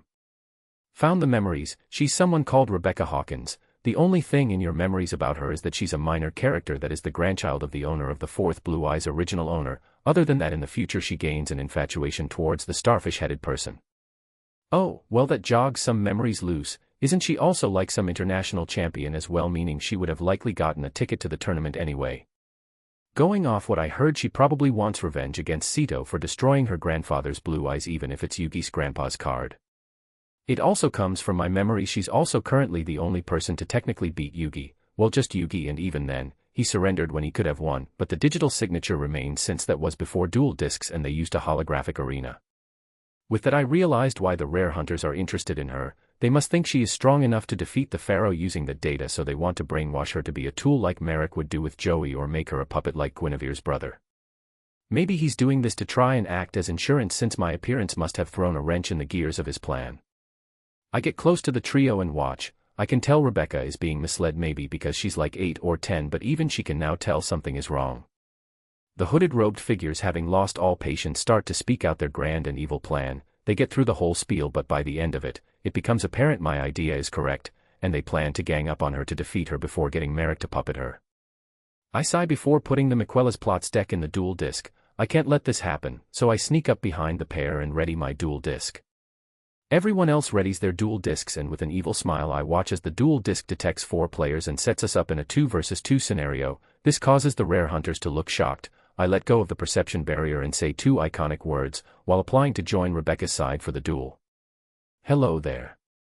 Chapter 24, Chapter 24, Plotting Ghouls versus Thieving Goblins. My appearance and words catch the attention of the 3 other duelists. Who are you to interfere with our mission? You don't know the ire you create with your actions. At his words I just smirk before walking around the pair of rare hunters. While I walk, I talk. Oh, I very much know what I'm doing. I'm stopping a pair of creeps working for a narcissist from taking advantage of a young individual who shouldn't be involved in his crusade. I don't know what you call what you were going to do, but it was kidnapping and molestation of a minor. At the end of my words, I reach Rebecca, who seems annoyed at my appearance. I didn't need your help, I could have beaten them both easily. I tilt my head before whispering to her. Oh, no doubt about that, little Miss Intercontinental Champion, but these guys don't play by the book. If you won, there was a very high chance of them grabbing you and then taking a jump to try and hurt Yugi in some way. I say this by leering at the edge of the parking complex. This causes her face to become pale. I turn to the pair of rare hunters. Well, anyway, now that this has become the situation, I never got your names, so I would be grateful if you introduced yourselves. The pair lower their rare hunter cloak hoods to reveal a pair of bronze-skinned men. Their faces are very similar to each other, indicating that they might be brothers. The main differences between the pair are that the right one has his dark brown hair tied up in a mass of weaves bound by tons of beads while wearing a pair of sunglasses. The other brother is sporting a dark black buzz cut. The only other key difference is that he has a very prominent Glasgow scar from his left lip to his left ear that takes up a quarter of his face. We won't share our names, since once we beat you two, you won't remember it anyway when you become a puppet for Merrick, the scar-faced brother says. Well, how rude. Since they won't say, I'll just have to give them names. I give the pair a look and make a funny comparison. I point to the scarred brother and say, I'll call you Scar, and your brother, I point to the other brother with a mane of weaves and beads, I'll call Mufasa. I watch as the brothers are shocked. It confuses me for a second, but the one I defined as Mufasa says in mild shock, how did you know my name? This makes both me and Rebecca pause. Wait, really? I play it cool and just shrug. Well, anyway, are we starting the duel or not? I hear Rebecca say. Oh yeah, sure, let's duel. I ready my dual disc for the duel and everyone else starts the duel. Rebecca's LP, 4000. Scar's LP, 4000. Drogon's LP, 4000. Mufasa's LP, 4000. Rebecca starts off the duel by drawing. She looks at her cards before playing a monster face down and another card in her back line before ending her turn. I see Scar leer at her tea setup before drawing his card and looking at his hand in contemplation. I'll summon a marauding captain to allow me to add a level 4 or below warrior to my hand. After that, I'll play a pot of greed to draw 2 cards. The warrior appears and wields his sword in opposition. Marauding Captain Earth, Warrior/Effect, ATK, 1200/Def, 400. Pot of Greed, Spell. We watch him draw, then he places 2 cards on the field before nodding to me, to indicate the end of his turn. I draw my card and look at my hand. Let's start this off with a change of scenery. I play the Skagitree's Veil. My words cause the Skagitree to appear behind me and Rebecca casting a shadow behind us and blocking the sun's light using its many shadowy veils. The Skagitree's Veil, Spell/Field. This allows me to add a plot card to my hand from my deck. I'll add and play Miquella's Ascension plot, which allows me to search my deck and special summon Miquella the Kind. My words cause the amber of the scadutree behind me to glow golden as a Miquella's cross appears. From the flash of the cross's appearance, Miquella appears with a holier-than-thou expression. Miquella's Ascension Plot, spell/continuous. Miquella, the Kind Light, spellcaster/effect, ATK, 100/def, 0. With that, next activate the Scadutree's Veil again to special summon an adherent from my deck to the field. I'll special summon adherent Needle Knight Lida in ATK mode. She appears as if having just climbed the outside of the parking complex and jumps over the concrete barrier. She walks with the grace of Miquella's knight and knees at his feet to show her loyalty. I have returned, my lord, may my blade never falter in your service. Adherent Needle Knight Lida Light, warrior/effect, ATK, 1800/def, 1800. I'll place 2 cards face down before activating Lida's first effect, which allows me to add an adherent monster from my deck to my hand, and since I haven't normal summoned, I'll do that now and summon adherent Redmane Freya in ATK mode. Adherent Redmane Freya Fire, warrior/effect, ATK, 1800/def, 1500. Lida raises her swords to the air and then points to an empty space on my field. There a warrior clad in golden armor sporting a white plume head-masked helm appears in a flash of flame beside Miquella opposite Lida. Her head turns to Miquella, but it doesn't last long before she focuses on the brothers ready for war. With that, I'll end my turn. I indicate to Mufasa to go, and he does his draw. I draw, and from my hand, I'll copy my brother by playing a Marauding Captain in ATK mode before adding a level 4 or below warrior to my hand from the deck. A second Marauding Captain appears and both of them smirk before standing next to each other. Mufasa draws and smirks before playing 2 face-down cards in his back line. I don't like the feeling I get from those cards. But it's now Rebecca's turn and she can now attack. I watch her draw and look at her hand. I'll place 1 card down on the field, then I'll play card Destruction. Everyone discards their hand before drawing equal to the drawn amount. Card Destruction, spell. This annoys me a bit since I had both St. Trina is in my hand as well as Mesmer's plot card, so they're now in the graveyard, meaning Thial Liar is useless and Mesmer isn't making an appearance. We all draw more cards and lo and behold Mesmer is in the next 3 cards I have. Meh, I shrug at the cards. I shouldn't have because I watch as Rebecca starts popping off. Next I'll play 2 Pot of Greed from my hand which I just drew, setting my hand to 5. From those 5 I'll summon another face-down monster before playing another card Destruction, discarding our hands again. My face has soured since I had Mesmer, St. Trina's plot card and imbibing in the deep slumber. And with that, Thial Liar, my perfect defender, is now useless without Truth versus Ideals. It doesn't help that Thial Liar is in the next 3 cards I draw. Rebecca just continues her turn. I'll place all 3 of my cards face down on the field before activating the card I played at the start of my turn, Card of Demise. This allows me to draw up to 5 cards for no. She draws back up to 5, then the next flurry of moves can only be described as discard and draw on repeat as she activates 3 hand destructions intermittently, so everyone has to discard 2, then draw 2, then discard 2, then draw 2, then discard 2, then draw 2. The move takes 2 of the cards she placed before the Card of Demise. Hand Destruction, spell/quick effect, X3. Though her cards unintentionally, she just made me do a ton of prep work even with only 3 cards in hand. Even after going through probably more than half her deck, she looks dejected. Maybe she didn't get the cards she wanted.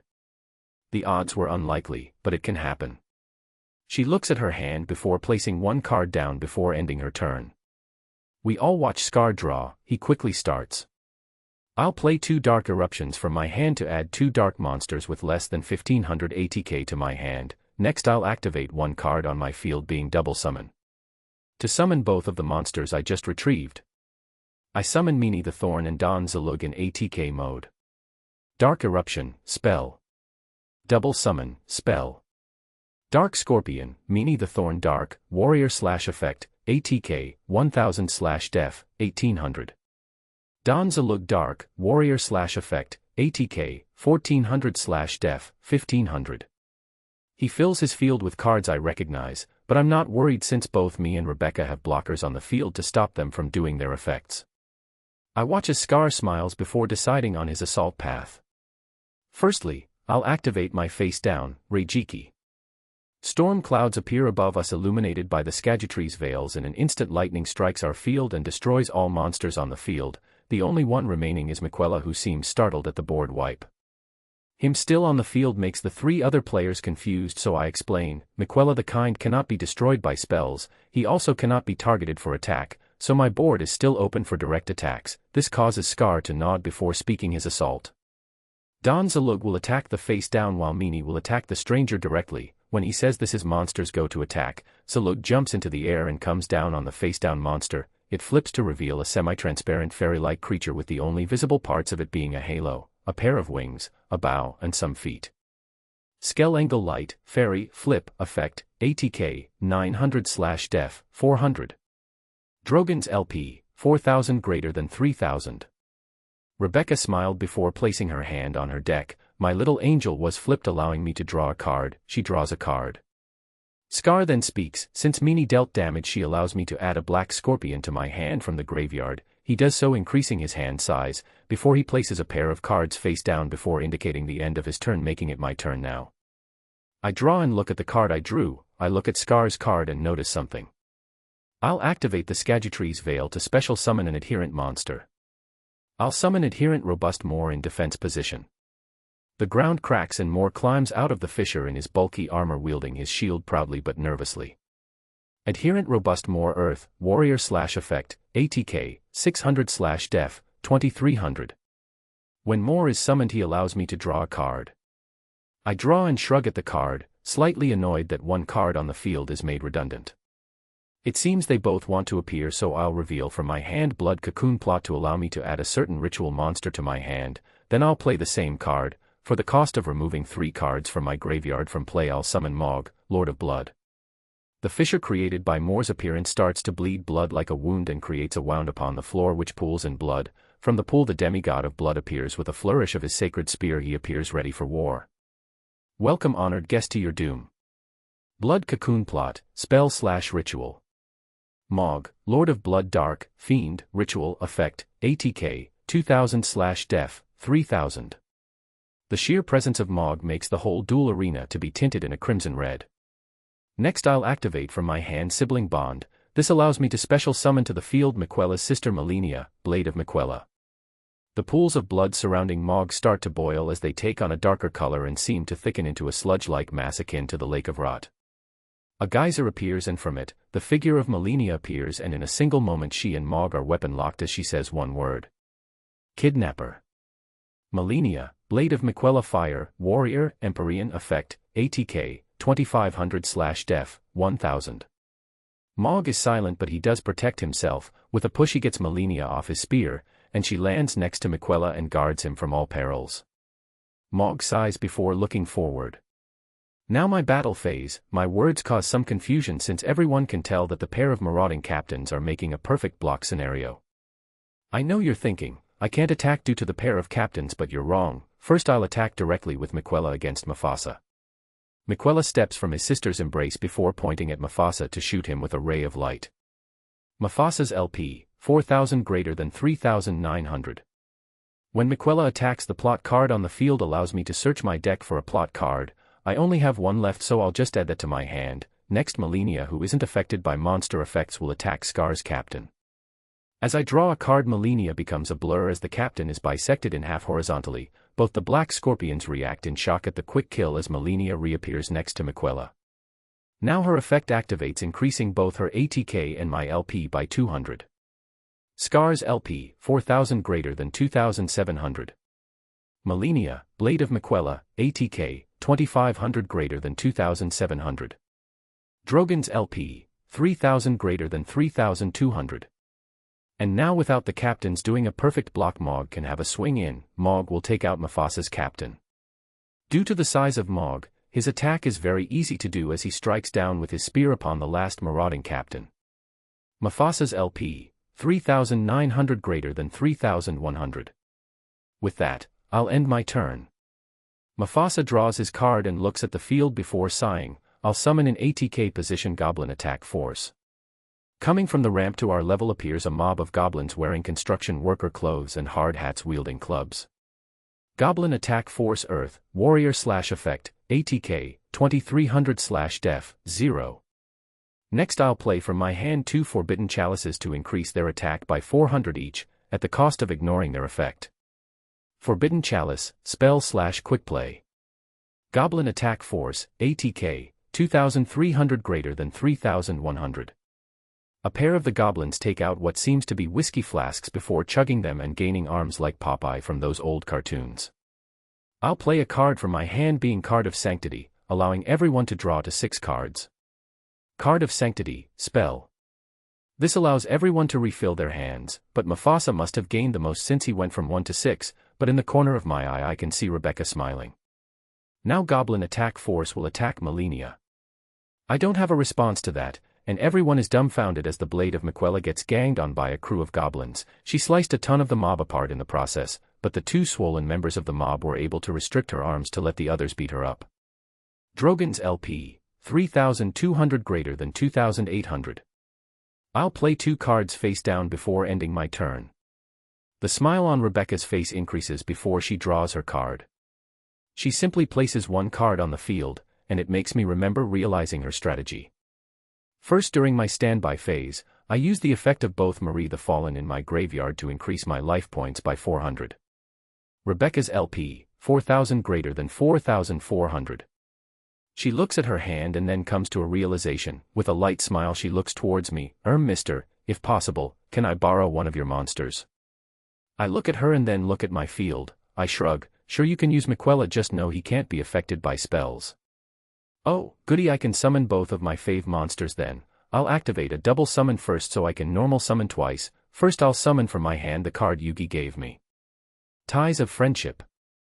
Appearing on the field is a creature that can only be described as an angel come to earth, with golden hair and pure white and pink robes, with her hands clasped in prayer. Her form rests on the ground on her knees while in prayer in defense mode. Ties of Friendship Light, Fairy, Tuner, Effect, ATK, 0/def. While she is summoned, her defense is equal to the total defense of all monsters on my side of the field divided by half, and since we are in a tag team that also includes Mr.'s monsters as well. Ties of Friendship, Def. Greater than 2,650. She looks at her field and her hand before giving me a look of determination. Realizing her intent, I wave and point towards Miquella, who doesn't catch the exchange since he's leering at the goblins. Next I'll use the double summon, but I'll borrow a monster from Mr. and tribute Miquella to tribute summon my favorite monster, Shadow Ghoul. Miquella looks at Rebecca with a look of outrage, but he catches my expression that is impassive to his blight. No one says anything in response, so beneath Miquella his shadow becomes thick as a clawed hand spawns from the pool and drags him in by the ankles. Once he's gone, the creature appears on Rebecca's field. When it appears, the fairy's wings grow bigger. Shadow Ghoul Dark, Zombie/Effect, ATK, 1600/def, 1300. Ties of Friendship, Def, 2650 greater than 3300. Now my favorite part about Shadow Ghoul is that it gains 100 ATK per monster in my graveyard. This also applies to Mr.'s graveyard as well since we're tag team dueling. I simply whistle in amusement at the Shadow Ghoul becomes as big as Radon in size alone. Shadow Ghoul, ATK, 1600 less than 3100. Now with my big mean Shadow Ghoul on the field, I'll have him attack the mean-looking Don Zalugman. The Shadow Ghoul becomes a shadow on the ground before zipping over towards Don Zalug, but Scar has a response. I'll flip my face down, negate attack, blocking the attack and ending the battle phase. Negate attack, trap/counter. His card activates just in time as the tip of the Shadow Ghoul's claw was inches from Don Zalug's eye. Well, I'll place 1 card face down on the spell and trap zone before ending my turn then. At her words, Scar takes his turn and some sweat is on his brow from the appearance of the Shadow Ghoul. I'll draw. From my hand I'll play a Pot of Greed to bolster my hand. He draws more. Okay, that's enough. I'll play from my hand the spell Dark Scorpion, Tragedy of Love. For the cost of Meanie, she destroys all of your monsters on the field. Dark Scorpion, Tragedy of Love, spell. Don Zalug essentially takes out a piece of treasure and inspects it while turning away from Meanie. This causes Meanie to become crestfallen and try and catch his attention, but when she touches him, he puts too much force in the rebuff of the contact and sends Meanie flying to the center of the field. There she curls up and her thorn whip starts to explode in growth and explode towards me and Rebecca's field. The growth explosion is very large to cover both fields, but as it would hit us, the wings in the background flap once and shrink in form before rushing the growth. Ties of Friendship appears at the thorn cocoon and wrap themselves around the cocoon like a gentle hug. They both pixelated, and both go to the graveyard. Rebecca explains once she collects herself. Ties of friendship make it so all of our monsters besides itself cannot be destroyed by spell or trap effects. Scar recovers and plays another card from his hand. It's another Reijiki. The effect again is instant, and it makes it so the only thing left on our fields is Mog, who is immune to spell and trap effects. I just respond by saying, he's immune to spells. This makes Scar scowl greatly. I'll summon to the field Armor Breaker in ATK position, then I'll use its effect to equip it to Don Zalug. Armor Breaker Earth, Warrior, Union, Effect, ATK, 800/def, 800. Don Zalug, ATK, 1400 greater than 2200. Don Zalug take out Mog. Now wielding his very large-looking hammer, he jumps into the air before doing SA Lion's Claw maneuver by doing a forward somersault before slamming it into the head of Mog, which makes him degrade into a shower of blood as he's defeated. Drogon's LP, 2800 greater than 2600. With Don Zalug's effect you have to discard a random card, and Armor Breaker's effect allows me to destroy a card on the field. I'll take out her face-down card. I place my hand onto a recess on my dual disc for it to pick a card randomly while Rebecca's face down is flipped to reveal it was a Monster Reborn. Monster Reborn, spell. The card picked randomly is revealed to me and I just start laughing maniacally. This catches everyone's attention since it just comes out of nowhere. What's so funny? Both of your fields are empty, we still have strong monsters, so how could you turn it around? I reveal the discarded card at random, plot against the Star Scourge. It's simple really. With this the final piece is in place. I place the fourth plot card into the graveyard. I recollect my hand from the recess.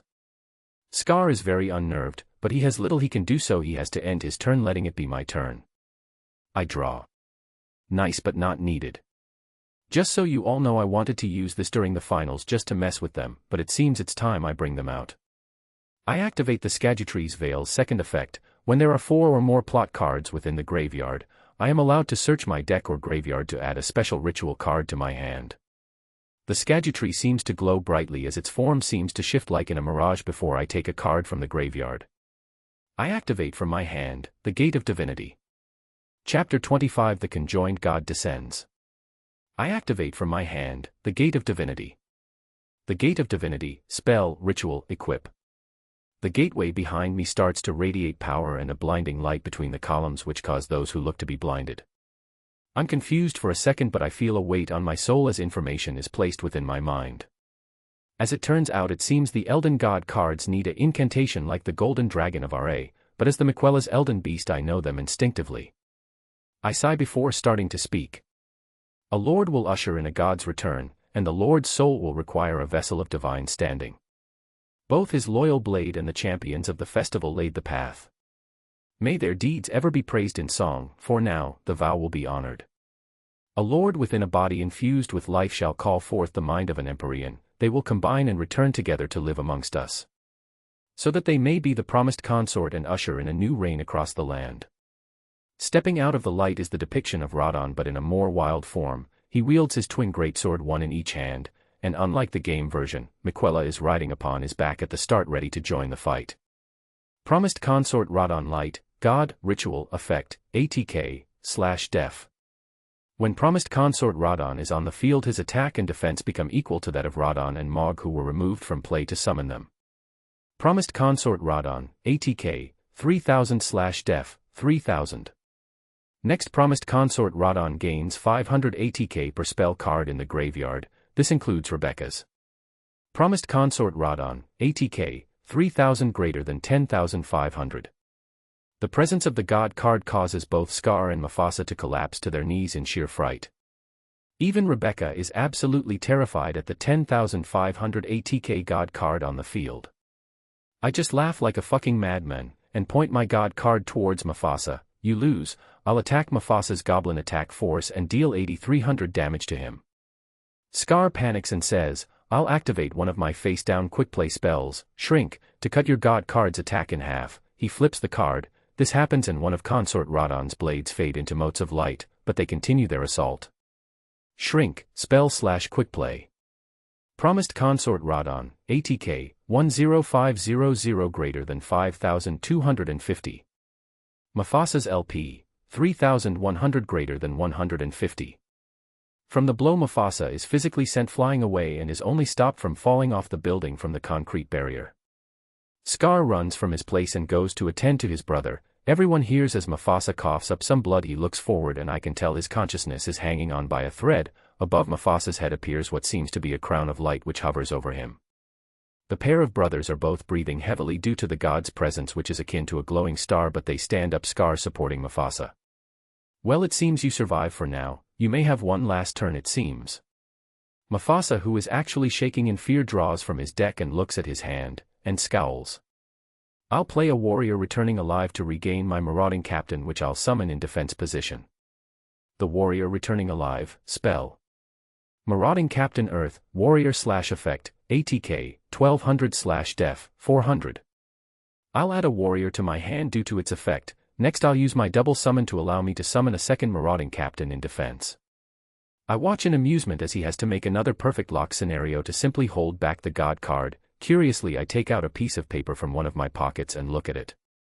This catches the attention of everyone, but Rebecca is the first one to ask, mister, what's that note? I look up from the note. Oh, there are special rules that apply to god cards. I was just checking if promised consort Radon would just ignore marauding captain's effect. My eyes read the list as my words cause the brothers to sweat a little. Okay, from the rule it seems I need understand the wording on marauding captain, so, would you say it clearly, Mufasa? I say with an evil smile. In a worried tone he takes the card off the duel disc and reads it out loud. Monsters your opponent controls cannot target warrior monsters for attacks, except this one. He places it back on his duel disc. My smile drops slightly before I reread the note. The consort doesn't ignore it. It seems since it's a rule effect, it activates at the start of each turn. I just shrug. In desperation, Mufasa places all of the cards he can on the field face down, before ending his turn. Rebecca draws. She looks at her cards before looking at the Elden God card. The pair of Maries will increase my life points more, but for my turn I'll summon a monster face down in defense before equipping the big guy with a ring of magnetism. Rebecca's LP, 4,400 greater than 4,800. Ring of magnetism, spell/equip. At her words I look at the note again and then tilt my head before nodding to Rebecca, which tells her it goes though. Promised consort Radon, ATK, 10500, 10,000/def, 3,000 greater than 2,500. I can't do anything else, sorry mister, so I'll end my turn. Scar scowls when it becomes his turn, but he draws a card. This makes him happy. From my hand I'll activate a card of demise. To increase my hand back up to 5, he draws to 5. Oh, that's good. I'll activate a graceful charity I just drew. Graceful charity, spell. Lucky me, it seems this will work. I'll discard 2 before I'll play Mustering of the Dark Scorpions from my hand. Mustering of the Dark Scorpions, spell. Dark Scorpion, Meanie the Thorn Dark, warrior/effect, ATK, 1,000/def, 1,800. Dark Scorpion, Chick the Yellow Dark, warrior/effect, ATK, 1,000/def, 1,000. Dark Scorpion, Cliff the Trap Remover Dark, warrior/effect, ATK, 1,200/def, 1,000. Dark Scorpion, Gorg the Strong Dark, warrior/effect, ATK, 1,800/def, 1,500.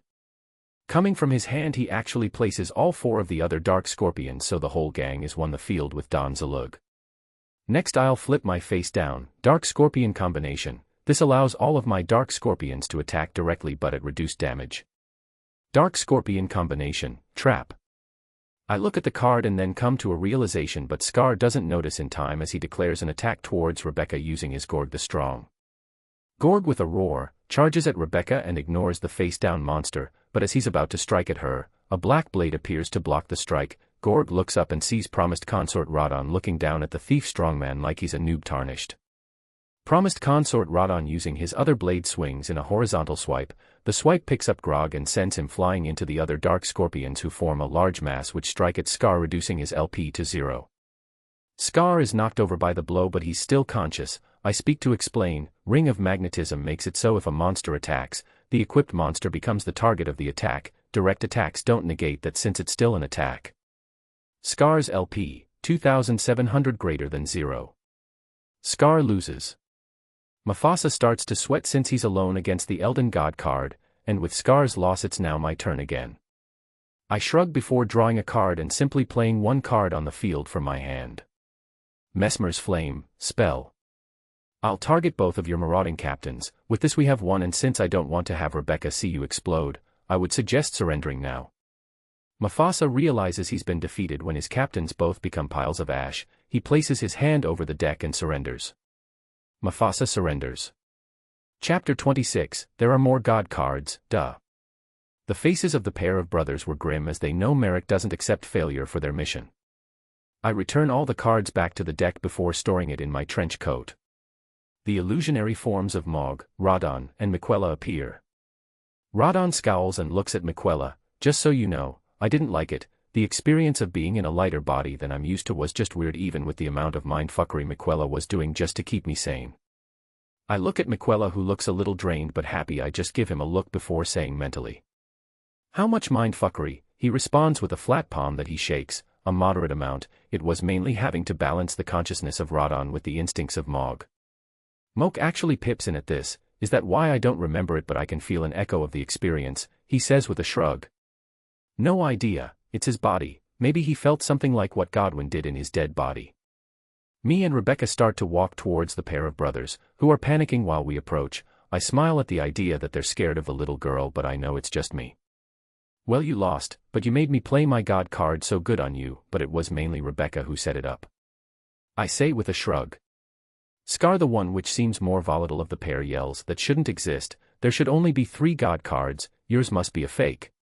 "Wait, that must have meant you're cheating, so the duel is void, huh?" I look at the brother and give him the look of looking at an idiot, but I sigh and turn towards Rebecca. "Hey Rebecca, you probably got taught by your grandfather, but was Egypt the only civilization during that time period?" Rebecca looks confused at the question, but she answers in her confusion, "No, there were others. The only one I can remember on the top of my head were the Hittites, who had all the tin during that era that was used to make bronze, which they used for weapons." Her answer makes the brothers confused as well. My point of the question is that Egypt wasn't the only civilization. Other nations could have used dual monsters, and said nations had their own gods, so why assume there are only Egyptian god cards? The simple statement stumps the pair of brothers. I continue, "It doesn't make sense when you take into account that Egypt's territory is mainly static to the region around the Nile. If they had god cards behind them, why not take over the world, or at least the Fertile Crescent? Simple. The surrounding nations had powers on par with the god cards to rebuff their advance, making other god cards possible in the grand scheme of things." The step-by-step theory causes the gears in the heads of the brothers to turn.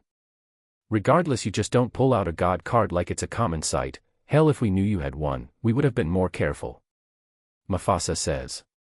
That makes me laugh lightly. "Oh yeah, that would certainly be the case, but that's why it'll remain a secret." My words cause the pair of brothers to worry. "That won't be possible. You just summoned a god card." "Merrick and Odeon would be able to sense it," Scar says in a hurry. I just smirk and take a step towards them. "Oh yeah, that would certainly be the case if I didn't create a spiritual perception barrier around us before the duel. Merrick, Odeon, and Ishizu would come at me screaming sacrilege or something stupid." Too bad Merrick's a man-child. Odeon has no backbone, and Ishizu already lost her ability to mess with me. My words cause rage and fear to grow in their hearts as they realize only they and Rebecca know I have a god card currently, and Rebecca doesn't know the significance of that piece of information. Rebecca speaks up and questions me. "Who are these guys anyway? I get they're not here for the tournament really, but why try and kidnap me and Teddy?" I look at her and see the teddy bear in her hand which she's nuzzling. "Oh, that's simple. They're a bunch of people who follow the orders of the world's biggest man-child, who thinks having 3 very strong dual monster cards would allow him to rule the world. Newsflash, they won't. Currently Yugi Moto, Sito Kaiba, and their boss Merrick Ishtar each control one of those 3, so Merrick is doing everything in his twisted mind to try and get the others ones, even though he lost one to Yugi in a major blunder like an hour ago." She giggles at that. "He sounds like a man-child, doesn't he, Teddy?" She then starts to pantomime using in the Teddy. "Yes, he does, Rebecca. He sounds like he has no friends as well." I turn to the brothers and give a side eye to the girl who's talking to herself, dissing someone for having no friends. "Well, anyway, there are multiple ways I could deal with you two, but I think I'll just do the old natural method." This causes the pair of brothers to start trying to run away in fear, thinking I'm gonna kill them. In a sense I am, since they're both brainwashed outside of the barrier, but when they turn around I simply grab them both by the head with a single hand each and do some spiritual lobotomy. I do the same as I did for Guinevere and remove the brand Merrick has on their minds, breaking them free of the brainwashing. I'm getting better at it since I don't give them spirit sight. The process is way quicker. Maybe summoning one of the god cards loosened my spiritual veins or something mumbo-jumbo like that. I must have though of something like that since even Miquella responds. Yeah, it kind of did. This catches my attention as I finish the spiritual lobotomies. What's changed? Oh well, when my god card form was summoned, it broke some of the spiritual muscles within your body due to the sheer density of the card's spiritual strength. Now the duel is over. The muscles have essentially regrown and become tougher. It's enough that I feel I can actually form the god card for another deck now. Just to make it clear, you spoke earlier about deck cores and the lot. I assume the deck core are essentially god cards themselves. Yes and no, it's not fully clear since I can sense there are decks without god cards. They have cards of equivalent strength but they're not god cards. I know one of them is at least this twin-headed dragon who keeps prodding at me to get his deck ready without helping me with forming its core when it's a jumbled incoherent mess. Oh Dragon Lord Placidosax, yeah, don't worry, patience is something he has in spades. Happens when you're the Elden Lord over a timeless race like the dragons. I can hear Miquella's gulp even when he's not here. A dragon Elden Lord and you, though it not prudent to inform me of this fact. I shrugged before turning to Rebecca. So Rebecca, do you still have plans for the tournament even though it's just a veil for people just stealing each other's cards at the top? This snaps Rebecca from her self-conversation with the teddy bear. I'm still in. I won't lose to the likes of Sito Kaiba, and if I beat him and Merrick I can just give the big mean god cards to Yugi since I don't think I would like them. I tilt my head and think for a second before coming to a decision. I can't make you stop, but as a warning, your grandfather's deck won't be able to beat Kaiba. His god card has an attack of 4,000, it would require your ghoul to have over 24 monsters in the grave while having protection from the god card's effect, which is a board wipe. This causes Rebecca to frown at the statement. But I continue to speak. But at the cost for a favor I'll cash in the future, I can give you a deck strong enough to fight against Kaiba's Dense Obelisk and Merrick's Mega Ultra Chicken, maybe even beat Yugi's Sky Noodle. She looks at me with her wide eyes in curiosity. She simply says in full seriousness, I'm interested. Chapter 27, Side Chapter 1, Angelic Crusade. To be honest, she wasn't 100% on the idea of having to get into the finals so late in comparison with everyone else, but she chose she needed revenge and she was one determined person. Guinevere sighs after her third victory using her new deck. She knows her luck seems to be on her side today with the meeting with the Trenchcoat Men, and the deck she's running is just overwhelming all these contestants.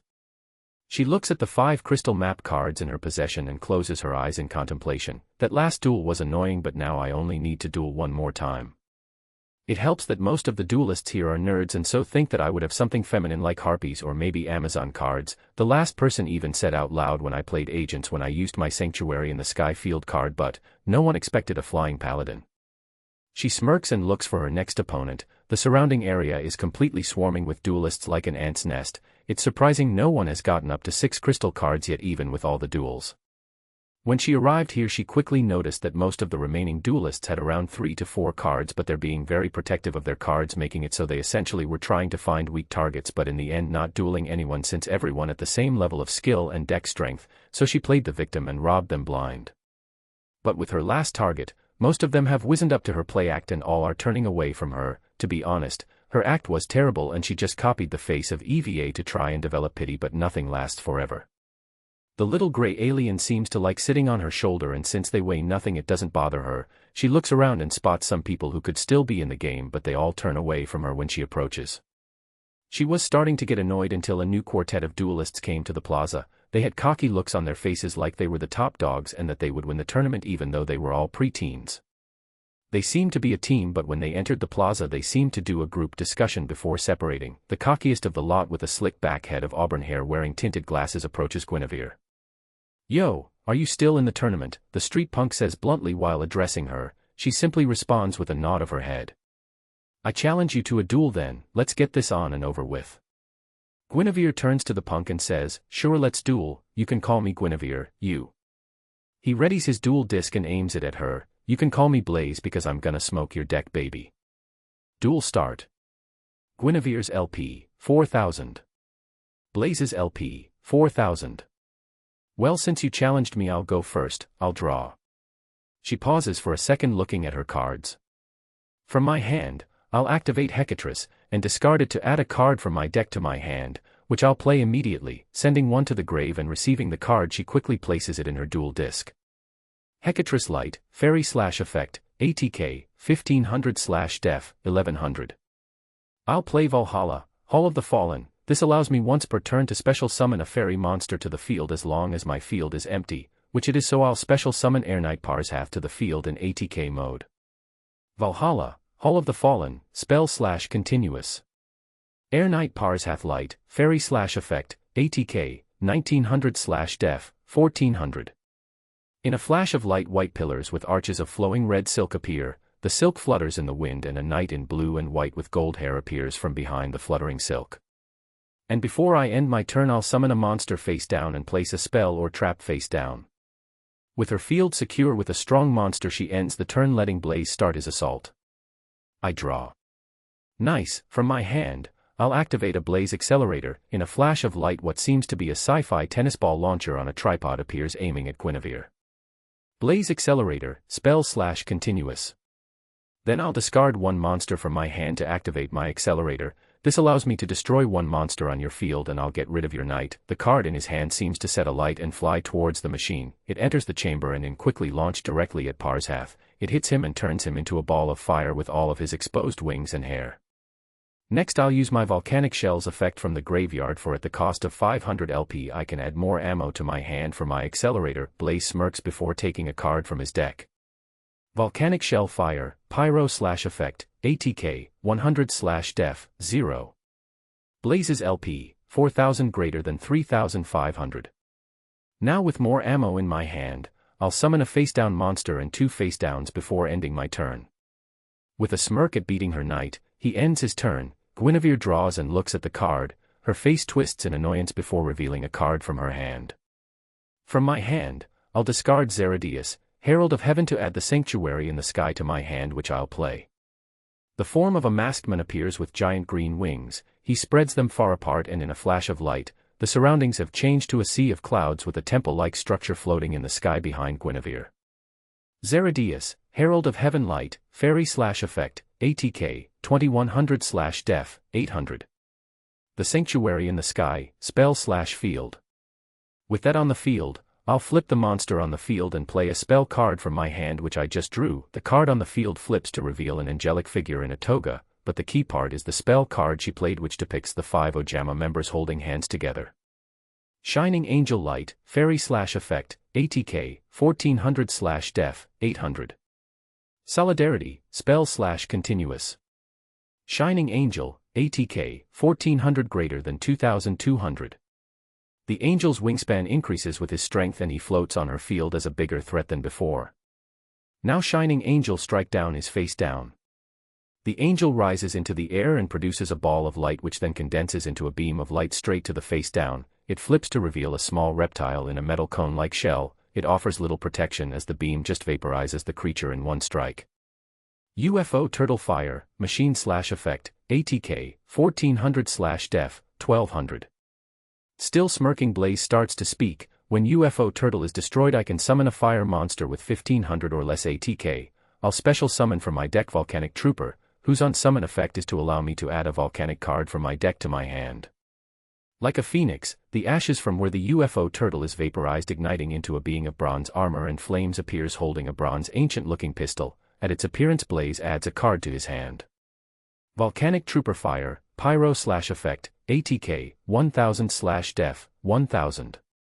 Seeing his field still stable, Guinevere isn't happy but she ends her turn allowing Blaze to go. Blaze draws. I'll start this turn by using Volcanic Shells effect again in the grave to add more ammo to my hand. Blaze's LP, 3500, 3000. Now I'll activate Blaze Accelerator to defeat your angel by discarding what I just drew. The mortar on a tripod activates again and causes the angel to become a meteor in the sky, falling to the ground and disappearing in flames. I'll have my trooper attack directly so we're equal again. The mass of bronze and fire aims its pistol at Guinevere and fires at her, hitting her directly. Guinevere's LP, 4000, 3000. And before I end my turn I'll use my trooper's other effect to special summon onto your field a bomb token which when destroyed causes you damage for the cost of 1 card from my hand. Bomb Token Fire, Token/effect, ATK, 1000/def, 1000. This causes Guinevere to scowl more since that acts as both a time bomb and a block, stopping Valhalla if she drew a strong monster. Blaze ended his turn, so Guinevere drew for her turn. I'll play the Pot of Greed I just drew to draw 2 more cards. Pot of Greed, spell. She looks at her new cards and gains a plan. I'll summon from my hand Cupid Volley in attack mode. Due to solidarity, her attack would become more than your trooper. Cupid Volley Light, Fairy/Effect, ATK, 600 1400/def, 600. A green-haired woman in a white cloak over a pink sportswear dress appears with a bow bigger than her torso. The bow's arrows are pointed with a star which glows with great energy. Once she's on the field, Guinevere pauses for a second to think, but then she feels 2 light taps on her cheek spiritually. She trusts her new companion before activating Cupid Volley's effect. I'll use Cupid Volley's effect to increase its level by 2, but I have to send the top 2 cards of my deck to the grave. The bow carried by the angel seems to glow as star-shaped grooves in the bow glow to indicate the increase in level. Guinevere discards the 2 cards and smiles at the pair of cards sent. Visa's Samsara, Eva. Nice, I activate Eva from the graveyard which I just sent it to. Eva allows me to remove 2 light fairies from my graveyard from play to allow me to add 2 fairies to my hand from the deck. She sends her Air Knight Parshath and Shining Angel to the grave since Visa's has used still. Now I'll have my Cupid Volley attack your trooper. Cupid Volley draws her bow before aiming at the sky and releases her arrow. The arrow produces light as it flies in the sky and goes directly to the trooper, but as it's about to hit, a light cyan energy shield appears around the trooper, absorbing the arrow's power. I'll activate my face down, draining shield, to stop the attack as well as increase my LP by the attack of your monster. Draining shield, trap. Blaze's LP, 3,000 greater than 4,400. With the battle over, Guinevere simply looks annoyed as she swaps the bomb to the defense position before placing 1 card face down in her back line before giving it back to Blaze. Blaze draws his card and smiles at the card. I'll tribute summon my trooper to special summon my Pyrotech Mech Shiryu in attack position. Pyrotech Mech, Shiryu Fire, Pyro/Effect, ATK, 2900/def, 1800. The trooper on the field seems to be in pain as it crumples forward, gripping at its chest, but after a while the flames of the trooper take on a pinkish-purple blaze which starts to warp and darken the bronze armor of the trooper. The armor warps and melts before becoming avian in design with motifs of black and purple marks upon the burned material. The Pyrotech Mech coils in the sky like Slifer and looks at the temple in the sky as if it's an insult to its sky. Nope. Guinevere simply reveals a card she just played. Compulsory Evacuation Device, Trap, GTFO. The giant evil mech phoenix simply gets sent back to Blaze's hand. Everyone around can see that his tinted glasses are a bit crooked at that play. He growls in annoyance before pivoting. I'll play my face down Swords of Revealing Light to block you from attacking for 3 turns. Swords of Revealing Light, spell / continuous. The Swords of Light appear to form a bulwark against Guinevere, but with that in place, Blaze ends his turn. Guinevere draws, she looks at her hand and the field before coming up with a plan, but the swords block her plan, so she waits. She summons a monster face down in defense and a face down card in her back line before ending her turn to Blaze. Blaze seems slightly confused at her silence, but he assumes she just bricked or something before doing his own turn. He draws a card and looks happy at it. I'll play a card of Sanctity to refuel my hand back up to 6, you're allowed to do the same. Card of Sanctity, spell. The pair refill their hands and Blaze smiles at the cards in his hand. Nice, well first off I'll activate my Blaze Accelerator again to discard my Volcanic Scattershot monster. I'm telling you about the monster since its effect activates. When it is sent to the graveyard by Blaze Accelerator, it allows me to send 2 copies of it from the deck to the grave to destroy all monsters on the field while dealing a total of 1,500 damage to you. Also, since the bomb token is destroyed as well, you take 500 more. The Blaze Accelerator starts to glow red as it charges the Great Blast. In no time at all it fires a cone of shrapnel and flame, destroying everything on Guinevere's field. The flames strike at her, dealing a lot of damage in the process. Volcanic Scattershot Fire, Pyro/Effect, ATK, 500/def, 0. Guinevere's LP, 3,000 greater than 2,500. Looking at the change in her life points, Blaze looks confused, but Guinevere explains, when Cupid Volley is destroyed by your card effect, she increases my life points by 1,500, so in total, I only took 500. Blaze looks slightly miffed that his big blast didn't have as big of an impact as he expected. He just continues. Anyway, with your field now clear, I'll summon another Volcanic Trooper to end this duel. The Trooper of Fire and Flame appears again on the field and readies his pistol towards Guinevere. In response to your summon, I'll activate a trap card. I activate Mannadium Breakheart, which allows me to special summon from my graveyard a monster, and the monster in question is Visa's Samsara. Mannadium Breakheart, Trap.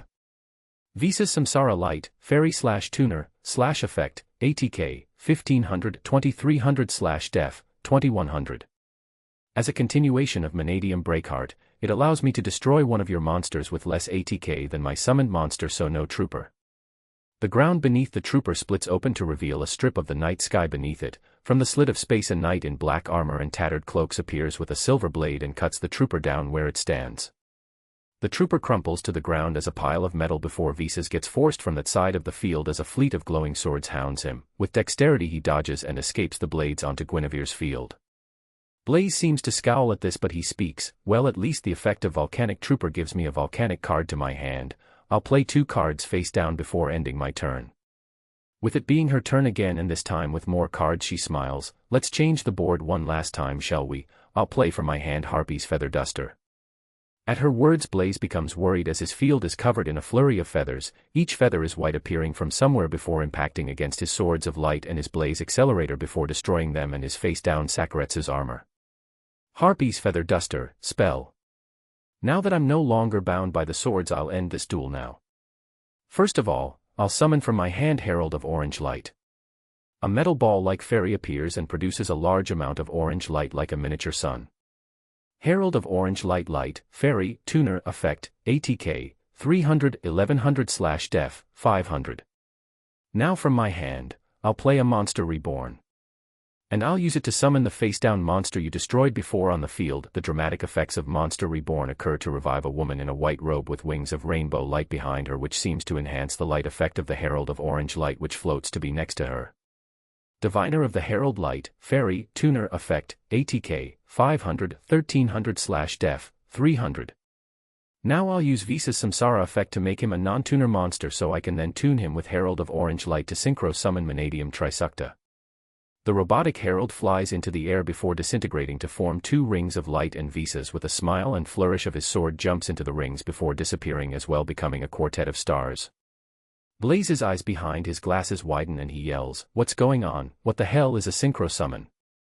Guinevere speaks with an annoyed tone since she's had to explain it every time she did it. It's a form of special summon like fusion, but instead of a polymerization needed, some monsters can start it instead. At the end of her words, the synchro summons finishes and a female knight in glowing armor appears on the field. Mannadium Trisukta Light, Fairy, Tuner, Effect, ATK, 2300-3100/Def, 1300. Well, I will admit she's powerful, but I guess that she does more. Blaze speaks, thinking he won't lose due to this card. You're correct there, as her effect allows her to special summon a level 2 or lower tuner monster from the graveyard. BTW tuner monsters are the ones which allow synchro summoning. Anyway, from my graveyard I'll return Herald of Orange Light to the field. Her field is full of colorful monsters, but even Blaze can tell it's not the end of her play. I now synchro summon using Mannadium Trisukta as the tuner and my other monsters as the materials. To synchro summon Mannadium Primeheart, the Knight, Oracle, and Herald each jump into the air to create the rings and stars, which in total reach 10 in total. The rings and stars combined within the air to become a 1 golden ring that burns with rampant light energy within that light ring. Though there is 3 nodes of light, the very ground beneath the ring starts to crack and crumble as the effect for forming a golem of stone shards and metal forms into a titan-like being which looms down at Blaze. Mannadium Primeheart Light, Fairy/Effect, ATK, 3000-3800/Def, 3000. The Titan of Stone and Light catches everyone's attention, maybe due to its uniqueness or the fact its ATK is over blue eye level in scale. Now Primeheart attack Blaze directly. The Titan starts to float like it doesn't weigh anything before disappearing and reappearing behind Blaze and striking down heavily like a falling piano before Blaze could react. Blaze's LP, 4,400 greater than 600.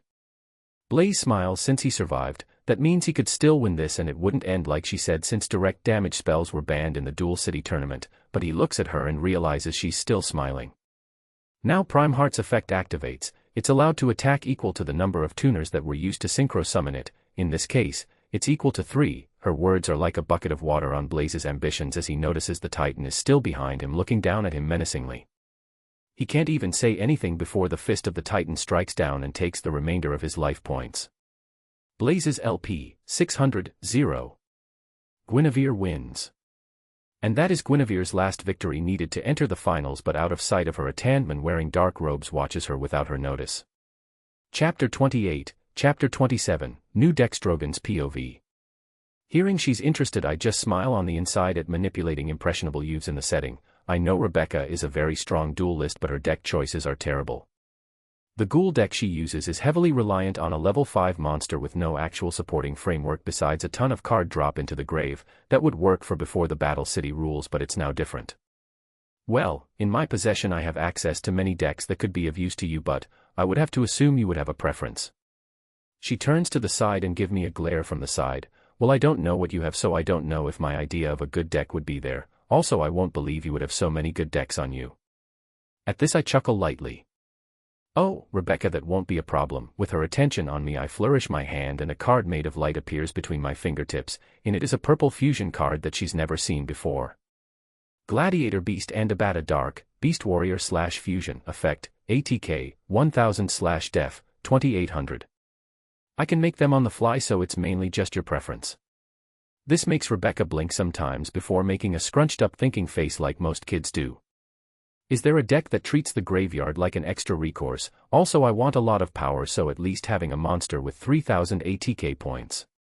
Her words make me think, but as having every Yu-Gi-Oh card in my head would make it so I would have to go through a lot of chaff to get the right answer, I simply get Miquella to work on it. You know, this is highly demeaning having to work as your gopher on this. I take a thinking pose in front of Rebecca and think to Miquella. I know, but it has to be you, since besides Runny and maybe Melina, none of the others have experience with the mindscape. You could ask them to help. I know Melina is very cooperative. I can sense that Miquella does what I said and asks the pair of female demigods for help. Melina shrugs and goes to help, but Runny, being Runny, simply crosses her arms in contemplation before they have a conversation, which I take notice of. I'm willing to help, but I have a request. Erg, what is it? You know I can't do anything too great of a request at the moment, so what?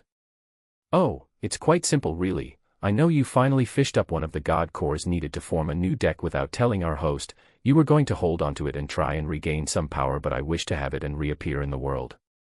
This causes Miquella to pause in shock as I feel myself get slightly angry before sighing in front of Rebecca. Just gonna say it, Miquella, you're not the best of bros. I can sense Miquella sputtering in rage and agitation at his side hustle being revealed. ARGH fine, but I can't give you your own deck. I can sense that the effects of Rune of Destined Death made it so your current form isn't strong enough to hold a full core. In my mind I can see the pair of demigods facing each other and Miquella revealing a orb of roiling light in front of him towards Runny. She reaches towards the orb and places her palm in front of it. The orb takes on two distinct hues, one is a rippling effect over a white background and the other is a black background with a purple comet speeding rapidly. From the god core, it's giving me some minor information. It seems you can share the core in two forms. One seems to be involved with your mother while the other is with Radon. At hearing his, Radon appears in the scene and looks at the pair of siblings, his form towering over the pair, but across the pair from Radon the siblings, see an outline of a woman with a tall pointy hat. The Carrion siblings have looks of sadness at her appearance, but Runny is the first to speak. Is she fully aware of the world around us, or is she still in her mental cocoon? She says with sadness. Miquella responds with little tact. I've tried to pull her out of the soul maelstrom multiple times, but each time she rebuffed me. Just now she even rebuffing the god core by not appearing fully but in this spirit form. Everyone's attention is on her form, but like a ghost she says wisp-like, only when my love returns, before turning around and fading into wisps of light. Well, it seems she's decided for you. Does make me question why Marika or Radagon aren't here in spirit form. My comment causes the demigods to think about that as well, but Miquella with a face of annoyance simply says one thing. They're at the center of the maelstrom where it's the most turbulent. Maliketh is with them there. No idea why or for what reason there, but I can tell it would cost too much to just pull them straight out, but if I was able to use a god core like with Renala to fish them out, it should pull them out, but it's just a theory. This new info causes the present demigods to have faces of shock that their parents and uncle, who are at the pinnacle of their past world, seem to be the most trapped. But to me it's just like in the game. Maliketh was trapped in his biggest failure and Radagon / Marika were trapped in the Erd tree. Well, it seems in the end there are only one option left. It seems we must work together like in the past, brother. Runny says this and looks at her older brother. With annoyance at the situation he nods his head. I can feel he at least prefers to be in a deck where he isn't lobotomized. Miquella hands the god core to Runny, who holds it to her brother, who touches it with her. The connection is formed, and between them the god core fades, and in between them a rune is formed. It's Rodon's great rune, but as it's revealed it appears that they're a full additional circle in addition to the rune. At the appearance of the rune I come to a realization. Oh yeah, Runny cast away her great rune as well. She probably had the great rune of magic. I invasion the Elden Ring rune and use Rodon's rune to place Runny's. Using that I overlay it to the great rune and find where it's meant to be. Its location is the same as Godric's rune and is a full circle to connect the interceptions of the great rune. Examining Godric's I realize the great rune of magnetism's actually the interception points with a faded connection between them. The great rune of magic is meant to be where the faded line is. I missed it since it's essentially an overlap, like how Rodon's and Rykard are the same location overlapping. The rune of magic and mass appear over one of the pockets of my trench coat and Runny goes searching for the card with Miquella. To be honest, it doesn't take long until the trio reappear and present a full deck with a single card flip to be revealed. Judgment Dragon Light, Dragon/Effect, ATK, 3000/Def, 2600. At its appearance I recognize the archetype being the Lightsworn. I shrug before manifesting the deck for Rebecca, but when I do so the spiritual strain is actually daunting as it comes to my attention that each of the Lightsworn cards are spiritual cards, meaning I need to make like 23 spirit cards. Once the deck is in my hand it catches Rebecca's attention, but before I hand it to her, I look through the cards and extract 3 of them for her. Hey, if that's the deck you're gonna give me, why are you taking some out? She says in a mini tantrum. I look at her with a face of annoyance, but I sigh before responding with as much patience as a single mother while fanning the 3 cards in her view. Weiss, Lightsworn Archfiend, Minerva, the Exalted Lightsworn, Michael, the Arch-Lightsworn. Well, some of the cards in this new deck aren't standard. Each type of the cards are color-coded as either black or white, so they're distinct, but I have to show you a tuner to show you. The next few minutes are just me teaching the Intercontinental Champion on how to duel like a relatively modern duelist, just without hand traps. After the explanation her eyes are sparkling in the sheer power of the cards in her hand, but since she has a deck with like 23 spiritual cards and I know she's actually very isolated, I make a decision for her. Well, that's all of the stuff about how the Lightsworn deck works, so there are only one thing left to do. She looks up from looking at her new deck and tilts her head in confusion. What do you mean? Before she can react further, I simply poke her on the forehead and say, boop. The poke itself is filled with spiritual magic, and since I did it before, I do it again and unlock her spiritual sight so she can now interact with her new cards. The process makes her eyes roll in her head at the influx of energy, but she doesn't fall over. That should preoccupy her mind for a small while, so while that happens I'll just drop Scar and Mufasa in a bin somewhere and leave a crystal map card for her. I do this silently. I take one of my own crystal map cards on the floor for Rebecca before picking up the pair. It's easy to carry both of them since the reducing their mass is possible with the Elden Ring. Once at a dumpster I pocket their crystal map cards and realize they had 4 on the pair of them. It seems I won't need to do any more leg work for the tournament, but since I have 1 left over I simply return to Rebecca and plant it next to my card before leaving. I exit the parking complex by taking out the newest deck from my trench coat. I look at the topmost card and laugh lightly at the card since it makes sense, since Runny can't make use of the God Core, so she needs a champion. Moonlit Tarnished Lord Dark, God/XYZ/Effect, ATK/Def. I feel the clasp of a gloved hand on my shoulder and look to the side and see the face of a right bastard. Well, hello chum, I feel we're about to have the best of times. I can feel it right down in my soul, I do. Patches says with his condescending smirk gracing his lips. Chapter 29, Chapter 28. The Man, the Myth, the Bastard. Turning my head to spot the bald miscreant known as Patches, I wasn't expecting his appearance, especially when Runny and Rodon's deck become available. The most unnerving thing about his appearance is that I can tell he's not just a spirit, he's semi-corporeal. It's been a while, but I would guess you don't mind that since I know you're a very patient and persistent person. He rubs his nose and smirks under his hand. You know me already chum, we'll got together like a sword and shield. I smirk in response, oh I have no doubt about that, but I just need to check something. This causes Patches' face to become confused before spreading his arms out dramatically. Ask away, I'm an open book, nary a blot on my pages. I laugh at the repeat misleader's jokes before simply saying the name of 4 locations while counting my fingers while looking at him. Nexus, Firelink Shrine, the Ringed City and Yharnam. Each name causes his eyes to flinch before he looks at me again with a more interested look. It seems you're an experienced individual like me. I could tell there was more behind your eyes than most would see, but to know of my past escapades, it just proves you're smarter than most. We just smirk like the pair of trolls we are. There's only 3 things I want from you, but they depends if you kept some souvenirs from your escapades. This causes Patches to squint his eyes and smiles at me before responding cockily. Maybe, it depends. I don't think some sharp implements would be welcome around here if that's what you're asking. I lean my head to the side. Oh, I don't need weapons. The cards alone are strong enough to have me covered in that avenue, but what I want are one of a pair of bells you might have in your sticky fingers and a spice-coated ring from your overarching adventures. This causes the face of Patches to morph into a grump expression. Why not rob me of house and home, my friend? You want some prime articles here and want to pay zilch, no dice. I smirk before speaking with a laugh. One thing that will never change about you is that at the core of your being, you're a right cheapskate. This causes him to regain his smirk. At least I don't try and cover it up, like priests and those lot. I just shrug, before looking away. What do you want for the bells and ring? At my words the greedy bastard's grin becomes ear to ear. I owe a few people some favors, and for it I feel there should be a single object you could get me which I could use to pay off the debt. Give me one of those energy things you used to pull me from that mess in your head and you can have them. This causes me to pause at the sheer audacity of the request. Patches want to trade for a god core. I start to rub the bridge of my nose and look at him. Who is it for? With a look of complete seriousness he says, Volcano Manor and Lady Tanith. When Patches gets serious it means he means it. She must have saved his skin to get this big of a debt from him, like what the Ashen One does in the Ring City. I can't promise it, but, in the future when the next one becomes available I'll consider the option.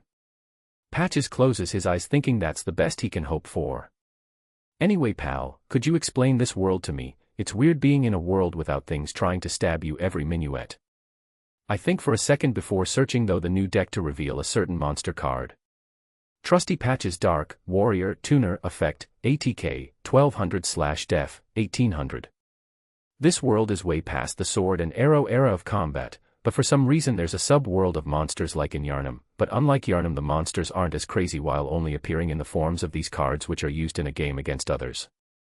Each card is different and in your case you're in the form of a monster, but with these cards can be possessed by the monsters from the sub-world. That's your current situation. He just nods along to the explanation. Look at that handsome fella. Well tell me pal, is my card good or bad in this game? I'm just curious. I read the card and tilt my head in confusion. Well, I won't say it's bad, but I know your card is at least good, but I'm not sure if it's an ace card since a lot of the text in it speaks about interacting with Tarnished Lord like it's a group. He tilts his head in confusion. You make it sound like it's not meant to be a group.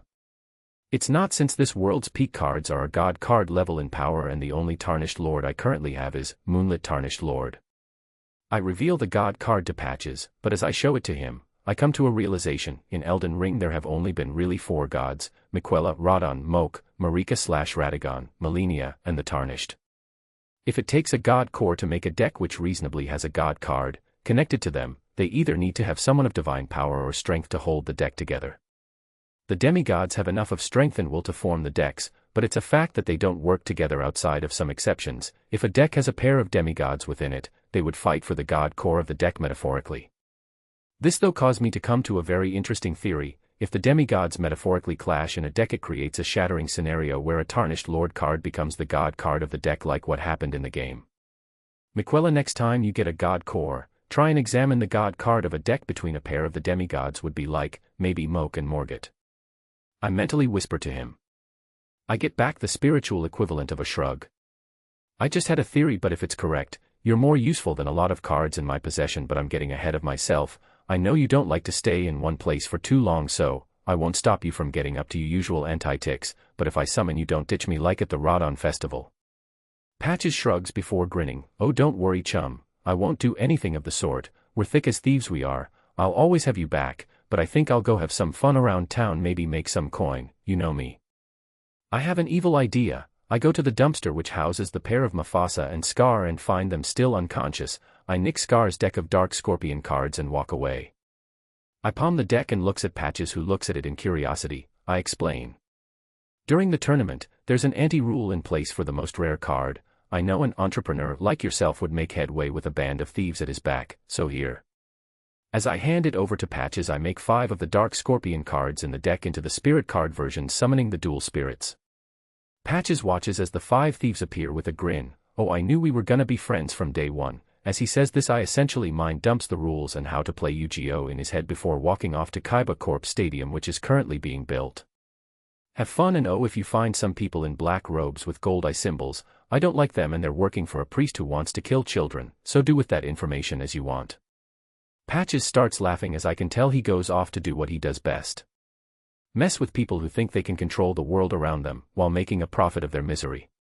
Chapter 30, Chapter 29, Meeting a Artist. My path towards the stadium building is uneventful, but it's mainly just returning towards the direction of the Kaiba Corp building, so I don't get lost. I will say I'm not bored, since while I travel to the stadium, I'm looking through the new deck and finding some interesting cards. To be honest, I was skeptical when I saw there were 2 different field cards, but the more I looked at the deck it made sense to me.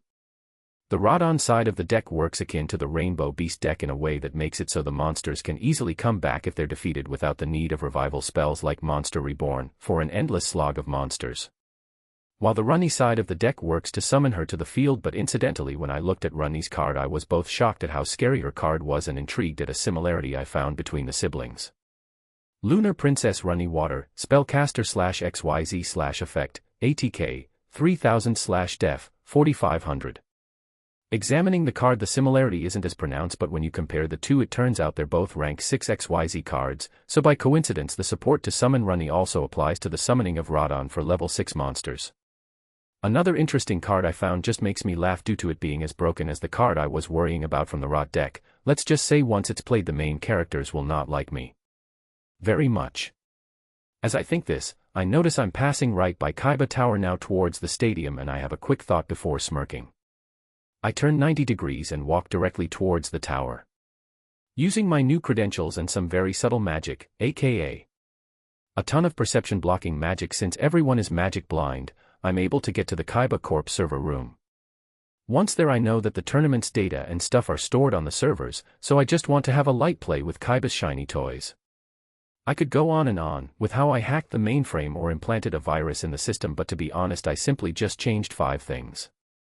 An 8 to a 16, the intended route for the blimp to make more time, using some of Kaiba's money to buy more slots for the TV presence of the duels and timing of the duels in the finals to correspond to the TV changes, and lastly one last surprise. The tournament was set up to be an 8-person final, but now with more people having viable decks due to my influence, 8 slots won't be enough, so the next bracket is 16 to double the fun. To be honest I just want to see the look on Kaiba's face when he learns about the change. I walk out of the server room with a look of pure malicious glee and start to walk out of the building, but halfway I hear the sound of a chopper coming towards the building.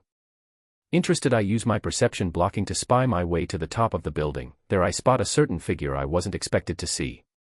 Dressed in a dark red suit with white trim is a silver-haired redesigner of duel monsters as a concept. From where I am I can feel the amount of spiritual energy within him is vast, but in a crippled state, may be due to losing the Millennium Eye. But in my opinion, and pun intended, the Millennium Eye was blinding him, so good riddance. I watch him walk into the rooftop foyer, and even though I'm in a perception blocking barrier his face locks onto mine and smirks a little. I squint my eyes but then come to a decision. I let go of the perception blocking barrier covering me. This makes me appear suddenly to everyone. The least surprised is Pegasus, who smiles in interest. The many guards of both Kaiba Corp and presumably Pegasus's guards are both shocked at my appearance and are confused about what to do. Hello everyone, please, point a gun at me if it makes you relax. You are only human. This causes the squad of trained men to take out their guns and point them at me. Pegasus, with a voice like velvet cake and a cheery tone, starts to speak. Well, now this is an interesting surprise, and oh do I love surprises.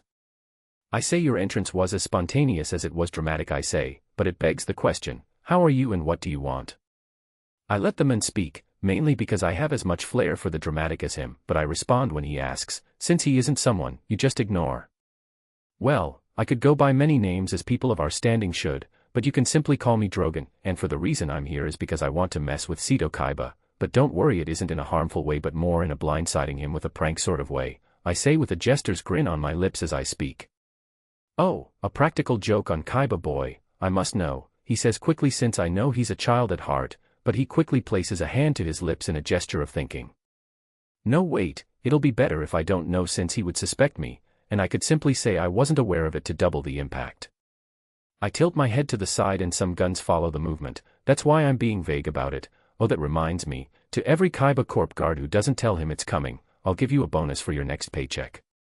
This causes around 70% of the guards here to flinch before looking at me with some confusion, but Pegasus, being the artistic genius he is, realizes something and his face takes on a glum expression. So, you're the new partner for Kaiba Corp? Well, that saves having to grill the Kaiba brothers about the notice about percentage change I got, and here I was about to find Kaiba Boy and ask him about it, but now that I'm here I'll just watch the tournament from a ringside seat so the trip isn't fully a waste. With a more regulated tone, I say. I made a deal with Miquella, Sito has no idea. This causes Pegasus to simply explode in laughter, since I can tell that will mess with Sito massively. Oh, you are a right devil at hitting Kaiba where it hurts, my new friend, but to be honest I still have a query about something. I shrug. Ask away, it's not like it doesn't hurt to ask. Pegasus starts to walk through the foyer to enter the building, but he continues to speak. Well, I'm curious what you could offer little Miquella to make him make such a deal. This causes me to mentally pause for a second before coming to a decision and start following him through the building by walking in tandem with him, all the while the guards who have by this point lowered their guns look at me nervously. I simply offered to give him a deck of cards that would be better than his brother's deck, minus the god card of course. This causes Maximilian Pegasus to frown. That was a very steep price indeed, since a deck of that quality is hard to come by. Tell me, was it hard to part with such a deck? I smirk before opening my trench coat to reveal the multiple deck pouches beneath it. Not really, when it wasn't even a deck I use. When the decks are revealed, their spiritual signature becomes revealed. Pegasus, who to be honest must have some remnant of the Millennium's eye power, should be able to at least feel the signature. Oh my, those decks remind me of some very powerful cards, but I assume you already know that. But that begs the question, if you are strong enough to hold those things back, why are you here speaking with me? It makes me giddy with curiosity just thinking of the possibilities. My smile is ear to ear. Well, yes, there is one thing I could have your help with. It's kind of like a transaction of sorts. At this, the eye of Pegasus sharpens and the joyful adult fades and the shrewd CEO makes his appearance. What would this deal entail? I let the side sew of my trench coat drop to contain the signature again. As you can assume, these decks are made using cards you haven't seen before. This is mainly due to my circumstances, but due to the same circumstances I have the ability to form cards directly from the Shadow Realm. Meaning cards that you would probably design in the future. My words cause his calm facade to crack as the implications of those words cause him to imagine the possibilities. I don't believe you, but I am open to the idea, so I would assume what you are offering me would be the information about these cards, allowing me to make them in the future. I flourish my hand and manifest a card I had Miquella search for since I saw Pegasus and came up with this plan. I palm the card and reveal it to Pegasus. With the other I manifest another item, but keep it hidden in my pocket. Toon Kingdom, spell/field. The sight of the Toon Field card, which he knows he hasn't made, makes him both happy and apprehensive. I wanted to design that, but I guess having it now isn't the worst thing, but that at least proves your side of the deal. You still haven't said what you want from me. I shrug. I would like to do the same deal as Miquella with Kaiba Corp, so 20% of industrial illusion, but I'll go down to 15% if you play along by saying all my unique cards are legal. Also make it so the information I give you would be just their names and overarching archetype details so you can design the cards yourself. My deal makes Pegasus think about it, but the more he thinks about it, the more it sounds appealing to him, since he lost the Millennium Eye, and he had to use that to peer into the Shadow Realm to get those monster details. It doesn't take long before we are able to get a pair of contracts with our names on it for the discussed deal. After signing it, Pegasus comes towards me with a smile. You have a deal, my new business partner. He turns to me and extends his arm in a handshake. Sure, also this is a freebie. I go to shake his hand, and while he makes a look of confusion, I grab his wrist and pull him towards me. With my other hand, which holds a small glowing orb I hid before in my pocket, I quickly insert it into the head of Pegasus. The pain of the implantation makes him recoil and make distance between us, and the guards around us react and aim their guns at me again, but they don't shoot yet. Pegasus staggers back in his pain and I speak. It's not the Millennium Eye, but I think you would prefer to see the world in more depth than others. Pegasus stands up straight with a look of anger before realizing his point of view is different. He quickly looks at one of his guards and says, "Mirror, now." The guard, who probably carries it so he can use it when he needs to touch his appearance up when needed, presents him with a beauty kit which Pegasus opens. In the reflection of a mirror in the kit's frame, he sees his normal immaculate appearance, but underneath his silver bangs, he can see a faint golden glow. He parts his bangs to now see his new eye, which instead of having a normal pupil is imprinted with the symbol of the Elden Ring. In his shock, he looks towards me but finds I left with my copy of the contract in the time it took for him to get over the shock of having a new eye. Today is shaping up to become more interesting than I ever expected it to be. I wonder what Drogon Boy will do next.